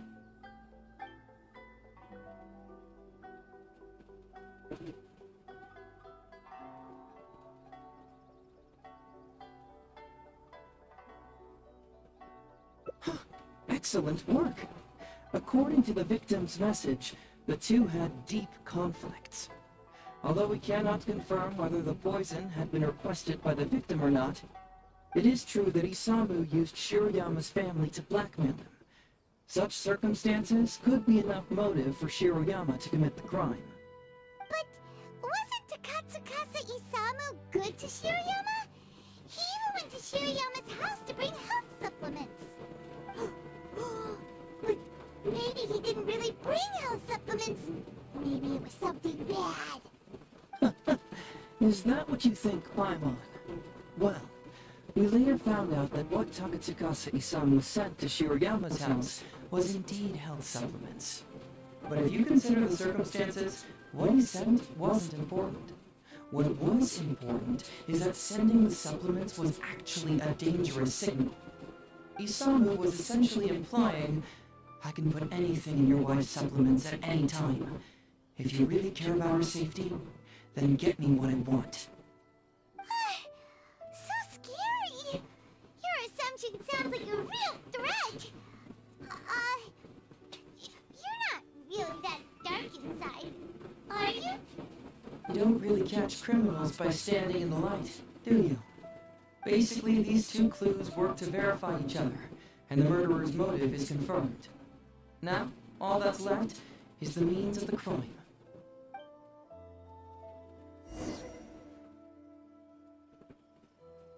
Next, which clue confirms the criminal's means? So, what did you find? Have you come to a conclusion?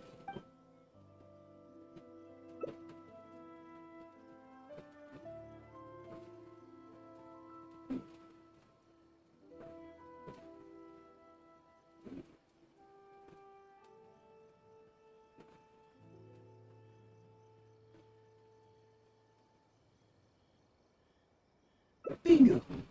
The autopsy report confirms that the cause of death was a special toxin. The testament indicates that Shirayama used his position as a forensic expert to mix the toxin into the cold medicine taken by the deceased. But is that really the truth?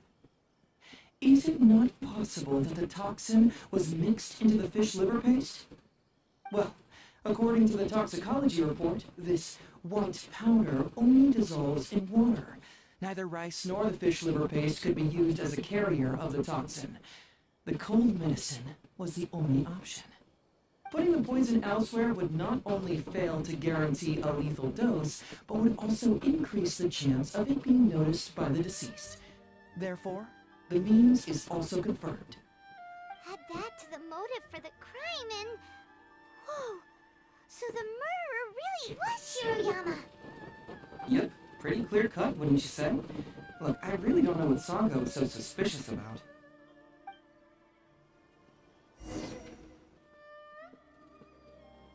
Yeah, it's pretty clear cut. Huh. You could say it's almost too clear cut. Oh? Well, let's hear them. Maybe I have answers. What's bugging you?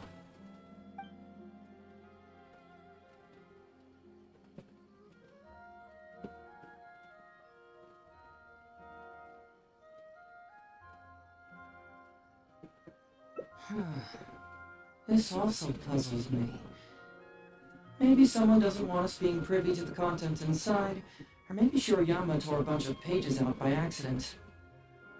But regardless, this isn't essential to the case. Like I said before, a lot of what comes up in an investigation is irrelevant information. The crucial elements are Shirayama's motive and means, which we have established.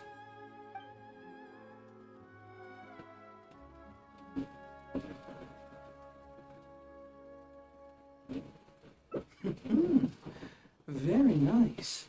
Top marks for attention to detail. It doesn't have any real bearing on the case, but let me explain how that works for you. So, why would Madame Kujo-Sara sign one conviction sentencing Ryuji to temporary incarceration awaiting trial, and another conviction sentencing Shiroyama to death? You may have heard some rumors back at the station that when this case first came up, the Kujo clan higher-ups were in dire need of a scapegoat to keep the Takatsukasa clan off their backs. And poor Ryuji became the successful candidate. In less than a week, the conviction was drafted, sent to Madame Kujo-Sara, and signed. Allegedly, she knew what it was about as soon as she saw it, and signed it with no questions asked. But anyone who buys this story clearly doesn't know that much about Madame Kujo-Sara. She's the most principled person in the entire Tenryo Commission, for goodness sake. So, how would she respond to a case filled with unanswered questions and no confession from the suspect? Oh, you mean... Exactly. Before she signed it, she changed Ryuji's conviction from the death sentence to temporary incarceration. Ryuji escaped a disastrous fate without ever realizing it. Had Madame Kujo-Sara not changed his sentence, Sanga would have been seeking justice for a dead man. Why was Sara so lenient with Ryuji? That's the wrong question. This wasn't about Ryuji, but Madame Kujo-Sara's principles. The conviction could have been for a Ryuji, a Guji, heck, even a Tanuki, and she would have made the same decision. Given the enormous pressure she was under at the time, I'd say she did the most she could. Don't you think?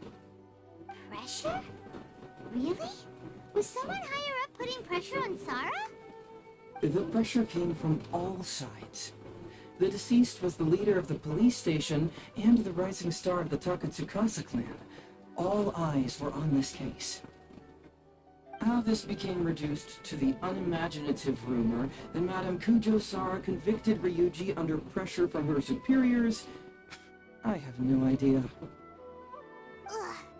Rumors here, conspiracy theories there. Lies at every turn. Fortunately, Madame Kujo-Sara works in an open and transparent manner, and pays no heed to rumors like this. She just rolls her eyes and forgets all about them. Just because she has never publicly clarified the truth doesn't mean she was hiding anything. So when I asked her about it, saying it was relevant to a case I was working on, she just told me how it was. Believe me, in this case, more than any other, I have checked every last detail. Maybe the report was wrong. The International Trade Association is a gathering place for merchants from all over. Countless merchants pass through the port of Rito every day. It's natural for there to be a couple of missing records here or there. Well, I've answered all your lingering questions, and you've checked all the material the police station has, so what do you think? Case closed? Paimon still feels like something doesn't add up. But then again, Hazel did give us all the files the police station had. Ugh, this is annoying. I don't follow. Enlighten me.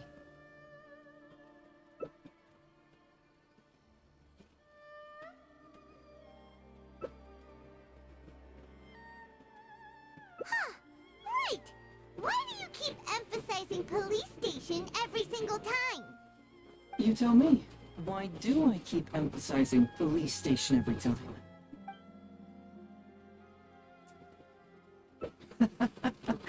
So we're finally here, huh? I was starting to think our investigation was about to end a little early.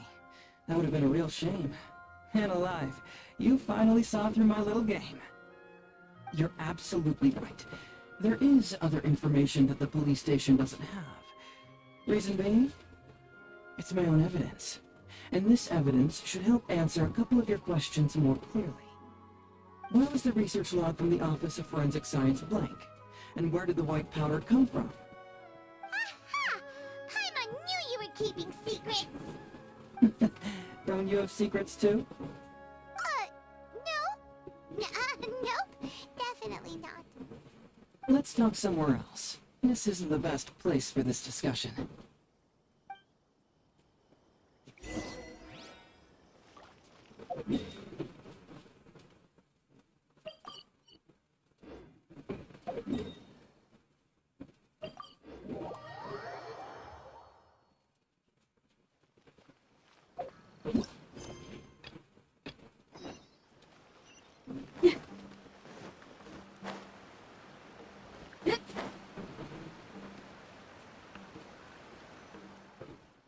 This is a quiet spot.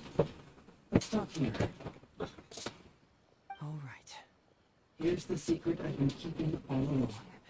The torn out pages from the research log of the Office of Forensic Science. Great! But Paimon can't believe you kept this a secret all this time! It's not like you think. I wasn't the one who tore out the pages. Look, just read it over first.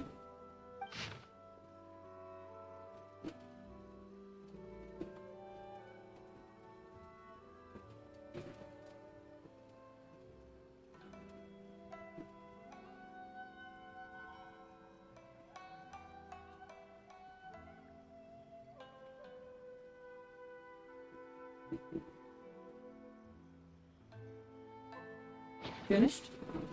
Do you see now?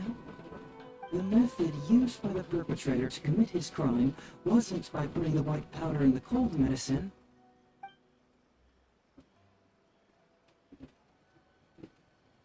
Oh, wait, what? Where'd you conjure that answer up from? Try again. That's correct. The white powder was Shiroyama's invention. As a forensic doctor, he provided a special cold medicine for Takatsukasa Isamu. The autopsy report showed that this medicine contained a high volume of acidic fruit and vegetable extracts. Then, he tricked Ryuji into sending fish liver paste to Takatsukasa Isamu. When the two substances were taken together, a toxic dose of the substance formed in his body. This is the real modus operandi. Oh, that's awful! One was medicine, and the other was an expensive nutritional supplement. Both completely harmless. True, both are harmless on their own, but when combined, poof, that's it. It was not him who wanted to hide it, but the person pulling the strings behind him. Huh. You mean there was someone else pulling the strings? Aren't you curious where I found these pages from the research log? It was in Kujo Takayuki's secret warehouse. After I found the missing pages, I did some digging around and found out that Shiroyama had worked for Kujo Takayuki before joining the police station. The Kujo clan secretly provided Shiroyama with funds to study forensic science. I guess you could say that Kujo Takayuki's investment paid dividends in this case. Of course, I had only learned all of this after the Vision Home Decree came to an end. Kujo Takayuki had lost his grip on power, and the Tenryou Commission was undergoing a general reshuffle. To avoid coming under suspicion, Madame Kujo-Sara put me in charge of building a case against Kujo Takayuki. I found a huge stash of fish liver paste in his secret warehouse. Nothing hugely incriminating about that, of course, but I still took the trouble to open each and every package until finally, I had to concede that this really was just a huge stash of fish liver paste. But then, underneath the floor tiles, where the fish liver paste was stacked, I found a secret compartment with this torn-off research report lying inside. So it was him who wanted to frame Ryuji all along. What a nasty piece of work. Let's review the whole case from the top. First, Takatsukasa Isamu, for whatever reason, noticed Shiroyama's talent as a forensic doctor and asked him to develop a special poison on his behalf. But Shiroyama was already working for the Kujo clan, so he refused. Takatsukasa Isamu wasn't about to take no for an answer, and that's where things took a dark turn. He twisted Shiroyama's arm by making a veiled threat to harm his family. All Shiroyama could do was to secretly report everything to Kujo Takayuki. When Takayuki learned what was happening, he instructed Shiroyama to pretend to cooperate with Takatsukasa Isamu, then killed the latter with the white powder once it was fully developed. Meanwhile, Ryuji's only role in this case was to deliver the fish liver paste to Takatsukasa Isamu on Shiroyama's orders, completely unaware of the fact that he was being used as a pawn and that this was a key ingredient needed to create the poison. After the incident, Kujo Takayuki hoped to make Ryuji the fall guy, until the death sentence was stalled when it reached Madame Kujo Sara. In the meantime, Sango had begun her own investigation. Kujo Takayuki grew nervous that the truth would get out, so he threw Shiroyama to the wolves, hounding him to death and erasing all traces of contact between the two. And yet, he wanted to keep this a secret formula, so he hid it. Greedy guy, that Takayuki. He must have wanted to have it on hand just in case he needed to employ it again in the future and make someone else disappear. This Kujo Takayuki is an evil lunatic! We've got to report this to A. Whatever his current punishment is, it needs to be 10 times worse! That would be practically impossible. One research log found in his warehouse doesn't prove anything. Even I can think of 100 excuses. Besides, Ryuji directly contributed to Takatsukasa Isamu's death by delivering the fish liver paste to him. The fact that he was unaware of the true nature of the situation doesn't matter. But he's still innocent, right? Isn't it just a coincidence? Paimon really doesn't get how the law works. Legally speaking, the judge would most likely rule that it was accidental. But in practice, Ryuji may still have to end up shouldering some responsibility. So basically, you've been hiding the truth all this time to protect Ryuji. Mental trauma doesn't heal as easily as physical wounds. My biggest worry is that Ryuji would struggle to cope if he knew the truth. He's like an innocent child. He freely gives his trust and his love to everyone that treats him well. That's why he thought of Takatsukasa Isamu as a father figure. I'm pretty sure that to this day, he has never paused to wonder whether Takatsukasa Isamu was actually a good person, or if Sango just hired him as a gopher, or why I left the detective agency. If he found out the facts about Takatsukasa Isamu, I'm afraid it would crush him. Well, as you can see, I'm a little less confident than people might think. To prevent Ryuji from getting hurt, I covered up the truth. But by doing so, have I held him back? Did I do the right thing? I couldn't turn to anyone for help, and everyone around me thinks I'm so smart that I should just be able to handle every case on my own. Even if I tried to discuss it with them, they'd just say, "Don't be ridiculous, Mr. Hazo, no problem's too difficult for you." But you're different. Unlike them, you don't have that kind of prejudice towards me. You've traveled far and wide and have had all kinds of experiences. It must have taught you a lot. Most importantly, my intuition tells me that you're someone special, that I can trust you and that you can help me. Right? So, I'd like you to be the one to decide whether we should expose the truth or not. Oh, you don't need to tell me what you decide, and you certainly don't need to decide right now. Let's just say I'm leaving this teensy-tiny matter up to you. Alright, let's head back to the detective agency. You can mull it over on the way. Once you've made up your mind, just tell Ryuji and Sango your verdict.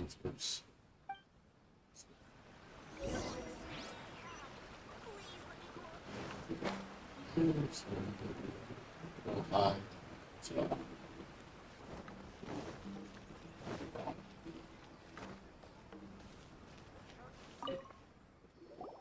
Hey, Traveler.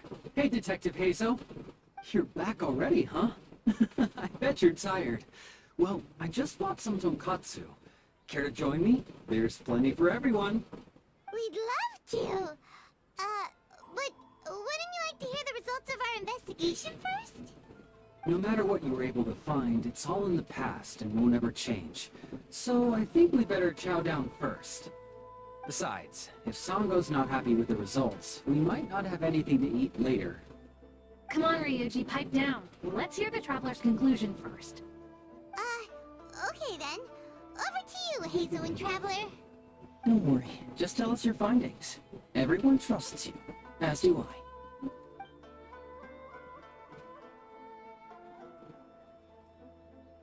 Well, what do you know? I suspected that was the case. Please rest in peace, Master Takatsukasa.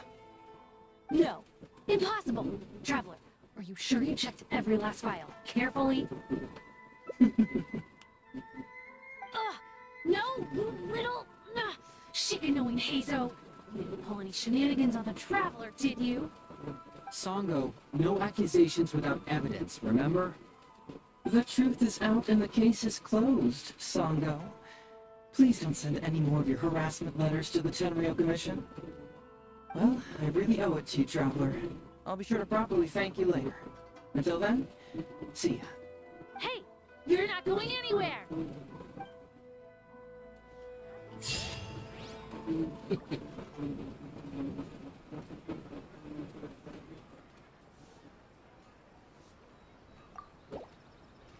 That's kind of really wants to say.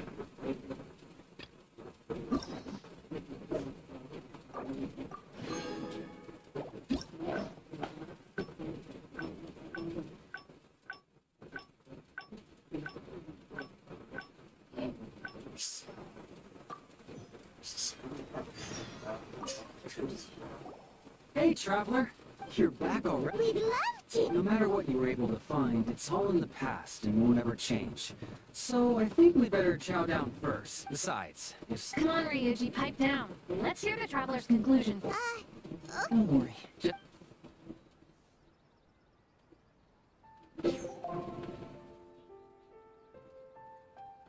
But how? How could this be? Huh. So, that's what really happened? Ryuji, I know it's hard to accept, but...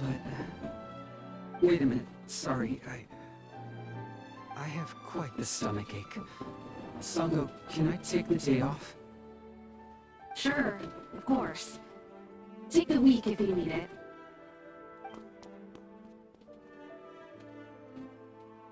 Oh, I'm on hopes Ryuji will be okay. I didn't expect things to turn out like this. Just give him some time to himself. I think he'll eventually come to accept it. I'm still a little worried, though. What if he doesn't come to work tomorrow? Then we'll go to him. Don't you worry about that, Sango. You need some time to process all of this, too.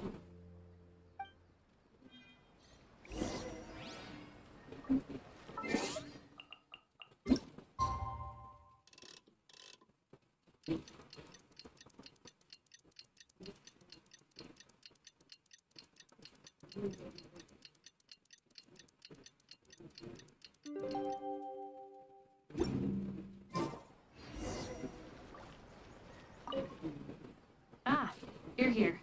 Don't worry. Ryuji came earlier this morning.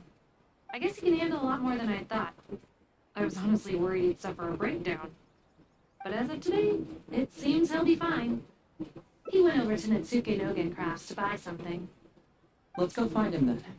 Shall we? Before you go, Hazo, I kind of understand now what you meant when you left. Oh, really?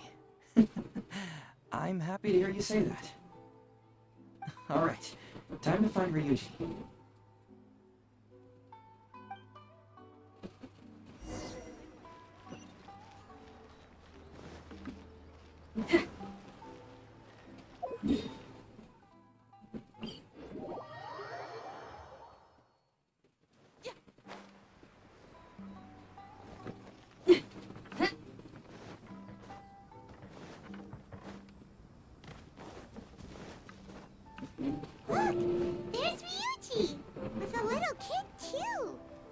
Is he buying our toys? Uncle Ryuji, was my daddy handsome? I've never seen what he looked like. Of course. Takatsukasa Isamu was a very handsome man.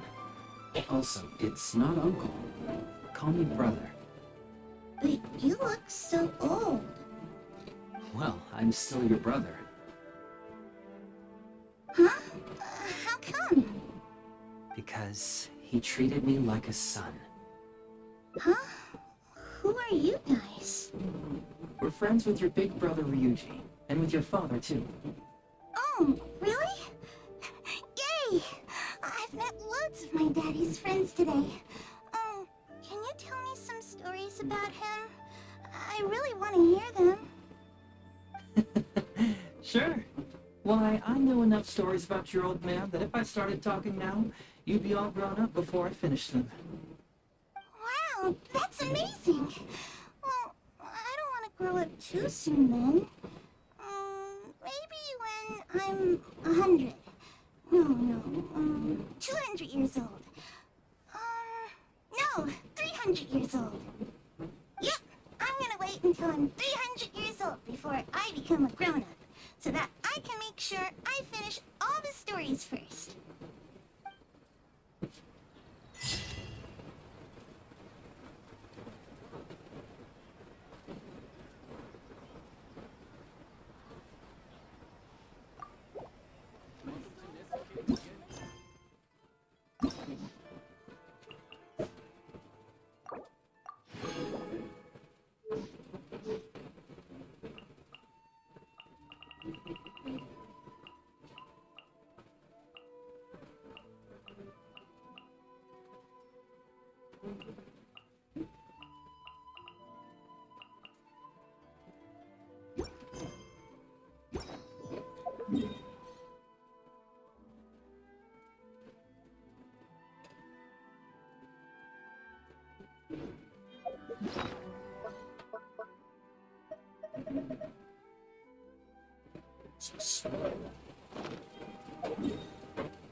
Oops.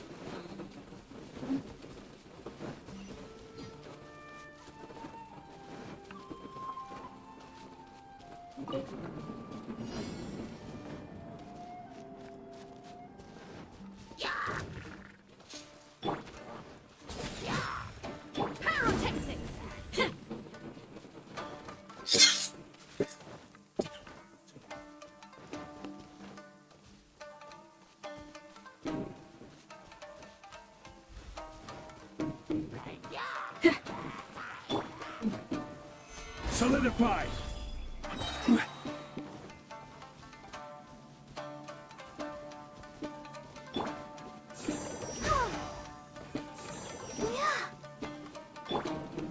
Gather! Feel the beat! Yeah! Yeah!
This is order. Solidified.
Still do that.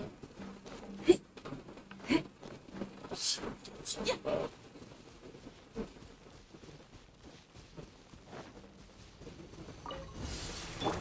You can't run! You're over!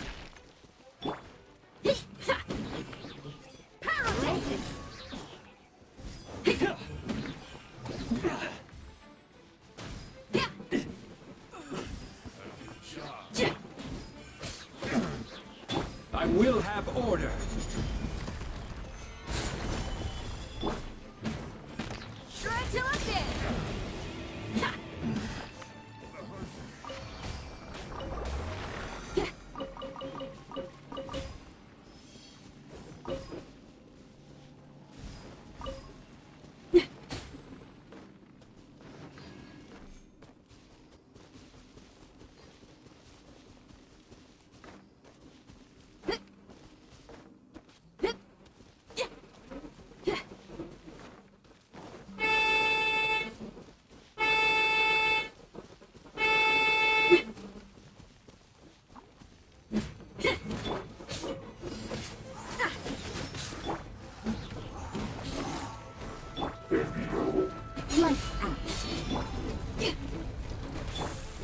guide you. Gather! Feel the beat!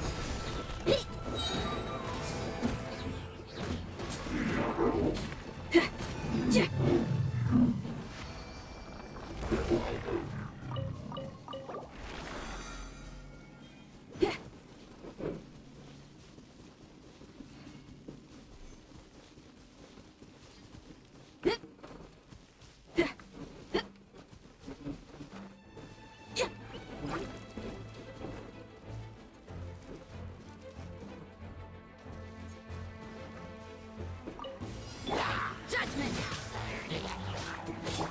Power core!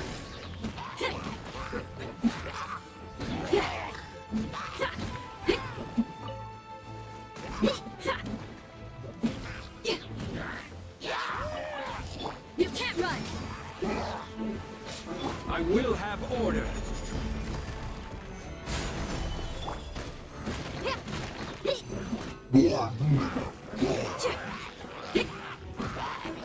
Feel the beat!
Ah, Traveler. It so happens that a friend of yours asked me to pass on a message when I saw you. Someone left a message for us? Huh, who could it be? My beloved retainer, have you noticed that silver thread of which fate is woven, now twisting and twining itself around you? The Aug der Verurteilung das Großen Kaleidophantasmus will be watching you.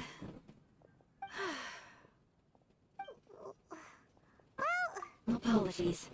This message is unusually difficult to recite. Would you like to hear more?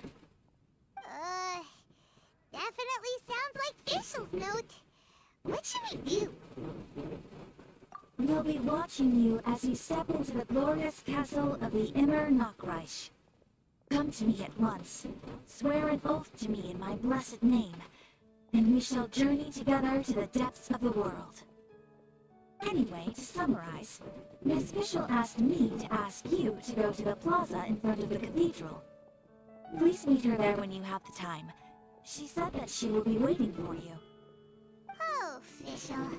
Such a mystifying message for such a plain and simple request.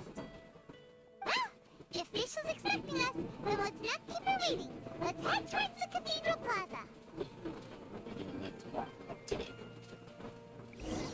Ad Astra. Thank you for completing today's commissions. Here is your reward. Ad Astra.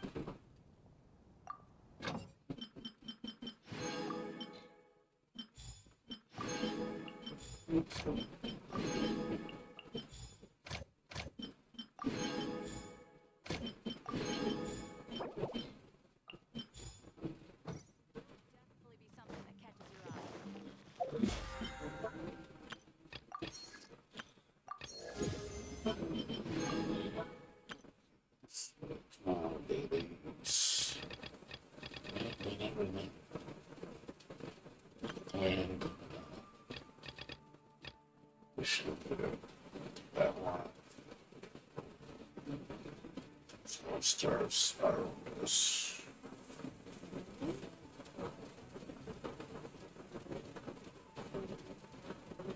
Down to the top. Just to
So tomorrow we'll do a little bit more. Let's see if we can play this for a while. So that's fine. Anyways, thanks for watching, everybody. I'm going to go to sleep. It's time for bed. So. You guys have a good one. We'll see you guys later. You guys take care. Have a good night. Peace out.